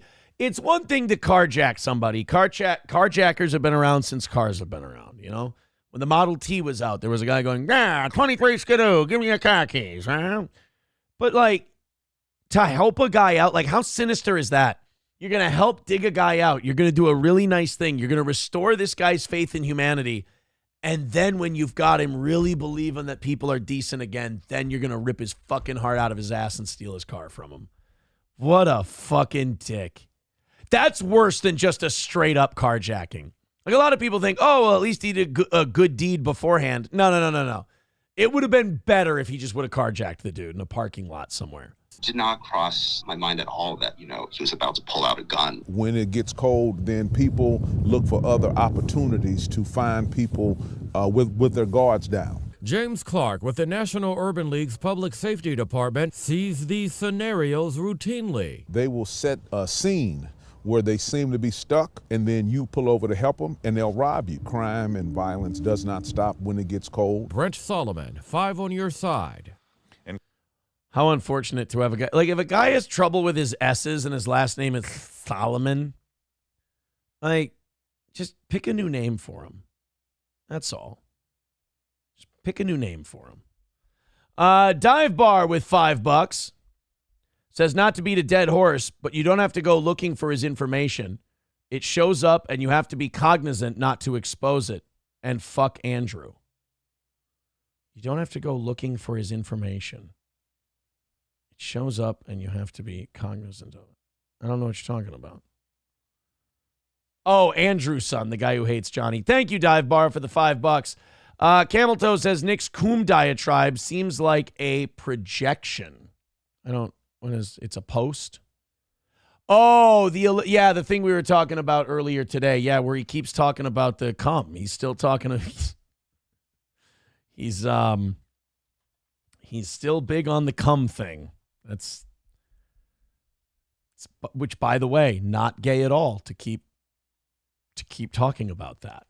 Which, again, I don't remember doing this. I don't think it ever happened. I think Nick has convinced himself it did. Very strange to keep bringing it up. It seems mildly obsessive. I have said before, you think maybe Nick's like a little gay for me and sees me as the boy that got away? I don't even think it's debatable anymore. Thank you very much. Biden crime family with $30 says just an OG paying my monthly dues. Thanks for the 30. Wild Card with $5 says OG donation. Well, first let's give Biden crime family his flowers. We want the gold, sucker. Hulk Hogan, we coming for you, nigga. Thank you very much. And now we're a whopping $4.20 away because Camel Toe just gave $1. $4.20 away from today's goal. Camel Toe says, darn, I didn't know you already talked about it. I was behind. Oh. Well, yeah. We talked about it a little earlier. Then somebody sent us a very funny clip. And I had to cut it a little short. But it was a very funny. It's 45 fucking minutes long. What are you going to do? All right, $4.20 away from today. This is my favorite part of the goal, honestly. This is the part where we see if we can do it in $1 and $2 little dribbles over the course of the next day. You guys are getting the hour of overtime, by the way. Thanks for knocking it out. I appreciate it. I got an email. I got a spam email that just said, breaking the cycle of food addiction. Fuck you. Fuck you. $4.20 away from today's goal. Let's do it a buck or two at a time. Let's knock it out and call it another win for the toe. I just really, I know the days of keeping your doors unlocked and all that shit. I know those days are dead, and it really sucks. But do they have to be? Like, what if enough of us kept our doors unlocked? And we just said, fuck it. This is the way we're going to do it now. Like, would it just lead to a lot more break-ins? I would much rather just have a bunch of, I would rather have, instead of everybody locking their door, I'd rather have everybody armed and trained to be able to defend themselves from a home invasion situation. There's something psychological about having to lock the door, because I don't feel like you're locking the world out. I feel like we're locking ourselves in to feel safe. And again, you know, people want to know, hey man, what gets to you? You don't seem flappable. What gets you? Shit like that real world shit like that gets to me. Like, and it's also knowing that we're not going to turn back the clock. Like, there's always a part of me that's hopeful. That's like, man, we'll get back to that. We'll turn shit around. And we're like, well, historically, that's not really what happens. Dive Bar with $1 says, no, Zen Man builds. His information shows up. No one has to go looking for it. It could be vindictively put out, and it wouldn't be PayPal's fault. Well, I certainly wouldn't do that. That's a fucking shitbag move. I hope nobody that actually has a payment system would resort to doing something like that. Oh, my goodness. Thank you very much for the $1. 340 away from today. Look at that. Stephen Bravo says towards the OG goal, throws in $1, then throws in another $1 and says goal time. Thank you, Stephen Bravo. That puts us $1.40 away. And then Ryan the Garbage Man with $4.19 knocks out the rest. Thank you very much. Pay that man his money. We didn't get the whole thing. I had it muted. Pay him. Pay that man his money. Thank you guys very much. We have knocked it out again. Another win for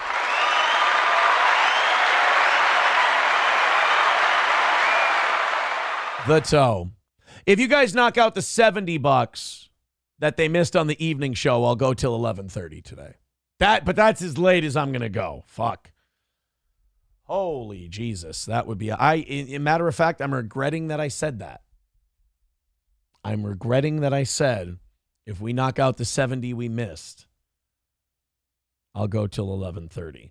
By the way, stop at Stoney's this weekend and check out some of that college football playoff. Check out some of the NFL playoffs. Check out all the great games going on this weekend at Stoney's Bar in downtown Rockville. Now, it is Tuesday, and I know Sean has told you guys that Tuesday nights at Stoney's, I host Gay Twister. Or is it Naked Twister that Sean says I host? This is not true. I do not host Naked. Now, if he streams tonight, he's going to tell you that I host Naked Gay Twister. And I don't know if Alyssa can clip this or anyone can get the word out to Sean or if somebody can send this to Sean. Whatever he tells you about me hosting any kind of Twister, naked, gay, autographed, otherwise, is a lie. I don't do that. Not on Tuesday nights. And Sean's going to be like, oh, I'm sorry, I just got the night wrong. No night. 0 nights. Do I host any kind of Twister at Stoney's? Not for lack of asking from Cheetos. He's really interested in the concept. He wants me to do it, but I just don't think it's right for the clientele. And I don't like it. That's the important one. I got to remember to put that one first. And then Sean has this idea out there. This is another thing that I have to dispel. And tell Sean to stop saying this because it really is causing problems. And I need people to stop showing up at my house. He says that if you come to me and say that you love the show or you take part in Naked Twister, that I will autograph a Twister box set for you and give it to you. This is not true. I don't even own Twister. You know what I was thinking about the Twister thing the other day? Because I was listening to a Sean read about it. Why did I not put this together on the birthday night with the Twister? Who the fuck just brings Twister to a hotel when you're going out for the night? Like, I understand it's your birthday. You can do whatever you want. It's your day. But you're traveling from home. And that means you're like, all right, clothes to sleep in, going out clothes, coming in clothes for the morning, whatever. Hey, don't forget the St. Andrew's cross and the Twister. How did I not run the fuck away at that point? I'm more normal than that. That's when you say, oh, Aaron, what shit was on you? That's on me. The minute somebody's at a hotel room and they go, hey, come look at this, and there's a fucking St. Andrew's cross in their room, that's where you fucking leave Roadrunner smoke as you run out the fucking door. So, Aaron, what's on you? That's on me. And if April goes, oh, no, that's interesting, I'm not going to leave, I'd be like, well, see ya. It's been a nice life. I don't think this was ever going to work out. Later. That's, you want to say, hey, Aaron, where's a real clear-cut sign that you missed a red flag and didn't go? I would say when somebody, come look at this, oh, fuck, holy shit. And someone has put up a St. Andrew's cross in a hotel room and has brought Twister with them, you should probably leave. You should probably leave. Jane says this is true. Yeah, I've learned a lot. And you know what sucks about that is, like, I knew that. Like, I knew that you shouldn't do that. I knew that that's a red flag and these people are fucked up and you should go. I didn't do it. So it's not like I was raised wrong. It's that I didn't, pay attention to a proper upbringing. Cheeseburger Pie says, Aaron autographed my ass cheek during Twister. Sean, don't listen to them, Sean. I did not autograph anyone's ass cheek during Twister, and I don't need you guys showing up in the potentially criminal stream and ratting me out to Sean on things like, Aaron autographed my ass cheek during Naked Twister. No, I didn't. And there is no Naked Twister.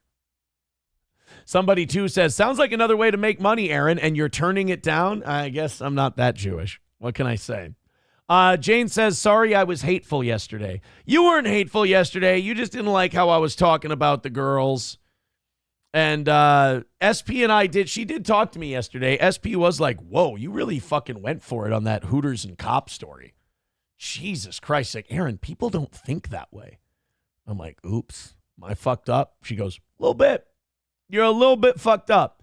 And then she told me some of the stuff I said during the Hooters and cop story. And legit, I'm like, I didn't say that. There's no fucking way I said that. Like, when I say that I'm performing on the show and there's a guy doing a performance and then there's me in real life who's not nearly as fucking flamboyant and charismatic, whatever you want to say, it's 100% true. Because people will tell me shit I said on the show and I don't believe them. But I know I probably said it. I'm like, no, that did not come out of my mouth. She was like, Aaron, you were like obsessing and saying like the cop should turn his body cam off and just go fuck that girl. He's like, Aaron, people don't think that way. And I'm like, wait, did I?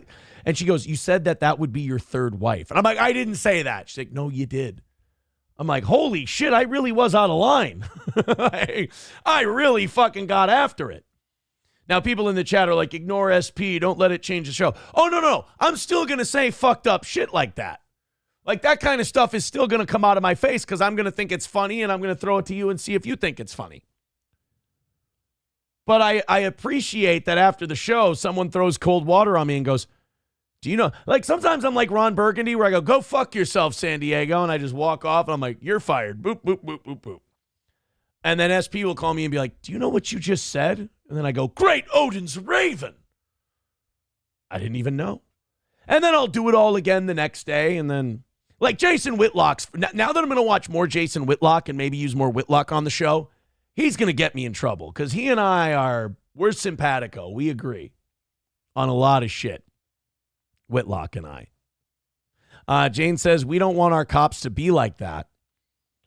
It's not a safe feeling to know we can be stopped and have to give blowies.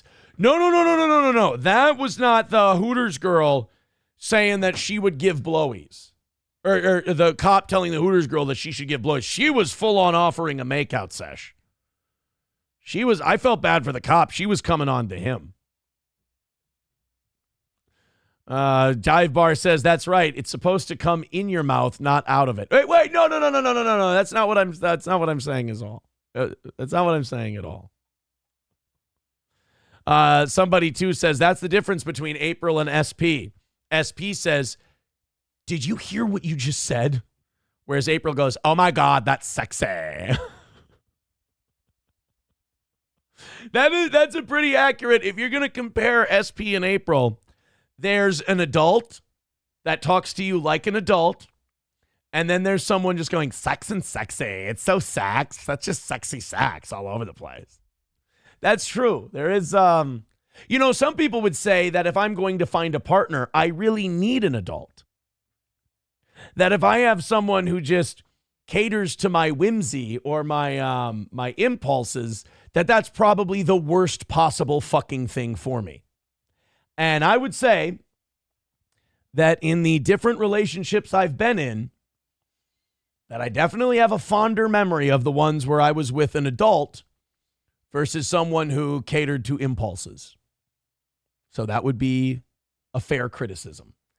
Jane says, watch Bad Lieutenant 1992, the scene where he makes the girls do nasty things to get out of a ticket. Let's go to this. This is, I just got a text on the show line from Billy Big Balls. Oh, by the way, Cheeseburger Pie with a great point. He goes, you do need a babysitter, you man-child. I mean, not a babysitter, but like, I do need to be checked. I know that about myself. I need to be checked, and I need to be open to that check. I don't need a fucking mom. I don't need someone to tell me what to do. I need someone who, when I go, I should do this, they go, hey, just fucking pump the brakes a little bit, and let's think about this for a second. That's all. That's all I need. Let's go to this. Let's go to Billy Big Balls. He says, I have some bad news. I lost the spinner for Naked Twister. I don't do Naked Twister. Go run, tell Sean that. But don't worry, I have a piece of plywood, a nail, and one of my toys. We can make this work. Let me know what you think. See you tonight. Ciao. That's not something I do. It's not something I do.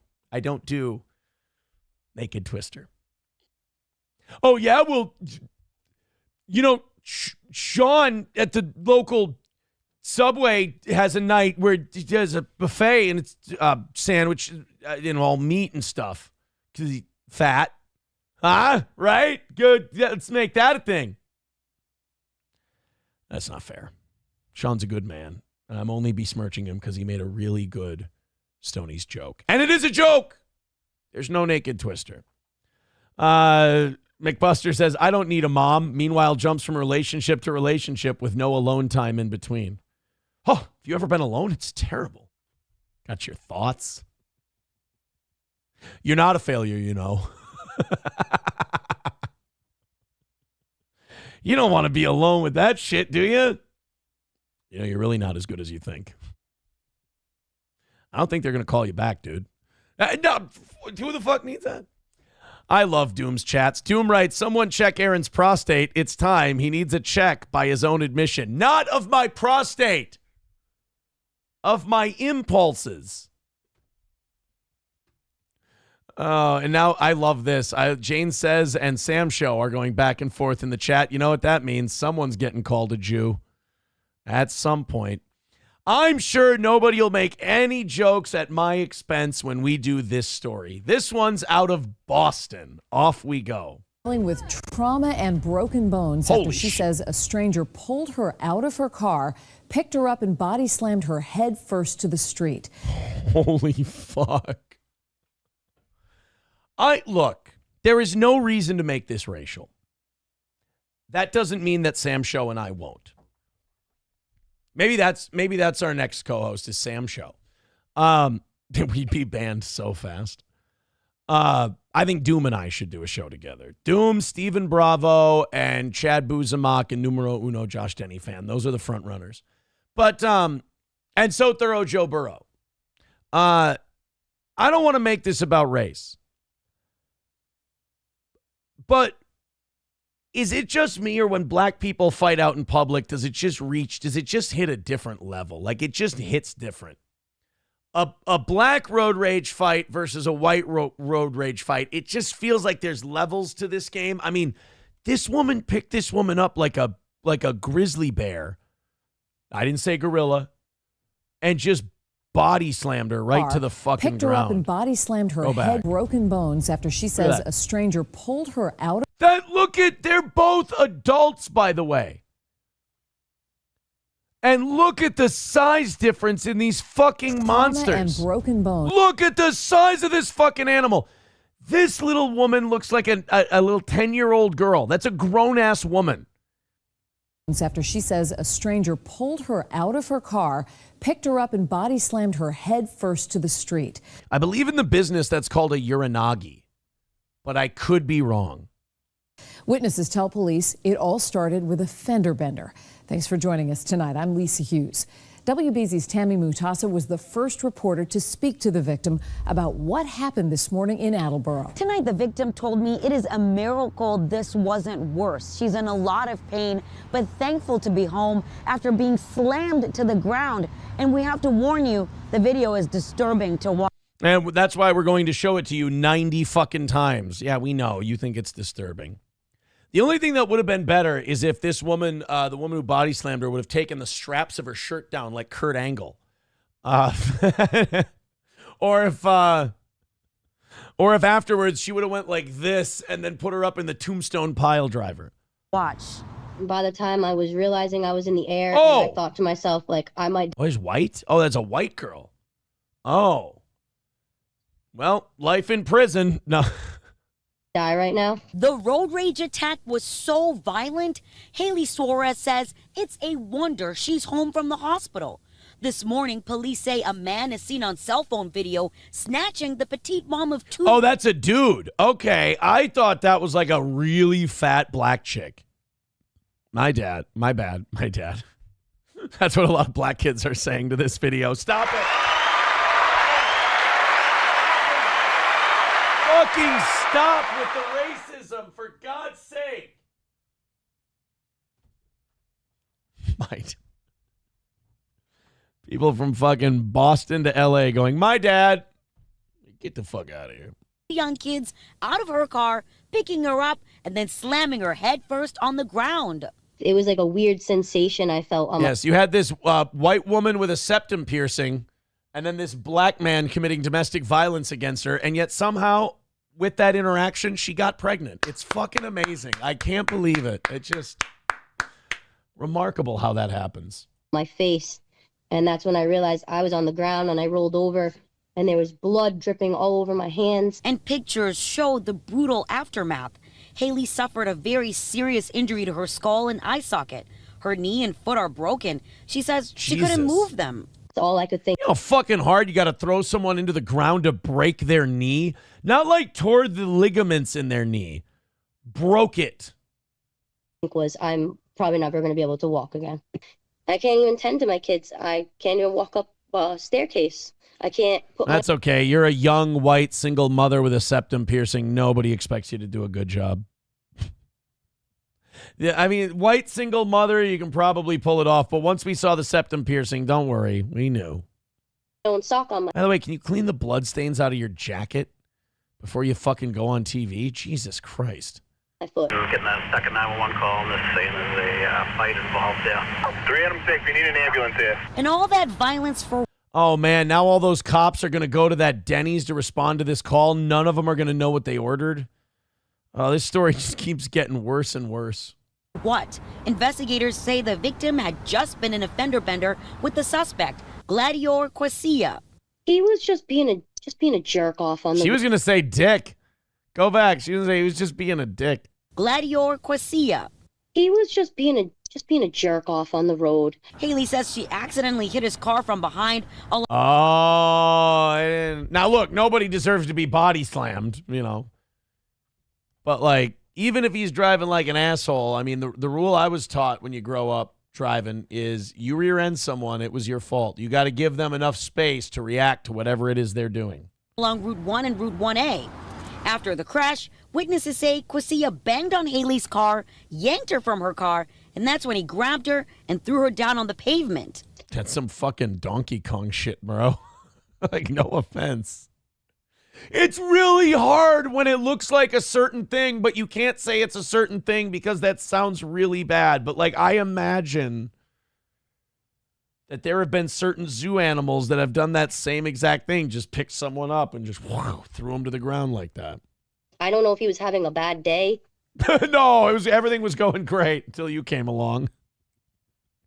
Everybody's just whistling zippity-doo-dah out of their assholes, and then they get rear-ended, and they're like, I know what I'm going to do. I'm going to body slam a 95-pound woman.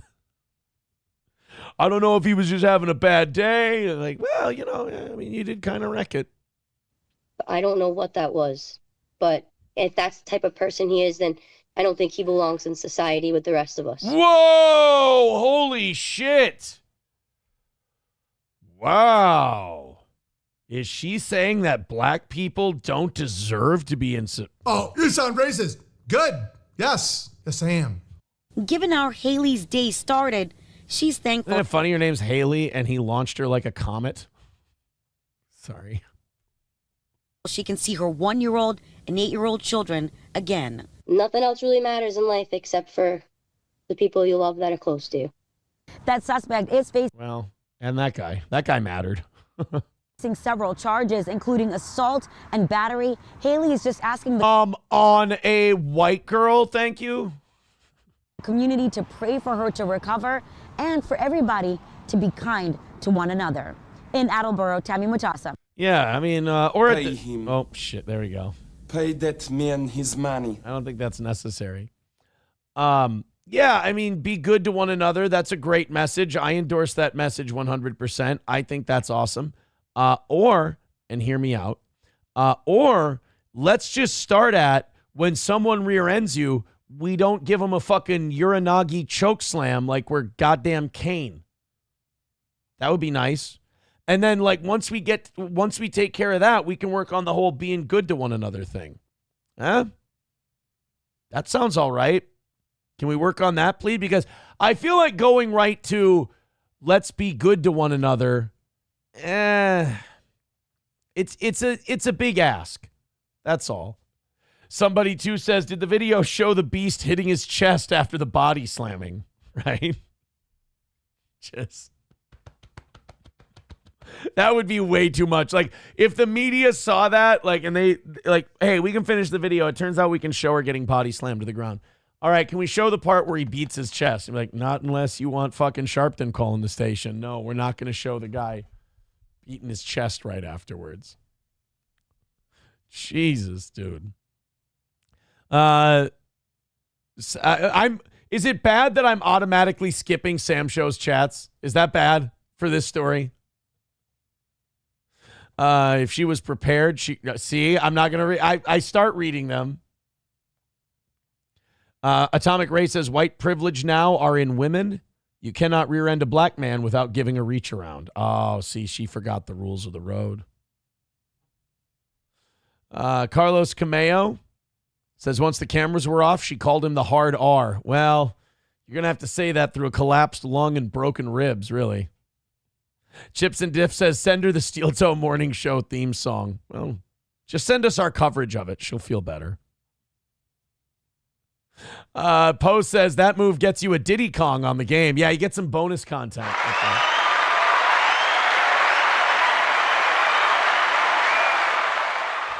You know that's wrong, right? You know you shouldn't have said that. How dare you? You know that makes you a vile, vile human being. Thank you guys for all your contributions today. We have knocked out today's goal. We are $5 into tonight. I do appreciate it. One person writes, my God, King, as God is my witness, she is broken in half. My God, it's Viscera King. Big Daddy V is here, and Big Daddy V is body slamming Mickey James. That was a big bad brother. Just keep your eyes on the road. That's all. Oh, we got a grandma being arrested. Oh, this isn't good. What did this poor granny do that now she has to go to jail? This isn't right. A Penn Hills woman is under arrest tonight, accused of shooting her grandson.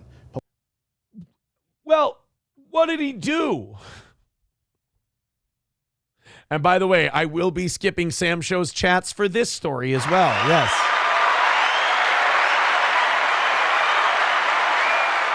Sam Show will be skipped on this story. So it's okay, Sam Show. If you've ever left chats going, I want to protect Aaron on this one so he doesn't get in trouble, don't worry. I'm not going to be looking at them. Police say Deborah Morton shot her grandson in the... Wanda Sykes looks fucking terrible now. Morton shot her grandson in the stomach at her home on Ceylon Drive yesterday morning. According to police... She was actually aiming for his chest, but she was holding the gun sideways. And, you know, it's going to drop your trajectory a little bit every time you do that. Morton told them she had an active PFA against her grandson due to him being aggressive, but he had... What a fucking family. You've got an order of protection against your grandson. Well, now I understand why she shot him. He came in. He wasn't supposed to be there.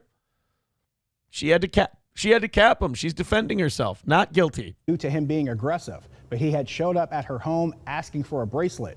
Police say Morton... Queer. No grandson of mine's going to be a queeb. I'm not getting you a bracelet. Told them she did not see her grandson with a weapon. Yeah, maybe just keep it quiet, ma'am. You're in enough trouble as it is. We don't need to start adding things to his case. MSO says Granny was arrested. I hope Lemmy was okay. No. A grandma, MSO, not Granny. A grandma, totally different. In this case, it might be a grandmama. I don't know, but speaking of orders of protection, do you guys want some goss? I got informed of some goss. I don't know if I brought this to you during the evening show last night, but I said something that was incorrect on the show last Friday, I think. Last Friday, I was celebrating because I said today is the first day where my order of protection has expired. There's no more order of protection. None. No HRO. My first wife and I, that whole 4D chess move she used so April couldn't be around the kids as much, which, in hindsight, it was a smart move. So mine was a year. And I said that April and I both had our HROs expired. I was incorrect about that. Ashley did text me later that day and informed me that, in fact, April's HRO goes for another 2 years because April did not show up for court. So the fact that April didn't show up for court for the HRO thing means that the HRO goes for an additional 2 years, whereas mine was only the standard year. So I think ultimately Ashley kind of got what she wanted on that deal. Her and I are good. All systems are go on the co-parenting front, and April gets a little extra punishment. I think that's what she was going for from the beginning, in my opinion. That's not what she said. That's just my opinion on the whole matter. But I just wanted to make sure I got something wrong. I wanted to print a retraction, if you will. My HRO is expired. It is done. Everything's great. And but the April HRO goes for another couple of years because she couldn't be bothered to show up for the court appointment. Imagine why. Speeding ticket, HRO. Those damn pesky court appointments. Can't zoom in on your phone. Got to use the Baldo bunker. That's not because, by the way, you were just trying to weasel your way in at all. No. Because nobody ever does those on their phone. Oh, the see-through stuff. For those of us non-Minnesotans, what's an HRO? It's an order of protection, basically. I don't restrain. Well, it's a restraining order. I don't know what the H stands for. Human restraining order. Whereas when you get one against your dog, I suppose. Let's go ahead and move on to this one. This is a story out of Zambia. This is out of Africa. And, a lot of times you'll hear people complain that, prison guards or like government employees and shit, they make too much of our tax dollars. They get great pensions. Well, there's a reason for that. You want to keep the people who guard your prisoners happy. You want to keep them well compensated. You want to keep them paid enough and with enough benefits so they'll do what is a truly shitty job. being a prison guard is taxing emotionally, psychologically, and sometimes physically. It's a rough it's one of those jobs that I could honestly say I couldn't do.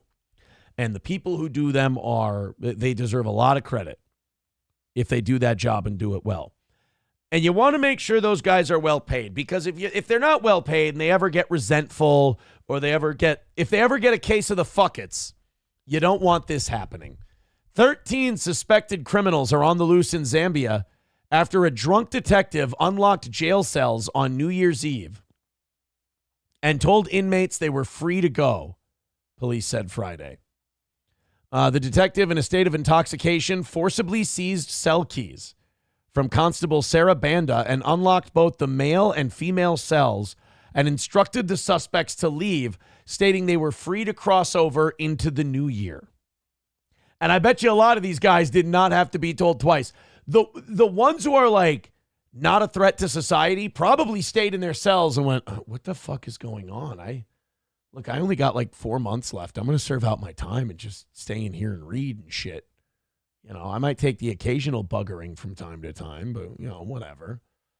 Whereas like the murderers and the rapists and shit like that, they were like, hey, guys are free to go. Cross over into the new year. And they're like, fuck it, let's roll.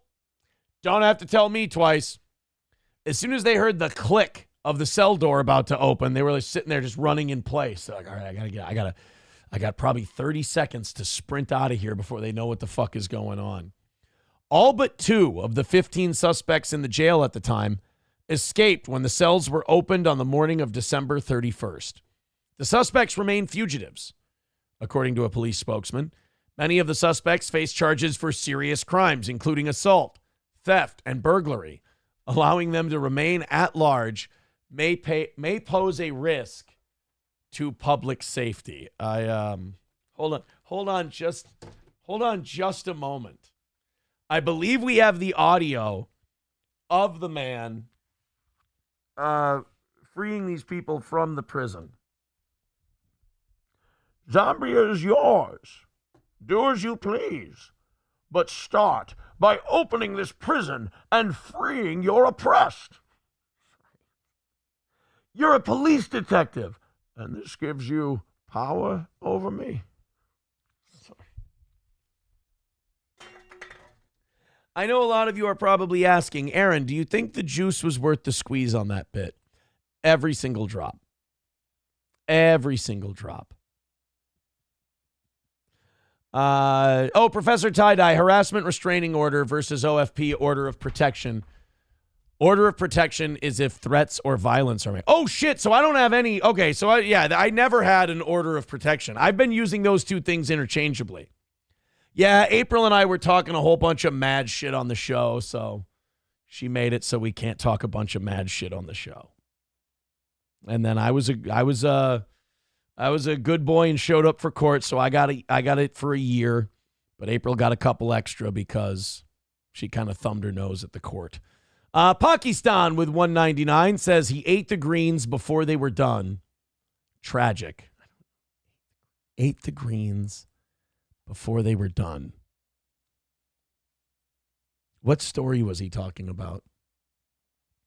I don't get that one. I want to get it. Every time I don't get a super chat, I always assume they were funny and I didn't get it. Like I never assume that they fucked up and weren't funny, even though that could be the case. Somebody too says, so you can talk shit about her again? I mean, yeah, but I don't feel the need to. I mean, she's been fantastic throughout all of this shit. She's been awesome and we've been getting along very well. My daughter even said the other day, she goes, it's so nice that you and mom talk to each other. And, you know, sometimes when you talk to each other, you guys will you'll laugh or something. And I'm like, she said this like back in the summertime. I'm like, well, that's great. And that made us both feel very, very good about that whole thing. So like, again, when people are like, why aren't you shaken by like internet shit? Why doesn't any of that get to you? Because that's the kind of shit that matters to me. Like there's nothing someone can write in a chat or in a Reddit or anything like that that could like win over my attention versus shit like that. Like that, if you wonder why, you know, if you hate this show or whatever and you're frustrated that you can't get to me, That's the reason why. You know, it's nothing personal against you. Don't take it so personal. It's because I got shit like that in my life, and that's incredible. And I think if you're in a place like that, small-time shit can't really get to you. Sam Show says, boring, call her a bitch. No, I'm not going to. There's no reason to do that. It's not necessary. You, on the other hand, no. We got this next story really worries me because I'm thinking that a lot of Gen Z people might unironically end up in this spot. There's an artist in London named Harrison Marshall who decided to start living in a dumpster to save money. And like, I know we look at this now and we're like, oh, douchey, starving artist being all fucking attention whore and gay about it. And like, yeah, I understand. But like, how many more like BlackRock and Vanguard buying homes are we away from like Gen Z people being like, I got enough for a 20% down payment on a dumpster. And maybe if I divide it enough, I can get like 2 rooms out of it. Look at that. He's even got a little ladder so he doesn't have to roll in and roll out of the dumpster. In 2023, Marshall found himself in a rental rut. A yellow garbage bin had been donated to him. What a shitty thing to donate to someone. Someone's like, here, you live in filth and garbage. This is what you need. He decided to move into the dumpster temporarily while he searched for somewhere to rent. He parked the, God, the English have such fucking dumb words. He parked the dumpster on land owned by an arts organization. They let him stay there free of charge. He now plans to stay in the dumpster. They call it a skip. Skip. He's staying in a skip. Man, you ain't ever going to find me in a place where I ain't got a home and I got to live in a skip. Skip, I'm going to tell you something about this skip that this guy lives in. Skip, you live in a skip, then you can skip everything good in life. You're going to have nothing good, Skip. If you got to skip all the good things, Skip, if you living in a skip. He parked the skip on land owned by an arts organization and got to stay there free of charge. He now plans to stay in it for the foreseeable future. The thought of moving back into a shared house and paying £1,000 a month doesn't seem too appealing, Marshall said. I mean, to each their own, right? He's not hurting anybody unless he's spreading some kind of garbage disease. But then again, have you seen the immigration makeup of London lately? I'm sure he's fine. He wants to live in the dumpster more than he wants to live in an apartment. I mean, rainy days got to be a bitch. It's a good thing there's not a lot of fog and rain in England. A lot of my friends are still struggling to find places. It's still very competitive. They're still going to viewings, and there's 20-odd people trying to get the same place. Marshall estimates that his monthly costs living in the dumpster are around $59. Fuck, really? Well, wait a minute. Don't you have to, like, go out to eat every day, though? That's got to run you up a tab. But what? So you pay, like, dumpster rent of $59? Reasonable. It's far less than the average rent for a studio flat in central London, which costs about $2,992 American per month. Holy shit. You know what's fucking me up is the British to American exchange rate is like 2 to 1. Like one of their pounds is worth $2 now. When did we fall behind the UK so bad? Remember when they did the Brexit thing? And Britain leaving the European Union was supposed to be like, oh, it's going to fucking kill them. This nationalism is bullshit. Nigel Farage is an asshole. And then it turns out that they're fucking crushing it right now and they're sound as a pound, no pun intended. As well as being a cost-saving measure, Marshall also has chosen to live in the bin in order to make a statement about the housing crisis. Oh, okay. So he's a starving artist. Who's making a statement against the housing. Great. You know what BlackRock and all those multinational corporations that are buying up homes do when he makes that statement? They look at him and they go, all right, cool, enjoy your garbage house. We'll just be here acquiring more property and killing the American dream, even though it's the UK. But that's what they're doing. Like all these corporations are buying up all of these houses, running up the housing market, jacking up the costs, keeping it on their portfolio, renting it back to middle-class people at exorbitant rent rates, And they're killing the ability for the middle class to establish home equity, which is how families build intergenerational wealth. And it should be fucking outlawed because it's just a corporate takeover of the middle class. Doomclone says, we sing the praises of St. LaRue. See, I can read that now. There you go. I can read those now, Doom. Thank you very much. I guess that would be called a turn of sorts. Did you guys, now I don't know how many of you watch Landman. I assume it's a decent amount because you guys turned me on to it. And this Landman show is great. SP and I look forward to watching it every Sunday. It's so fucking good. Love Billy Bob Thornton. John Hamm's in it. Fucking Mark Colley. It's a good show. And Allie Larder from Varsity Blues. God damn, man, she still sounds exactly like Darcy Taylor from Varsity Blues. You can still hear it. I swear to God, they put lines in there for her that she said in Varsity Blues. Like every time she goes, oh, you're sweet. It's like, oh, that's how Allie Larder talked in Varsity Blues when she was talking to John Moxon. You're sweet, Mox, but you know you are. And she's still a complete hoe in this show, too. So she's being typecast a little bit. But Billy Bob Thornton is in this show Landman, and it's a really good show. It's really solid. They had Jerry Jones make a guest appearance on this show. And with Jerry, like as soon as Demi Moore, who plays John Hamm's wife in this show, John Hamm's character had a heart attack, and he was in the hospital bed. And Billy Bob Thornton came to see his boss, the guy who owns the oil company he's a landman for. And his wife goes, Jerry's in there with him now. And when she said, Jerry's in there with him now, I went, Texas, oil, Jerry. And I was like, are they going to, at first I was like, are they introducing a new character, Jerry? And before I saw him on screen, I'm like, dude, are they going to have fucking Jerry? I was like, they're not going to have Jerry Jones on Landman.